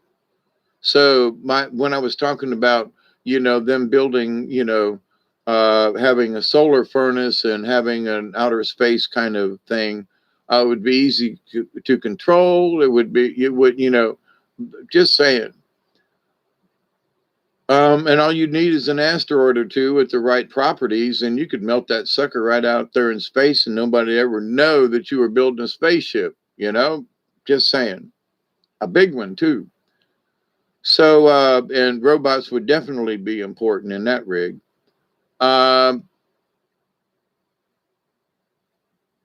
So why would there be? I'm trying to think of a process of making like a stainless steel or an aluminum, and supposedly, like in one of the Star Treks, they go back in time. I think it was to get the whale or something. And Scotty tells this one guy, and he goes, "What if I could show you how to make aluminum so thin that it looks like glass?" Now you stop and think about it. Yeah, it was in a Star Trek movie, but they've got things like that now. Okay, so it was different. Like when Saturn was our sun, then we are absolutely a spitball on the bigger picture of things. But here's the thing.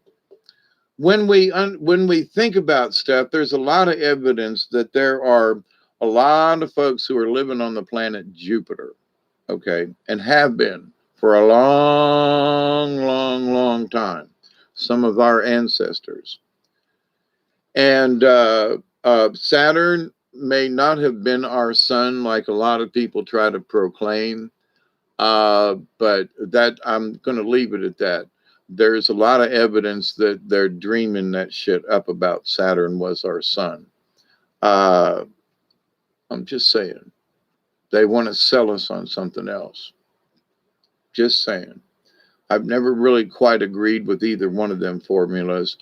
And because Jupiter is not a true gas giant, there are people living down there, then there goes that theory of that it's a gas giant. No, it's just a really big freaking planet. But there are people who live down there.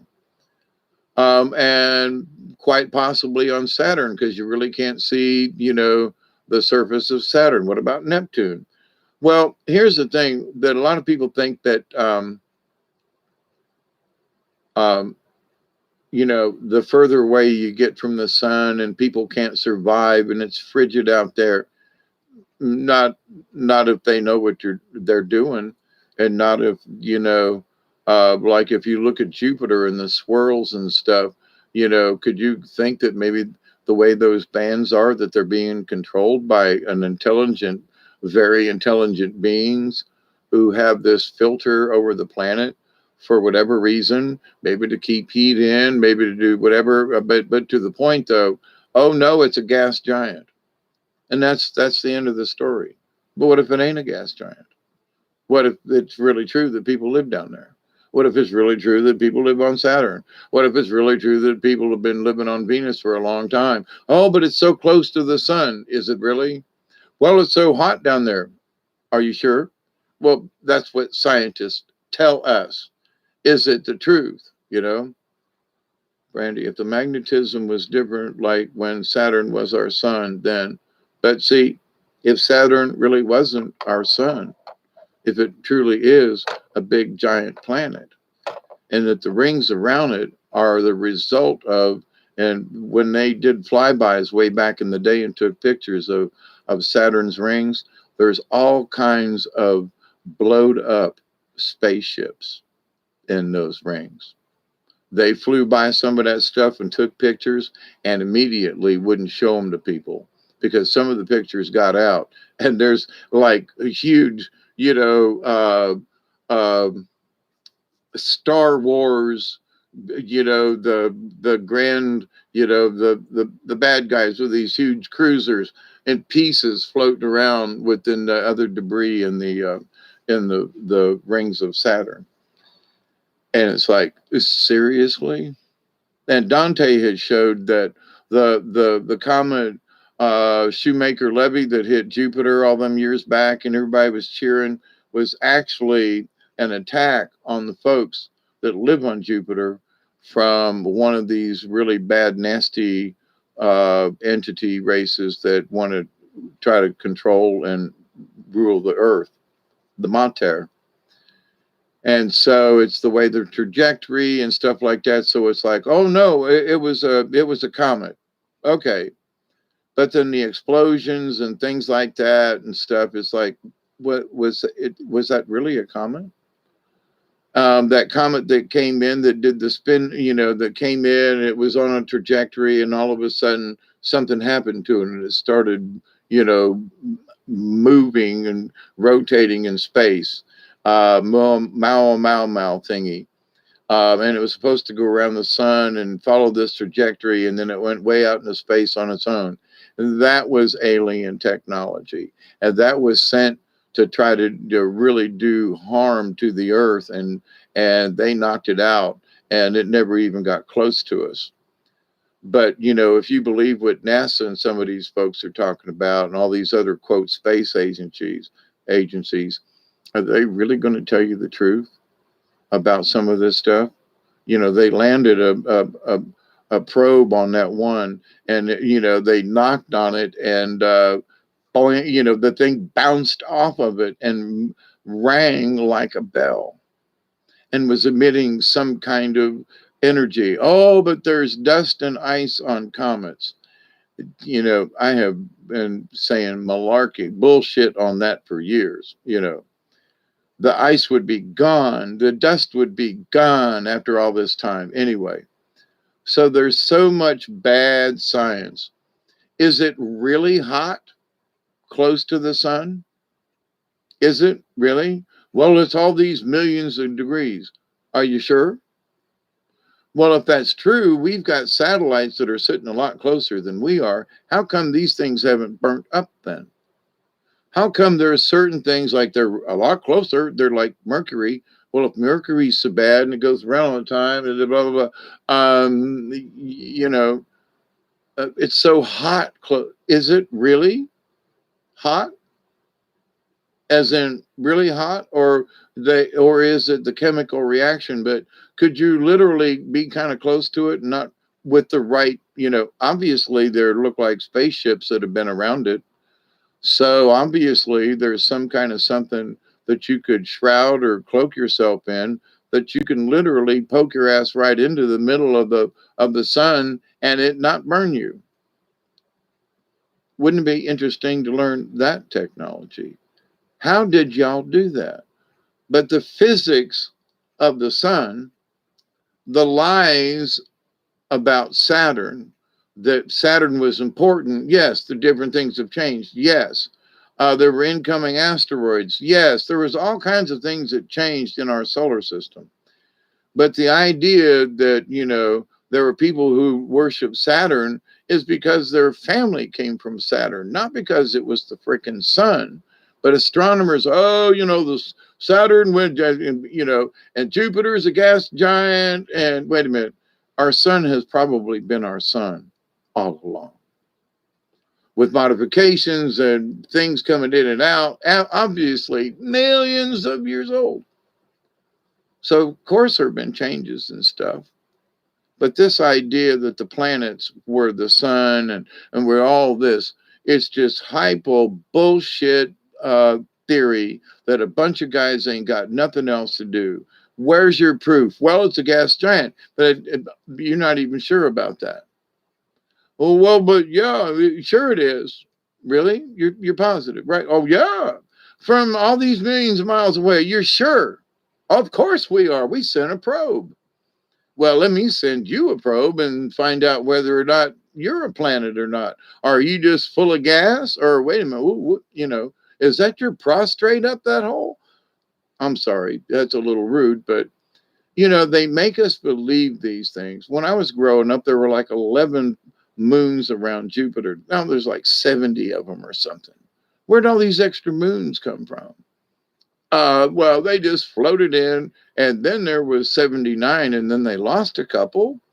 I even did a video on it a couple of years ago, in that, the tally at the time was, and there was articles in different journals that said, what happened to 2 of Jupiter's moons?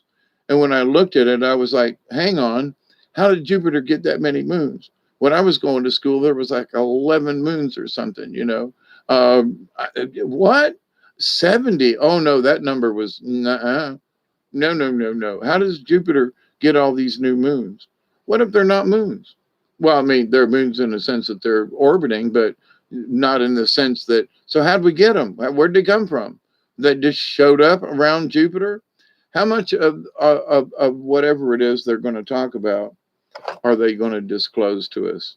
So this conversation is just to say, a 20 alarm, yes, and I'm still packed. Hey, Julianne, I know I'm just sort of on a roll about this, but yep, if you study the time, seasons, and cycles, you can appear to be a prophet. And the Chinese have been so good at it, and the Sumerians, and some native tribes. I mean, and they didn't have telescopes and big time equipment. No, they didn't have any street lights. And every night, every time the sun went down, there were the stars. Everybody knew where the stars were because there was no light from the earth like there is now to block out the stars. You know what I mean? So anyway.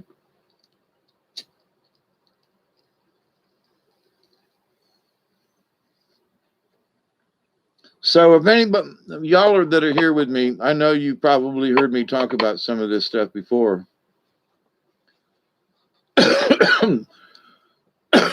But there are things that I know about because I, have read engineering journals. I was a part of the automotive, and part of, metallurgy. I used to get different magazines from the business about metallurgy and that kind of thing. And that's still, I scratch my head and go, why did they make metallurgy and the components of a particular metal top secret for all these years since the 50s and 60s? That's because they've been trying to duplicate these exotic metals and possibly have otherwise. But, there's types of material that are called powdered metal, and they take hot metal and atomize it and turn it. They literally is steaming, molten, orange, red hot, and they hit it with a combination of air and whatever they do and blow it into this vacuum chamber. Okay. And the vacuum changer, it immediately turns into these tiny little spheres, little balls. And then as they fill up this vacuum container, sprayed hot metal that immediately turns into tiny little, like tiny little ball bearings, okay? But the process puts all these tiny little ball bearings, they're all really close to the same size. They're uniform, okay? And so the uniformity, now if you'd have poured the metal in, some of the heavier elements in the metal will settle towards the bottom of the bar. It just because of gravity. So through this method of using a vacuum, and then as it gets in there and fills up with these tiny little beads, then it's heated up. The whole vacuum thing is heated up extremely at a humongous giant hydraulic press, presses all of them things back together. And so it, while in a vacuum, okay, that's an important part of this. So while in a vacuum, so if they're duplicating this on Earth, then where'd they get the idea of doing it in a vacuum? Do you follow me? So, but anyway, so powdered metal has been around for quite a while now, at least 20 years, probably more. But I knew about it at least 20 years ago. And we used it in machining. This stuff was tough, let me tell you. And not that hard or more expensive than anything else, but oh my God. And so another thing that they do with metal and other things too is they put it to 300 below zero in a nitrogen kind of environment. And so you can have, so by having all these little particles pressed back together as a single piece, it makes it more homogeneous across the whole steel. Where there are sometimes in tool steel, you'll have you'll have a big bar that'll be this thick and this wide and, yay long. And you literally cut, with a bandsaw, you cut through it and you cut a piece of this tool steel off and you square it up and do whatever it is and you make your piece out of that. And then when you're done, you heat treat it. So, but there have been times when we'd be sawing through a bar of tool steel, and I mean a big bar of tool steel, and there'd be pockets in there where the metal didn't settle. So you'd get all the way through and make this thing, and you're grinding it down for this perfect finish, and you got to get it really close on the tolerance, and all of a sudden, there's a crater appears in the metal out of nowhere. Can't see it. It's an air bubble. And you just happen to go across it. And you cut your piece out of this giant piece of, so, but anyway, so in the process of metal making, there are those impurities. And so if you could, so the vacuum spray hot metal thingy, the PM, the powdered metal idea, it just makes the metal really, really good. And then you put it at 300 below zero and let it sit for about 20 minutes and 30 minutes and slowly bring the temperature up. And that piece that has now, we had parts that would last about 100,000 pieces, 100,000 manufacturing strokes, cutoffs, 100,000. That's a good run. So we were getting different metals and changing our design around and still able to, make a good product, right? And we got it to 200,000 parts. And so then I found out about this powdered metal and we made some of these same tools. The last time we checked before the machine went to Mexico was that it had run 3 million parts on the same design tool, okay? Nothing changed except the material. So by the correct treatment of something, instead of something lasting 100 or 200,000 parts, which they were really happy about, but that it went to 3 million parts and was still running, okay? So the potential of these hidden secrets about metallurgy that the government's been hiding for the last 50 plus years or more. Why? this could go, our cars could be stronger, or this could be better, or this would last forever. I mean, things, it wouldn't be a throwaway society. There are things that there's knowledge that I know of that if it was really applied to things, they would last forever. And of course, we don't want that because we're a consumer society. I'd rather pay $100 more and it lasts forever. You know what I mean? Or whatever. And this thing of, oh my God, I could get on a tirade real quick. I'm going to do a quick tirade. I've seen some of these Bear Grylls or whatever his name is, the Survivor guy, and some of these things that are supposed to be like they're titanium uh, hatchet thingies, outdoor, whatever. And my friend bought one and the blade snapped. I've got some axes and stuff that are older than I am. Ain't never had that problem. Now they're steel or made of this or that, and I've got one of these things. It's got a titanium blade on it. Now I've worked with titanium. We built jet engine parts for Pratt Whitney out of titanium. So been there, done that, machined it and all that kind of thing, very intricately and very close tolerances, I might add, with success. Not just me, but I helped a lot because I did some of the grinding. But anyway, but to the point of this though, these blades, don't buy it. Don't waste your money. They're worthless in the woods. I've got my little hand machete thingies that I use. Um, that I don't know, $20 or $30 for this special titanium blade, and I've used it in the woods, and I threw it down and went, screw this, let me go back to the house. This thing is worthless, and all these people are buying them because of a trade name. But if you have you ever gone in the woods, you come with me and I will make 3 times the amount of progress of cutting things and clearing than you will. You'll be behind me still hacking on something, you know. So but anyway, people try to sell us on something and it really ain't any better than what's been out there for 1,000 years, some of these designs and things. So but anyway, because it's titanium, it's got to be special. Yeah, it's a special piece of crap. But anyway, I've had enough. I'm still hungry, and now it's 2 o'clock in the morning, or going on it, or what time is it? Crap! Let me put my glasses back on. I've been at this over 4 hours. Yeah, it's going on too. So, but anyway, thank you for listening to me babble and gaggle on about stuff. But I'm going to be on my trip while they apparently are unveiling some of these things. So my connection to the internet and so forth will be spotty at best. And I really don't want to buy a cell phone or something just for 2 week trip. Nah.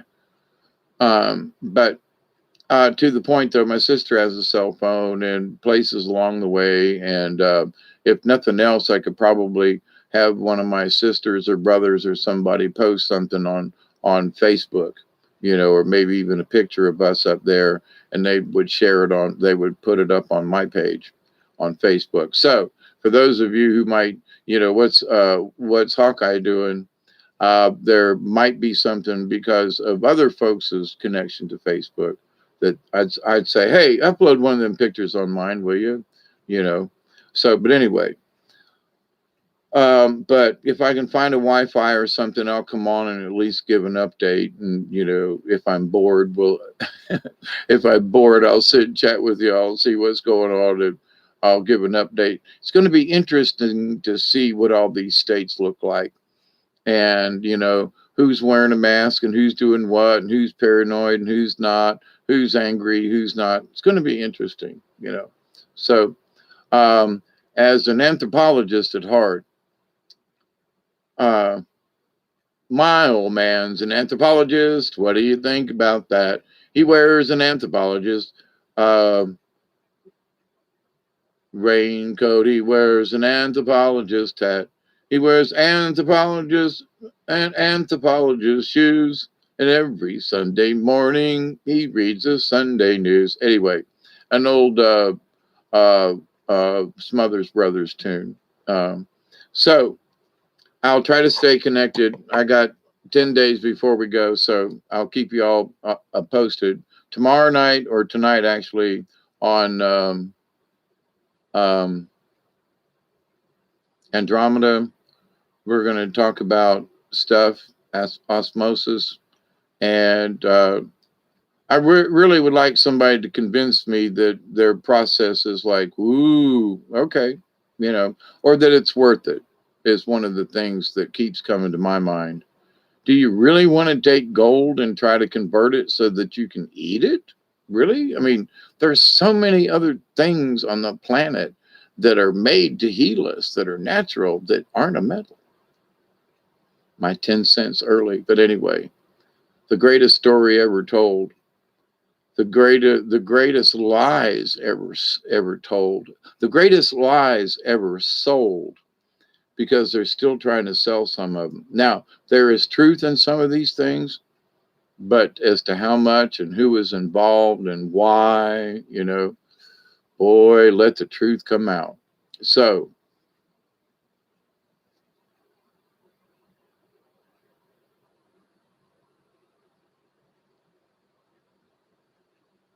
I continue to pray that each and every day, each and every one of you, and I really mean it, will continue to learn to accept and receive the knowledge, the healing, and the wisdom from the universe, and the many gifts from the Creator. And it doesn't matter, one thing, if there's an alien trying to kill us, then it doesn't deserve our respect, so we can kill it back.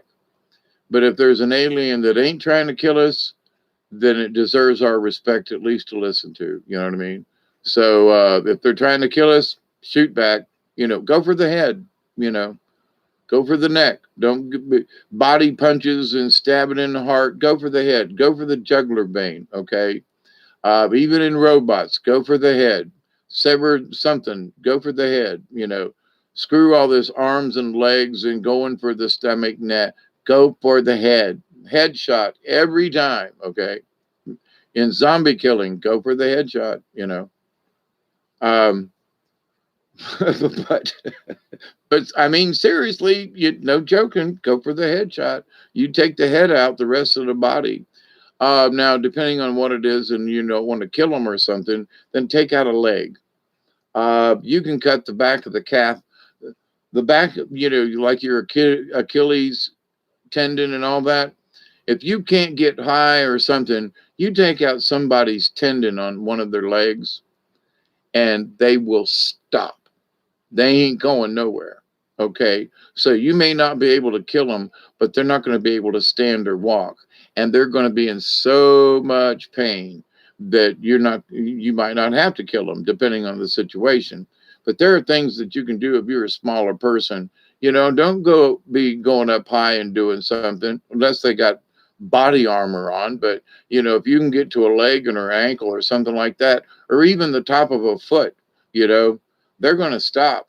They can be flaying up here and doing all this kung fu junk. You snap them good in the leg or in the foot or the ankle or something like that. Well, they're up here trying to get at, and you go low and whack them in the back of the leg. They're going down if you hit them right. They're going down. Okay. So, there are certain things, there are certain tactical things that if I have to defend myself, you better be knowing what you're doing if you're going to hurt me, because there are certain things I know about that I might not be able to kill you right away, but I'm bringing your ass down.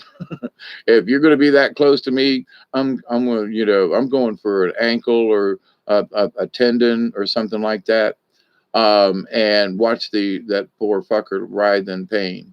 Because if he's intending on killing and hurting me, I don't care if I have to inflict pain to stop him, or them. But you cut a tendon, they can't walk. So anyway, how'd I get onto that vein, right?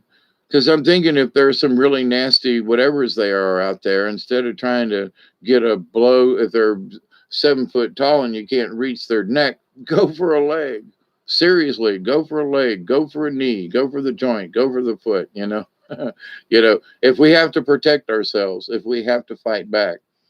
But anyway, so I turned this subject weird at the end, didn't I? But, I would much rather bow gracefully, and regardless of what these aliens look like, if they're honest and sincere about being good and kind and all that kind of thing, I'll sit down and have a chat with them, let's chat. And many of us heard about the Galactic Federation and these people and that people and the white hats and whoever.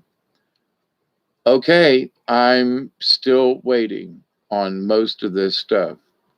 So if it's real, I'm still here. I'm still waiting on that med bed. I'm still waiting on that. It looks like a microwave, but it can, okay. Just like in Star Trek. All right, we'll see. So, my friends, my continued prayer, this is the second and the third. I continue to pray that each and every day, that each and every one of you will continue to learn to accept and receive the knowledge, the healing, the wisdom, and the many, many blessings from the universe. And in that law of three, which sometimes overcomes me, that I continue to pray that each and every day, that each and every one of you will continue to learn to accept and receive the knowledge, the healing, the wisdom, and the blessings from the universe, and that you will continue to learn how to reject those things that are not necessary in your life. Barry, I can't believe I've done 5 hours, but it's only 1:40 in the morning. Good for me. Good on me, right? Well, I'll go to bed earlier. So thank you, David Castle, Brandy, Julianne, Doug. I already said Brandy, Barry, of course, and anybody that I might have missed. I was going to shut up an hour ago. So, but anyway, have a good morning. Have a safe the rest of the week, and we'll see you next time. Be safe, everybody. And of course, you're listening to TTFN Radio Television right here on YouTube with your Uncle Dave, also known as Hawkeye Two Feathers, saying, cheers, everybody. Stay safe. Remember to believe, believe, believe, believe, and always keep faith, at least in yourself. So, and thank you, Barry. Until later, and everybody, thank you for letting me ramble. Talk to you later. Bye.